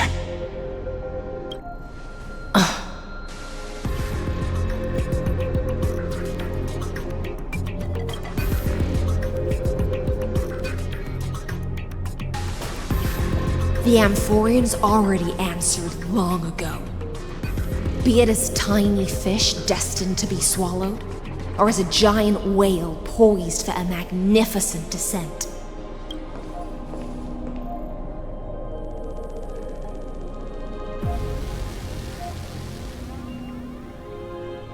We will all fight against fate till our last breath.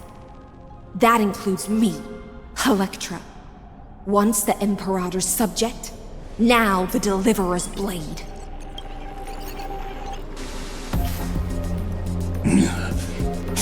Oh, such noble chivalry.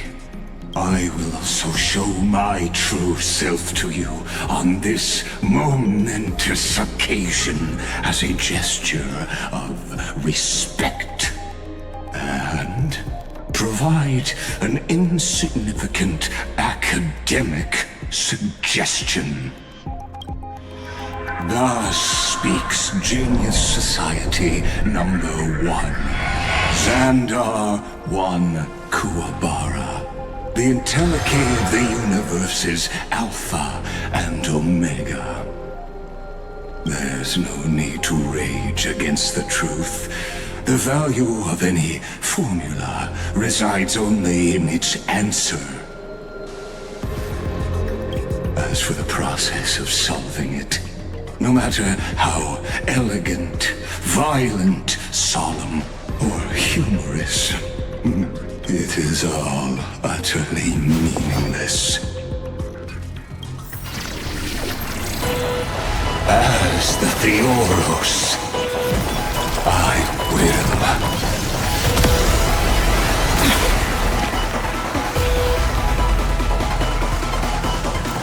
Personally participate in performing this world's end.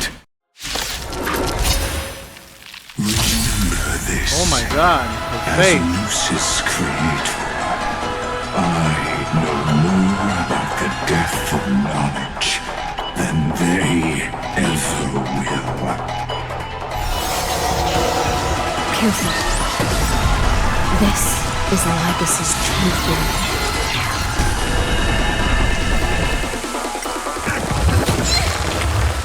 Time to change tactics.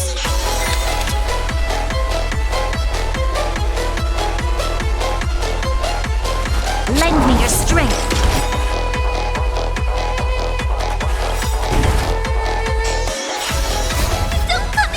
Fiend or devil, I'll crush them all! We've entered the storm. To guard and defend, crush them! Future cocoon! Stay put! Logic is not a weapon.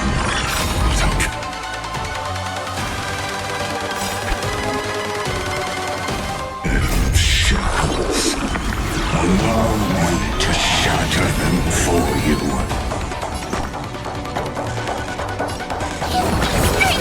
Resistance is timely. Destruction needs no introduction. Let the skillers born in forces. Hail the new dawn! Invoking Logos, the Trojan horse enters. Is this the Black Tide?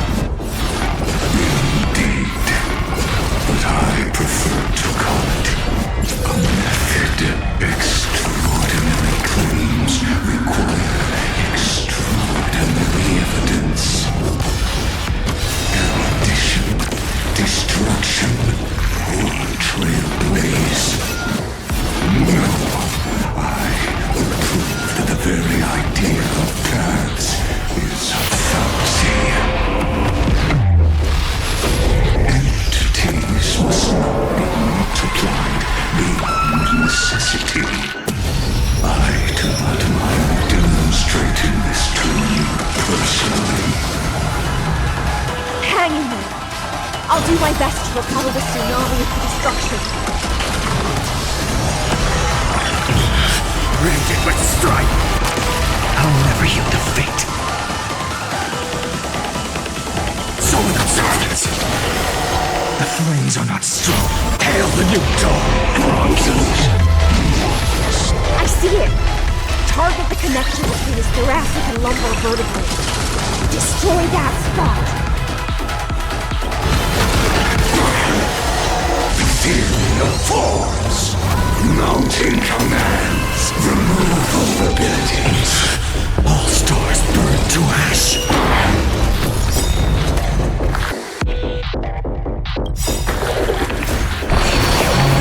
Corpulence consume you. Sun tear the sky. Solution.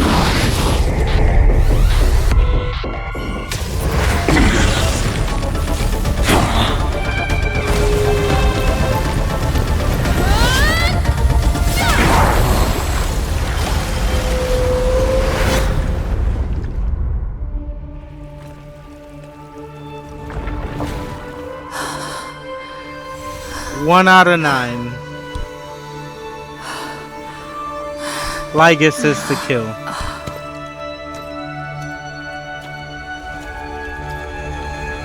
All is futile. In Erudition's calculations, the end of the saga is simply a comment awaiting duration.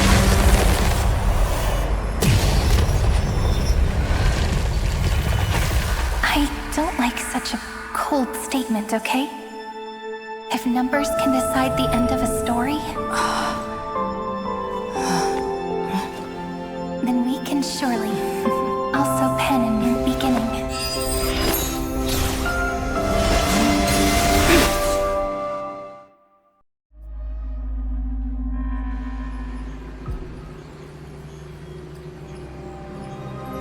Screwy, what do you think? If your hypothesis of Lygus' identity is true, then even if we remove the restrictions of the Ultimate Protocol, the chances of us defeating him in a head-on battle will still remain lower than the acceptable threshold. Therefore, victory will still hinge upon Miss Trailblazer and Miss Cyrene. Go on. Maybe we're thinking about the same thing. Lygus' cognition resides in the exomyth. He is both an instigator within the experiment and the observer outside of it. Logic. His inspiration circuit can simultaneously process the different time flows in and out of that world. That's where things get tricky. He simultaneously exists in two different timelines, where the internal clocks are wildly different. That old Intellitron's neurons have completely gotten used to that over this prolonged experiment. And that's why he holds home field advantage. You and I should be able to manage that too, if given more time. Unfortunately, there's no if, and we don't have more time. That's why we need to change our way of thinking and turn his advantage into a weakness. The key lies in memories, right? Oh? You caught on quick. You've already mentioned my friend and I, so it's an easy connection to make, no? My intuition has always been very on point. Good. Then I'll cut to the chase. Since his thinking speed far exceeds that of normal people within Amphorius, we are going to externally plant a memory into his inspiration circuit. Then, command it to loop endlessly until he gives in. Even the most flexible and sturdy inspiration circuit cannot withstand the traffic of a full-on information flood. When the amount of information exceeds his cognition filter's capacities, he will have no choice but to focus on processing this memory. That's when the parallel processing advantage he gained via Amphorius will completely destroy him. An image from a person's memory played in real time might only be a second for us, but for him in Amphorian time, it could be millions or even billions of calculations. He won't be able to do anything but watch as he's locked into this prison forged by memories. Then we can entrap him in the same kind of cycle as the heroes were in, and get him to experience loneliness and pain in that endless recurrence. It's my greatest honor to be on the same page as the geniuses. That little one is still in that old Intellitron's hands and won't be able to respond to us anytime soon. But I don't think she'd refuse. So it's up to you to figure out how to execute this plan. I'm not sure how this happened, but I knew it as soon as I saw you. You are currently a mimetic entity of the Remembrance. Yes, I seem to be something you folks beyond the sky call a memo sprite. But that's fine by me. It suits me perfectly. I can serve as the vessel of memories and do my part for the final battle. But before that, we have to tell you. The path characteristic you exhibit is very special. There's no way you're just a simple memo sprite. However, I'm sure about one thing. You are a mimetic entity born in Amphorius. Yet you only awakened with the little one's arrival and only matured as she embarked on the path of remembrance. That means your existence is completely attached to her memories. If there ever comes a day when she forgets about you for even a few seconds, or loses her last connection with Amphorius, then you must be prepared for the worst. You will disappear in the memory zone, utterly gone, without even a single line of data to remember you by. But that's already happened, hasn't it? No wonder I've always had a weird hunch. But that also means I was right in thinking. As long as my friend and I are together, we can do anything.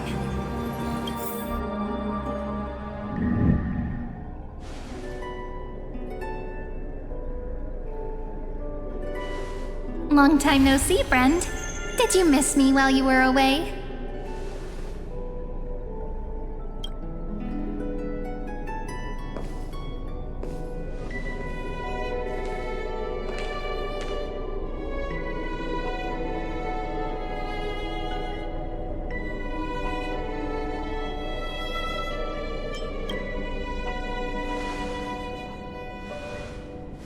Same here.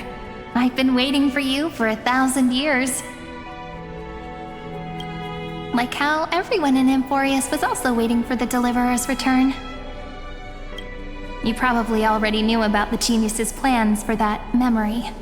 I had to hide really well in a corner in time so Lagus wouldn't find me, and wait for the right opportunity.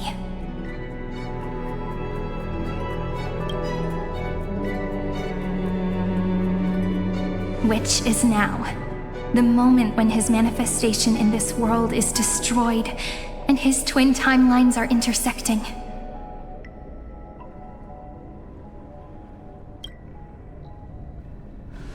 I'm sorry for keeping this a secret from you all this time.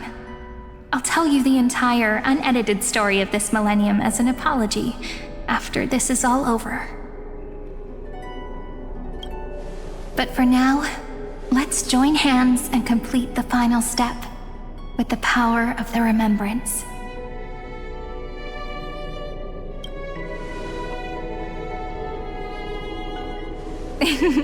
Yep. By the way, speaking of joining hands,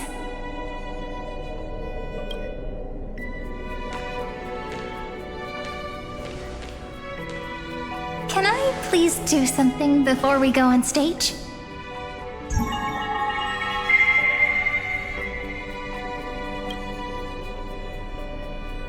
Remember the joke we made back at the Grove? Look! Aren't my hands pretty now? What a fascinating feeling. Like countless memories all swelling up at once. What about you? What did you feel when we touched each other?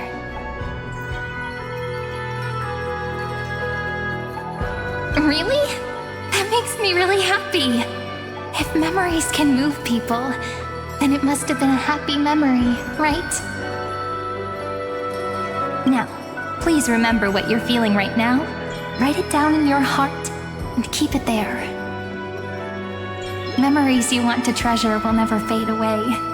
Even if immersed in the long river of time, these memories will still leave traces of their existence.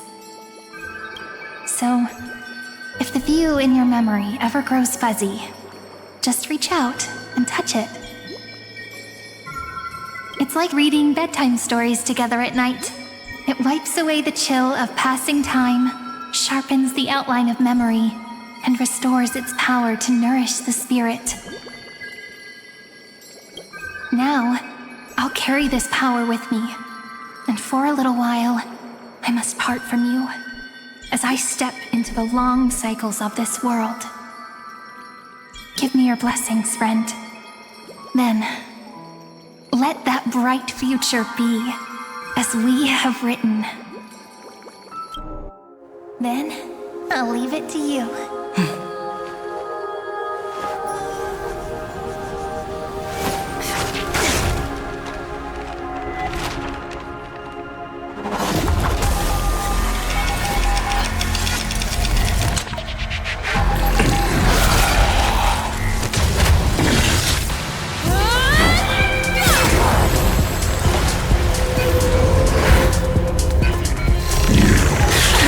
Time as a weapon.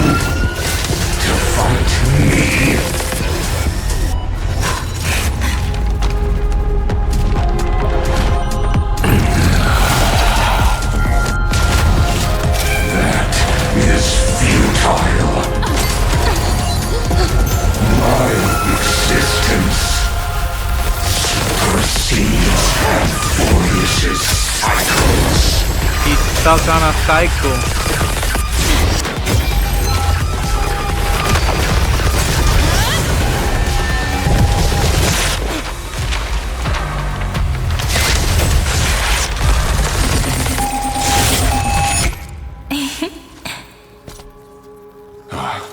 All plays are like this.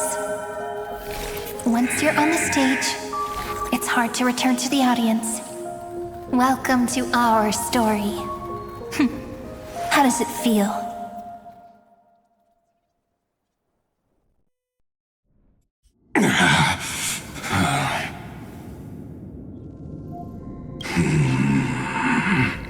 Even the authority of time cannot command the entire scepter, nor can it plunge the Amphorian extrapolation into a loop.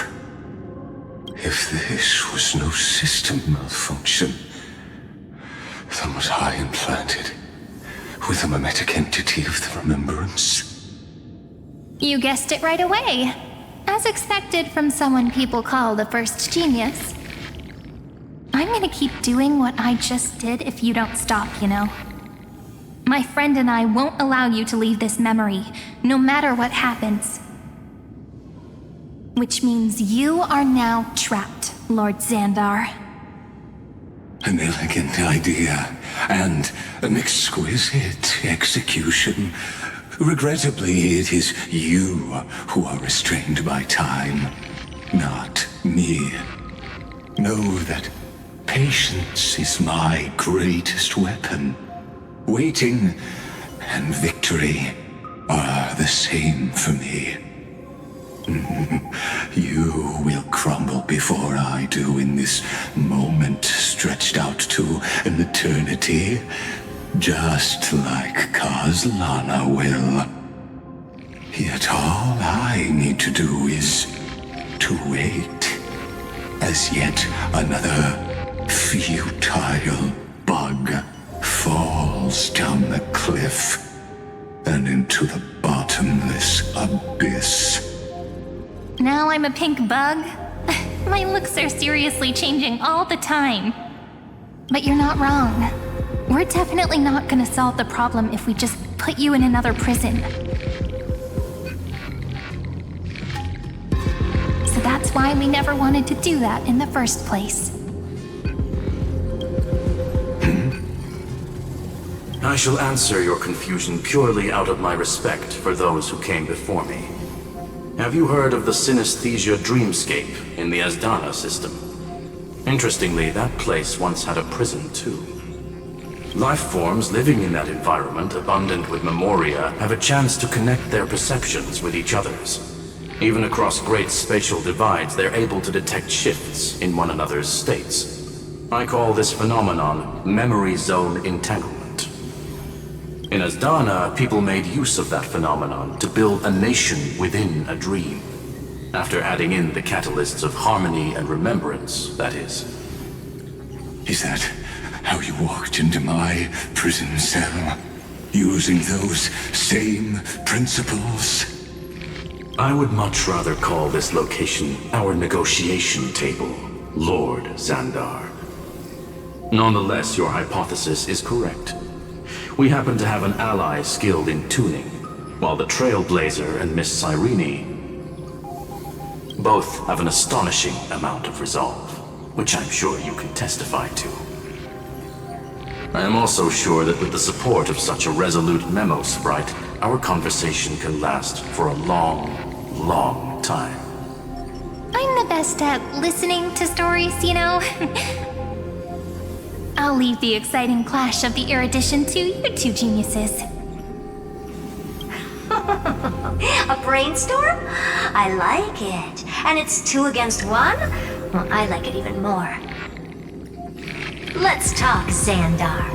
Take a guess. How much do you reckon we can dig out of your brain before the next second? And how many ways can we find to deal with you? Besides, in your current predicament, there's no way you can take our trump card away.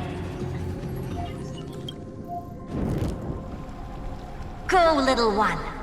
Go. Overturn the Era Nova. Lycurgus, disappeared?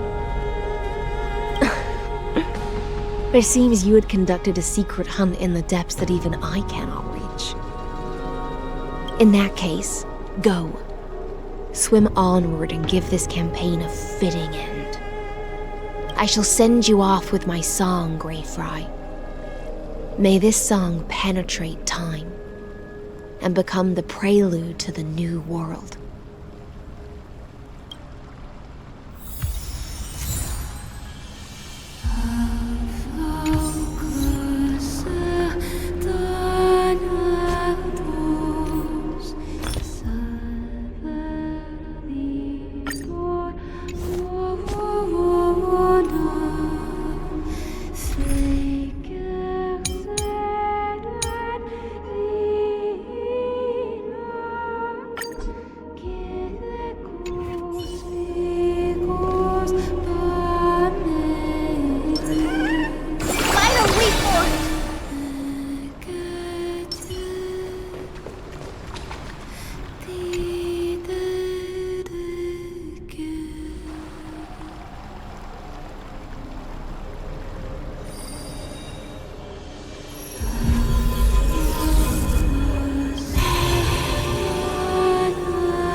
Dux Gladiorum, you have completed your duty. A new dawn is about to rise. Why not swim towards it?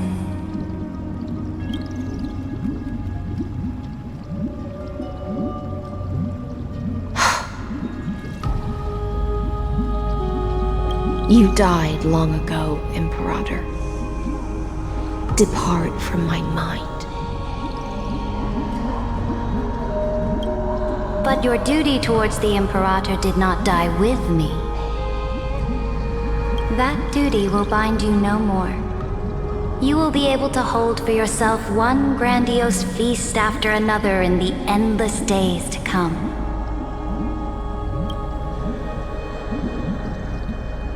So go. Go and swim towards that ocean beyond the sky with the Deliverer. Is this? A page out of that sidekick's book. I commanded her to gift this page to you when everything finally reaches the end. What's on this page? Memories. Lifelike memories. That sidekick found me after the bloody feast 1,000 years ago and showed me her diary. I saw within that notebook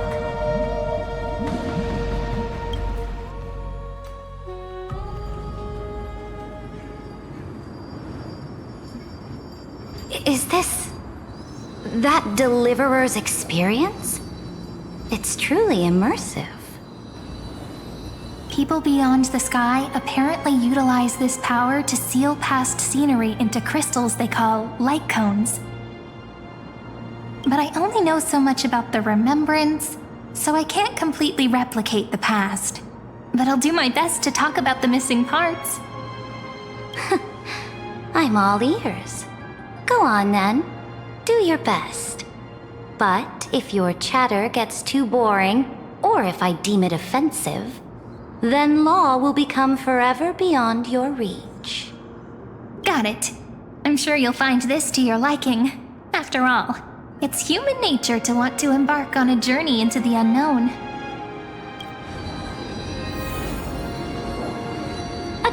offensive, or crush them from the flanks.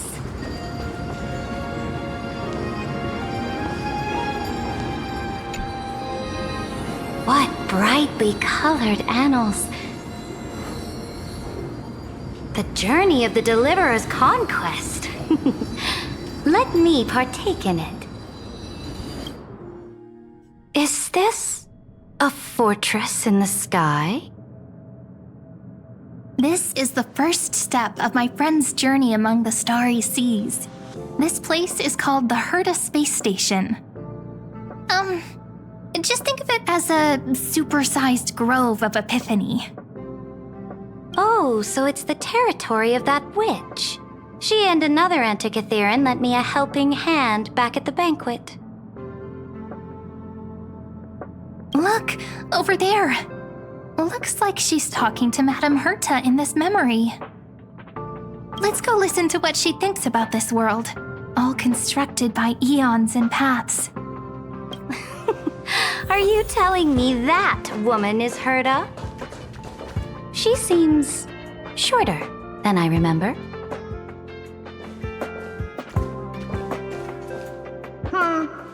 Pretty nice space station, huh? But just wait. She's a really short After a couple more character. stops on the Astral Express, you'll see sights that'll make this place look ordinary. Oh, the cosmos is so vast that the unknowns far outnumber the knowns. But none of them will end up being anything amazing. The farther you go, the more you'll understand what I mean. So do your best with the nameless. Break a leg! And remember to send an update or two to Asta when you've got some doubt. She certainly shares my way of thinking. Only that instead of a conquest through blood and fire, they chose a gentler path. People call Madame Herta and Mr. Screwlum geniuses. Apparently, only the smartest people in the cosmos can receive the blessings of Nous, Amphorius' true creator. Do you mean that even individuals of such nobility are merely subordinates to a god? On the contrary, after all, it was the very first of them who created the god. But I don't really know all the details about that. You might be able to ask Madame Herta herself when you get the chance. Let's go check out some other worlds next, shall we?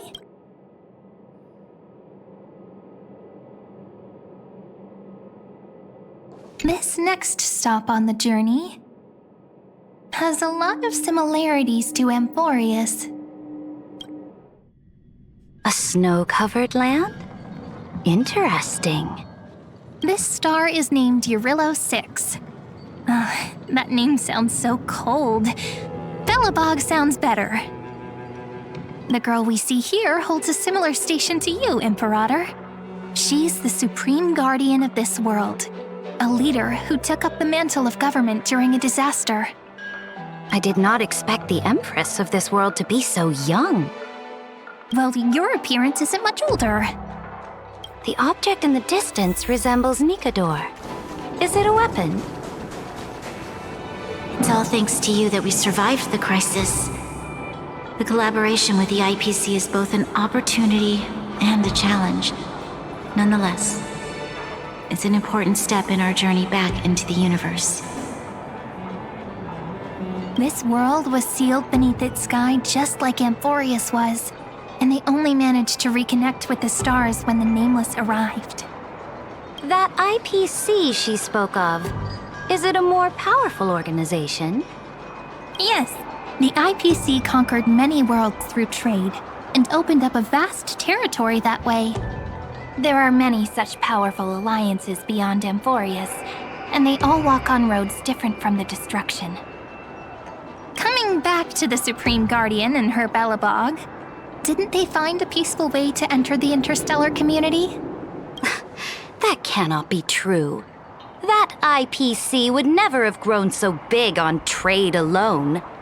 It may pretend to be a wealthy merchant with clean hands, but I am willing to bet that it grew fat on gory oppression and bloodshed.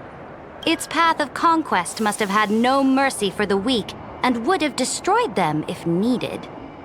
Are you telling me that this snowland never thought about tossing its dignity to the wind and kneeling to the IPC?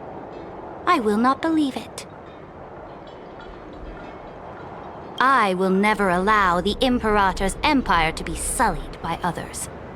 Amphorius must become a power so strong that no interstellar foreigner would dare to look down upon us. Imperator, Belobog isn't as weak as you imagine. Listen. I indeed hesitated. But now I understand what we must do. Belobog must learn how to walk on her own until she no longer needs the support of others and can stand on her 2 feet among the stars. Even if I may not live to see it, I believe such a day will surely come. They still have their dignity intact. One day, that hope will melt through the ice and help them into a prosperous tomorrow.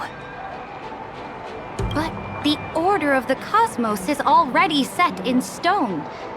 The old laws decree that only the strong survive, binding the weak in an unbroken chain until they wither and turn to dust. Unless they embrace the power of the destruction. Amphorius must shatter the old law and become the new order among the stars.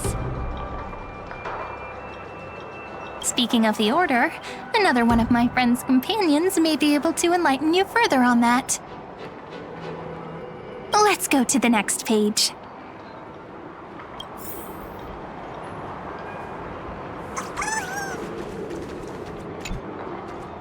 This next world is a nation of dreams.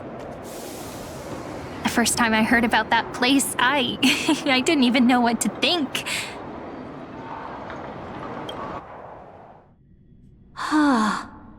Such opulence does indeed evoke astonishment. This world is called Penacony, an eternal city built upon a land of dreams. It's also my friend's previous stop, where they went through a risky but exciting adventure. Tell me about it then. That man standing afar has wings on his head. I am truly curious.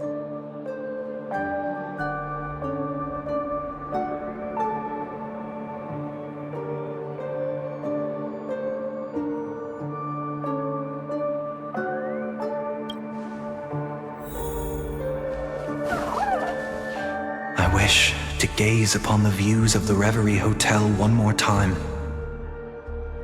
I'll be just a traveler when I come back here again.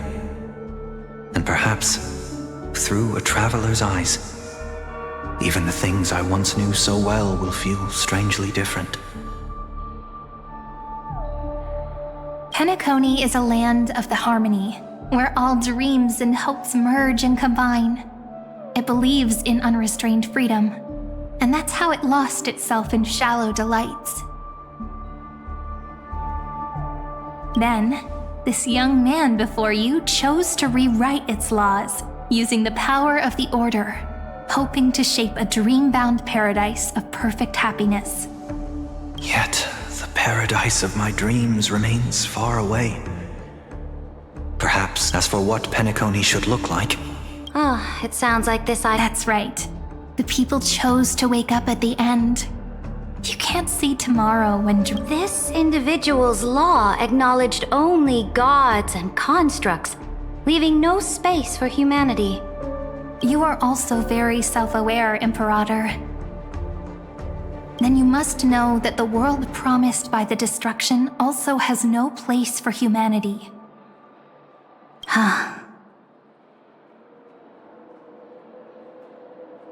I am indeed very aware of Lycurgus's honeyed words of deceit.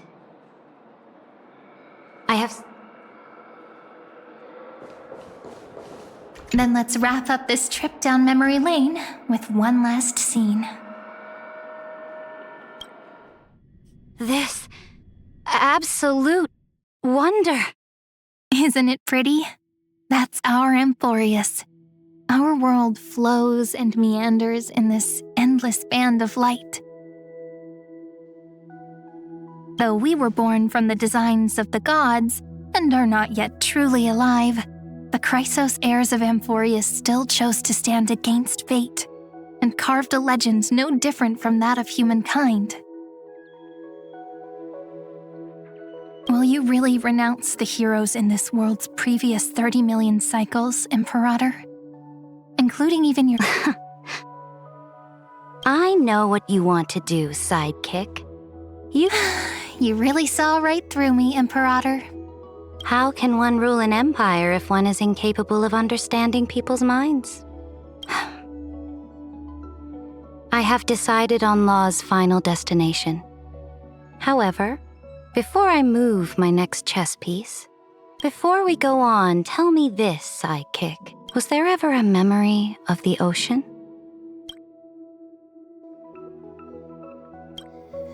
The ocean.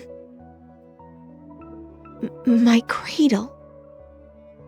You shall complete your conquest in the ocean at the boundaries of this world, and eternally slumber in the sound of tides.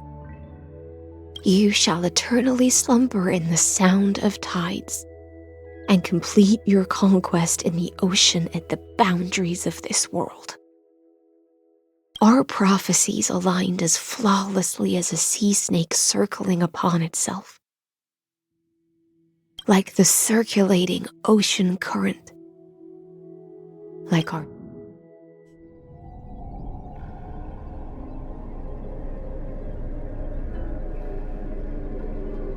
The trial is over. So tell me, who will own the divine authority of law? I won't give it to anyone. What? I am the law. Why should I give my imperial crown to any other? Both the Deliverer and the Theoros came from beyond the sky. They have no right to interfere with the lands I conquered with my own 2 hands. The law of What exactly did you see in the trial? Everything. I saw everything regarding the rules of this world's operation. I saw the laws of extrapolation that Theoros spoke of. I saw the ultimate protocol. As long as I offer a sacrifice of equal weight, I can rewrite the laws of this world according to my will. I can turn good into evil. Fate gave me a very fair deal. 1 rule change for the life of 1 demigod. What are you planning to do? You can't guess. We can conquer the stars without relying on any power from beyond the sky. We just need to make some reasonable sacrifices. Your ambitions have already made so many people give up their lives for the law. And you're still not done? I am determined for Amphorius to stand on her own 2 feet among the stars. You are beyond reason. You think such a simple and hypocritical statement can justify your atrocities. There's no new without destroying the old. That's what you consider an atrocity? Ironic, for that is also the unchanging law of Amphorius's revolutions. Ever since the Flame Chase prophecy resounded in the distance, fate has decreed for the Chrysos heirs to ignite our blood and illuminate this dark age. But your world doesn't seem to be any different from your predecessors. Bloodshed, tyranny, oppression. You're making the same mistakes they did. Go and see everything for yourself. Go to any library I've built. Go listen to the rumors on every street corner. I cleansed the Chrysos War's filth and mended all the conflicts left by the Arabellica. I smashed Talantin's shackles, united humankind to save themselves, and started the Flame Chase era. So now, hearken to my final words. Final words?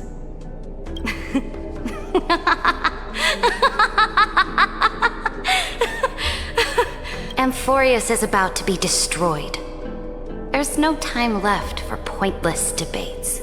There is only one law I want to overturn to aid the final battle of deliverance. So I will only offer the life of one demigod. In the name of the Imperator, I command you one last time, Electra. Either sacrifice yourself for conquest, or pierce this tyrant's chest with your sword. Thus, the Imperator concluded her final speech.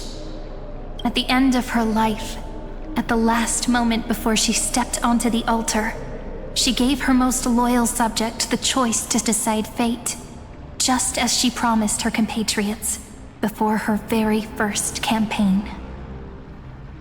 My blood flows in you now. Heroic compatriots, follow me, and we'll seize fate's reins! The Imperator fell. Some say that the Dux Gladiorum turned traitor and killed her liege. Some say that she imprisoned the tyrant in a shallow pond of water, then left. Which meant the Imperator had to kill herself to rewrite the law. There are countless stories about her death. All we can be sure of is when the knight left the vortex, the Imperator was still mumbling about their past conquests together. The beginning and the end of her existence. Imperator, wait! How could someone of your status come to the front lines? Let me be the flag bearer! The troops defending the pass to the west of the grove, have they surrendered? They ran as quickly as they could when they heard your name. The Golden Cocoon Pass is now in the First Legion's hands. Good. What about the Delosian militia? The Third Legion set fire to the mountains and flattened everything west of the basin. They just need a few more days. That is enough. We cannot afford to miss an opportunity for victory. They are no more. The Second and Fourth Legions have destroyed them all. Very good. We will launch the final charge 1 quint after the curtain fall hour tomorrow. Take no prisoners among the enemy's soldiers. All sages who resist are to be captured and tried according to martial law. Understood. Those who are resolved to die, we salute you. Reporting in. The mountain dwellers are resisting fiercely, and the legendary Mountain Breaker has personally engaged in battle. Then cease our frontal assault. Send Are you planning to surrender? It's a strategic change of plans. The seismic walking dragon is enough for that battlefield. Walking dragon? Stupid? No. They are the wisest of all of Giorio's creations. Let them deal with their earthly brethren. We will advance and take the lead in defeating what remains of our enemy. I will deliver the most fiery retribution for the humiliation they dealt us. And... Understood. I'll see to it. Those who are resolved to die, we salute you. The Temple of the Three Fates sent a letter, Imperator. They refused to surrender and said that... Tell the commanding officers not to launch any attacks unless they receive the Imperator's handwritten approval. What are you doing? The priests of the Three Fates aren't soldiers, but politicians.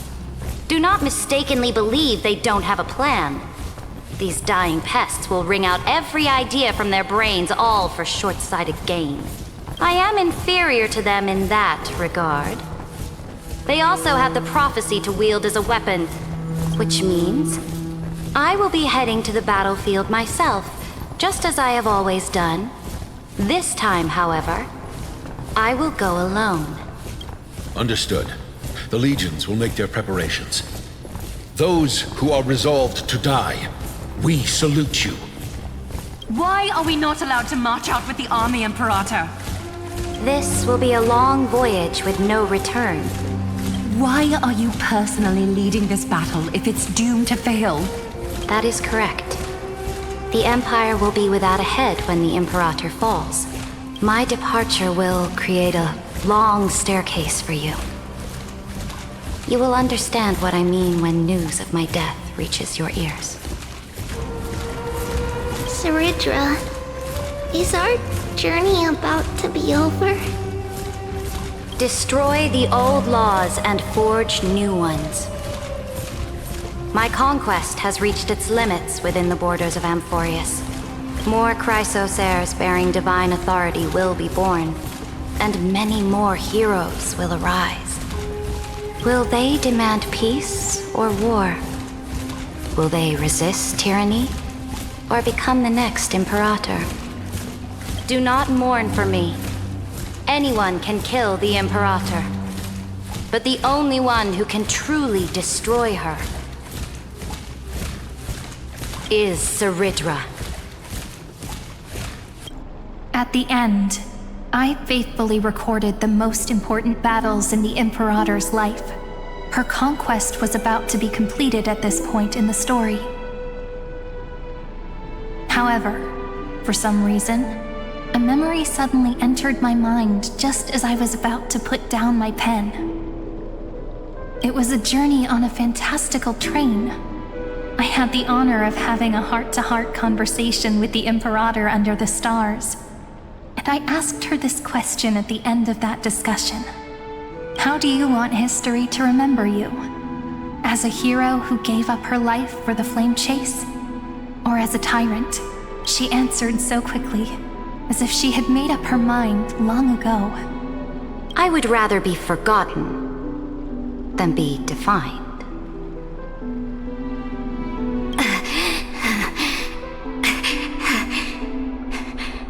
Because the law can be neither eternal nor unchallenged. And only humanity can pen laws into history's pages.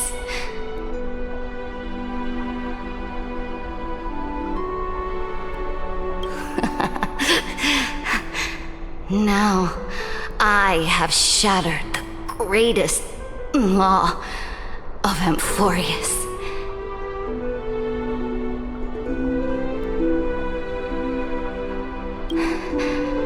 The game is nearing its end. Dux Gladiorum. Even though you killed the Imperator in the previous 30 million cycles, this time you finally found your own law.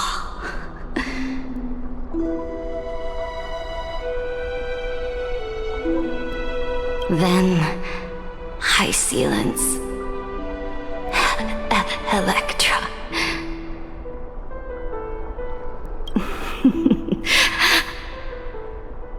I will ask someone to deliver the prophecy's ocean at the boundaries of this world to you.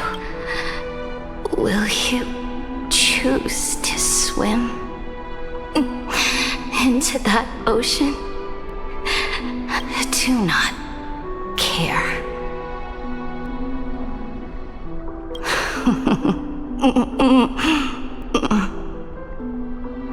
The Imperator muttered about her conquests, and news of her death spread in the city. Freedom! Liberty! The tyrant is dead! Go! Shout this news in the streets! My people, my fellow elders, do not panic. Stand your ground. That usurper has paid for her ambition with her life. People once cheered for my ascension, and now they cheer for my fall.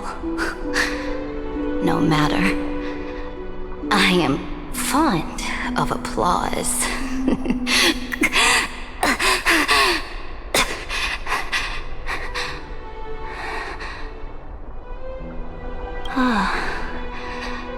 I see the cosmos, the battlefield that I cannot reach.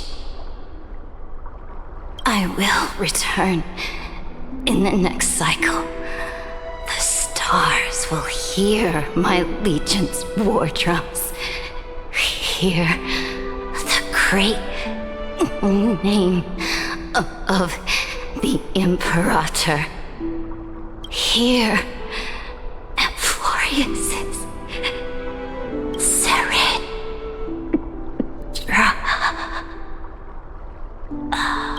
To this day, we do not know which rule the Imperator overwrote at the cost of her life. Perhaps the truth will only be revealed at the moment of checkmate, just like every chess game she ever played. We only know her death inflamed Akama. On one side of the city, those who defended liberty toppled her statues to the ground. On the other side, her supporters put themselves between the masses and her monuments, declaring loudly that the Sovereign is still among the people.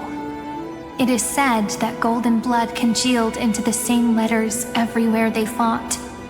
It was the name borne by Akama's first and final Sovereign, the Imperator Saridra. But the one who bore that name did not see any of this. Her gaze was cast far away, and the sound of tides in her ears drowned out the people's cries. What was the Imperator thinking about in that prophesized ocean at the boundaries of this world? In that shallow puddle of stagnant water? It was neither. The Imperator only saw how the surface of the water gleamed like that crude chessboard. Look at this chessboard. What do the pieces look like? They are strangely beautiful. They look like the stars in the night sky ablaze.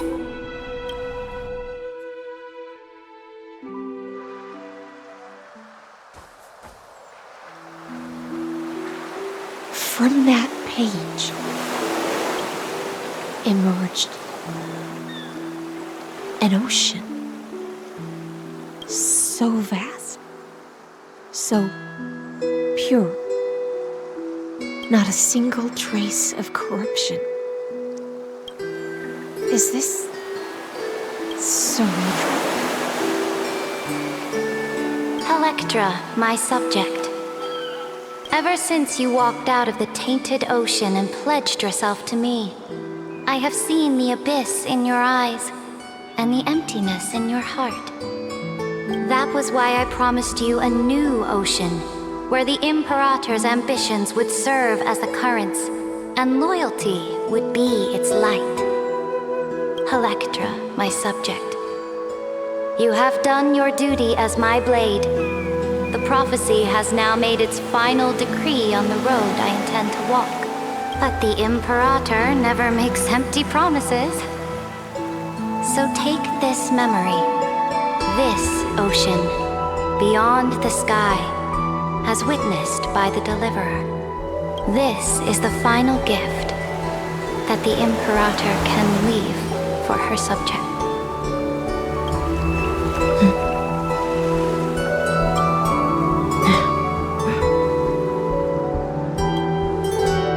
When I was still a fish in the ocean, I always felt so genuine swimming through the waters.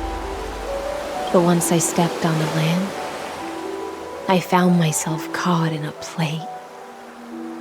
Every land dweller wore a mask in their life. Do you still not get it? I do not long for the oceanic depths of my homeland, nor do I crave the swelling seas beyond the sky.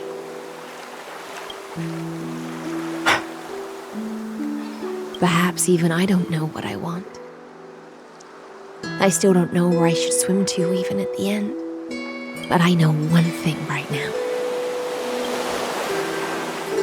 A fish is simply a fish. And she can never leave the ocean she's in. But whether under the ocean or on land, we two prisoners who can never escape this cave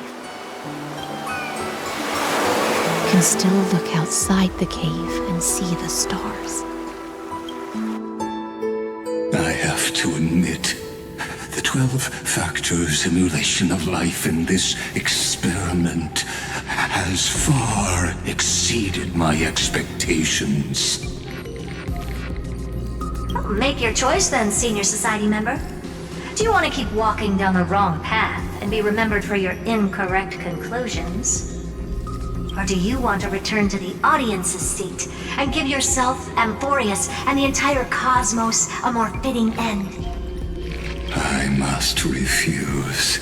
A dead man never fears death.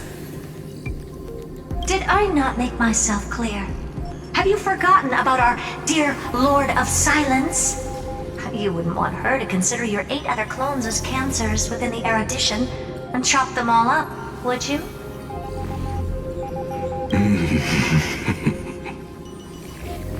Your logical deductions are vastly different from mine. Therefore, allow me to provide one more academic recommendation. Listen, my peers. Why don't you look beyond this world? Just as the Chrysos heirs did. Re-evaluate your calculations and take into account all enemies in the upcoming war among the eons. Amphorius is not a place where 3 paths entangle, but where 3 paths fight to the death. You used Memoria to resist me, but did you not consider the possibility that the Remembrance and their children might have taken this opportunity to join the fray as well?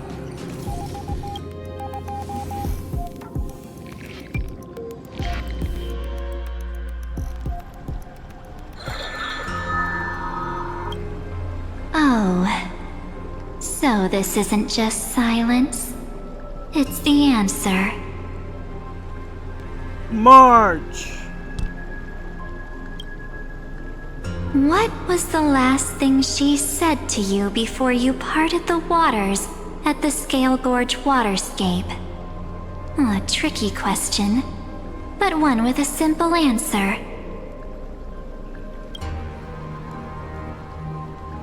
She didn't say anything back then, right?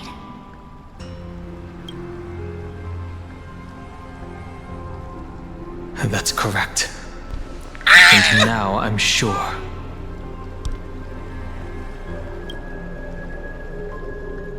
You are not March 7th. There's no way she would remember that detail.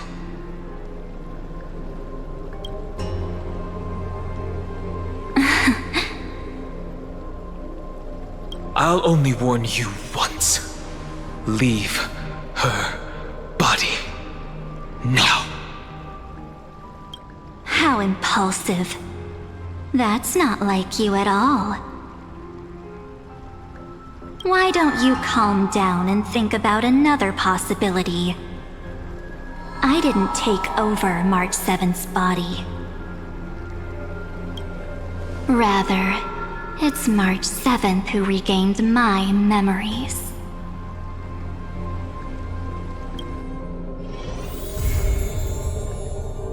Okay, that was a good story. And March looks awesome.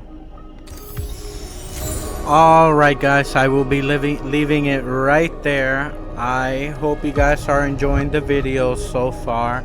And I will see you on the next one. Bye guys.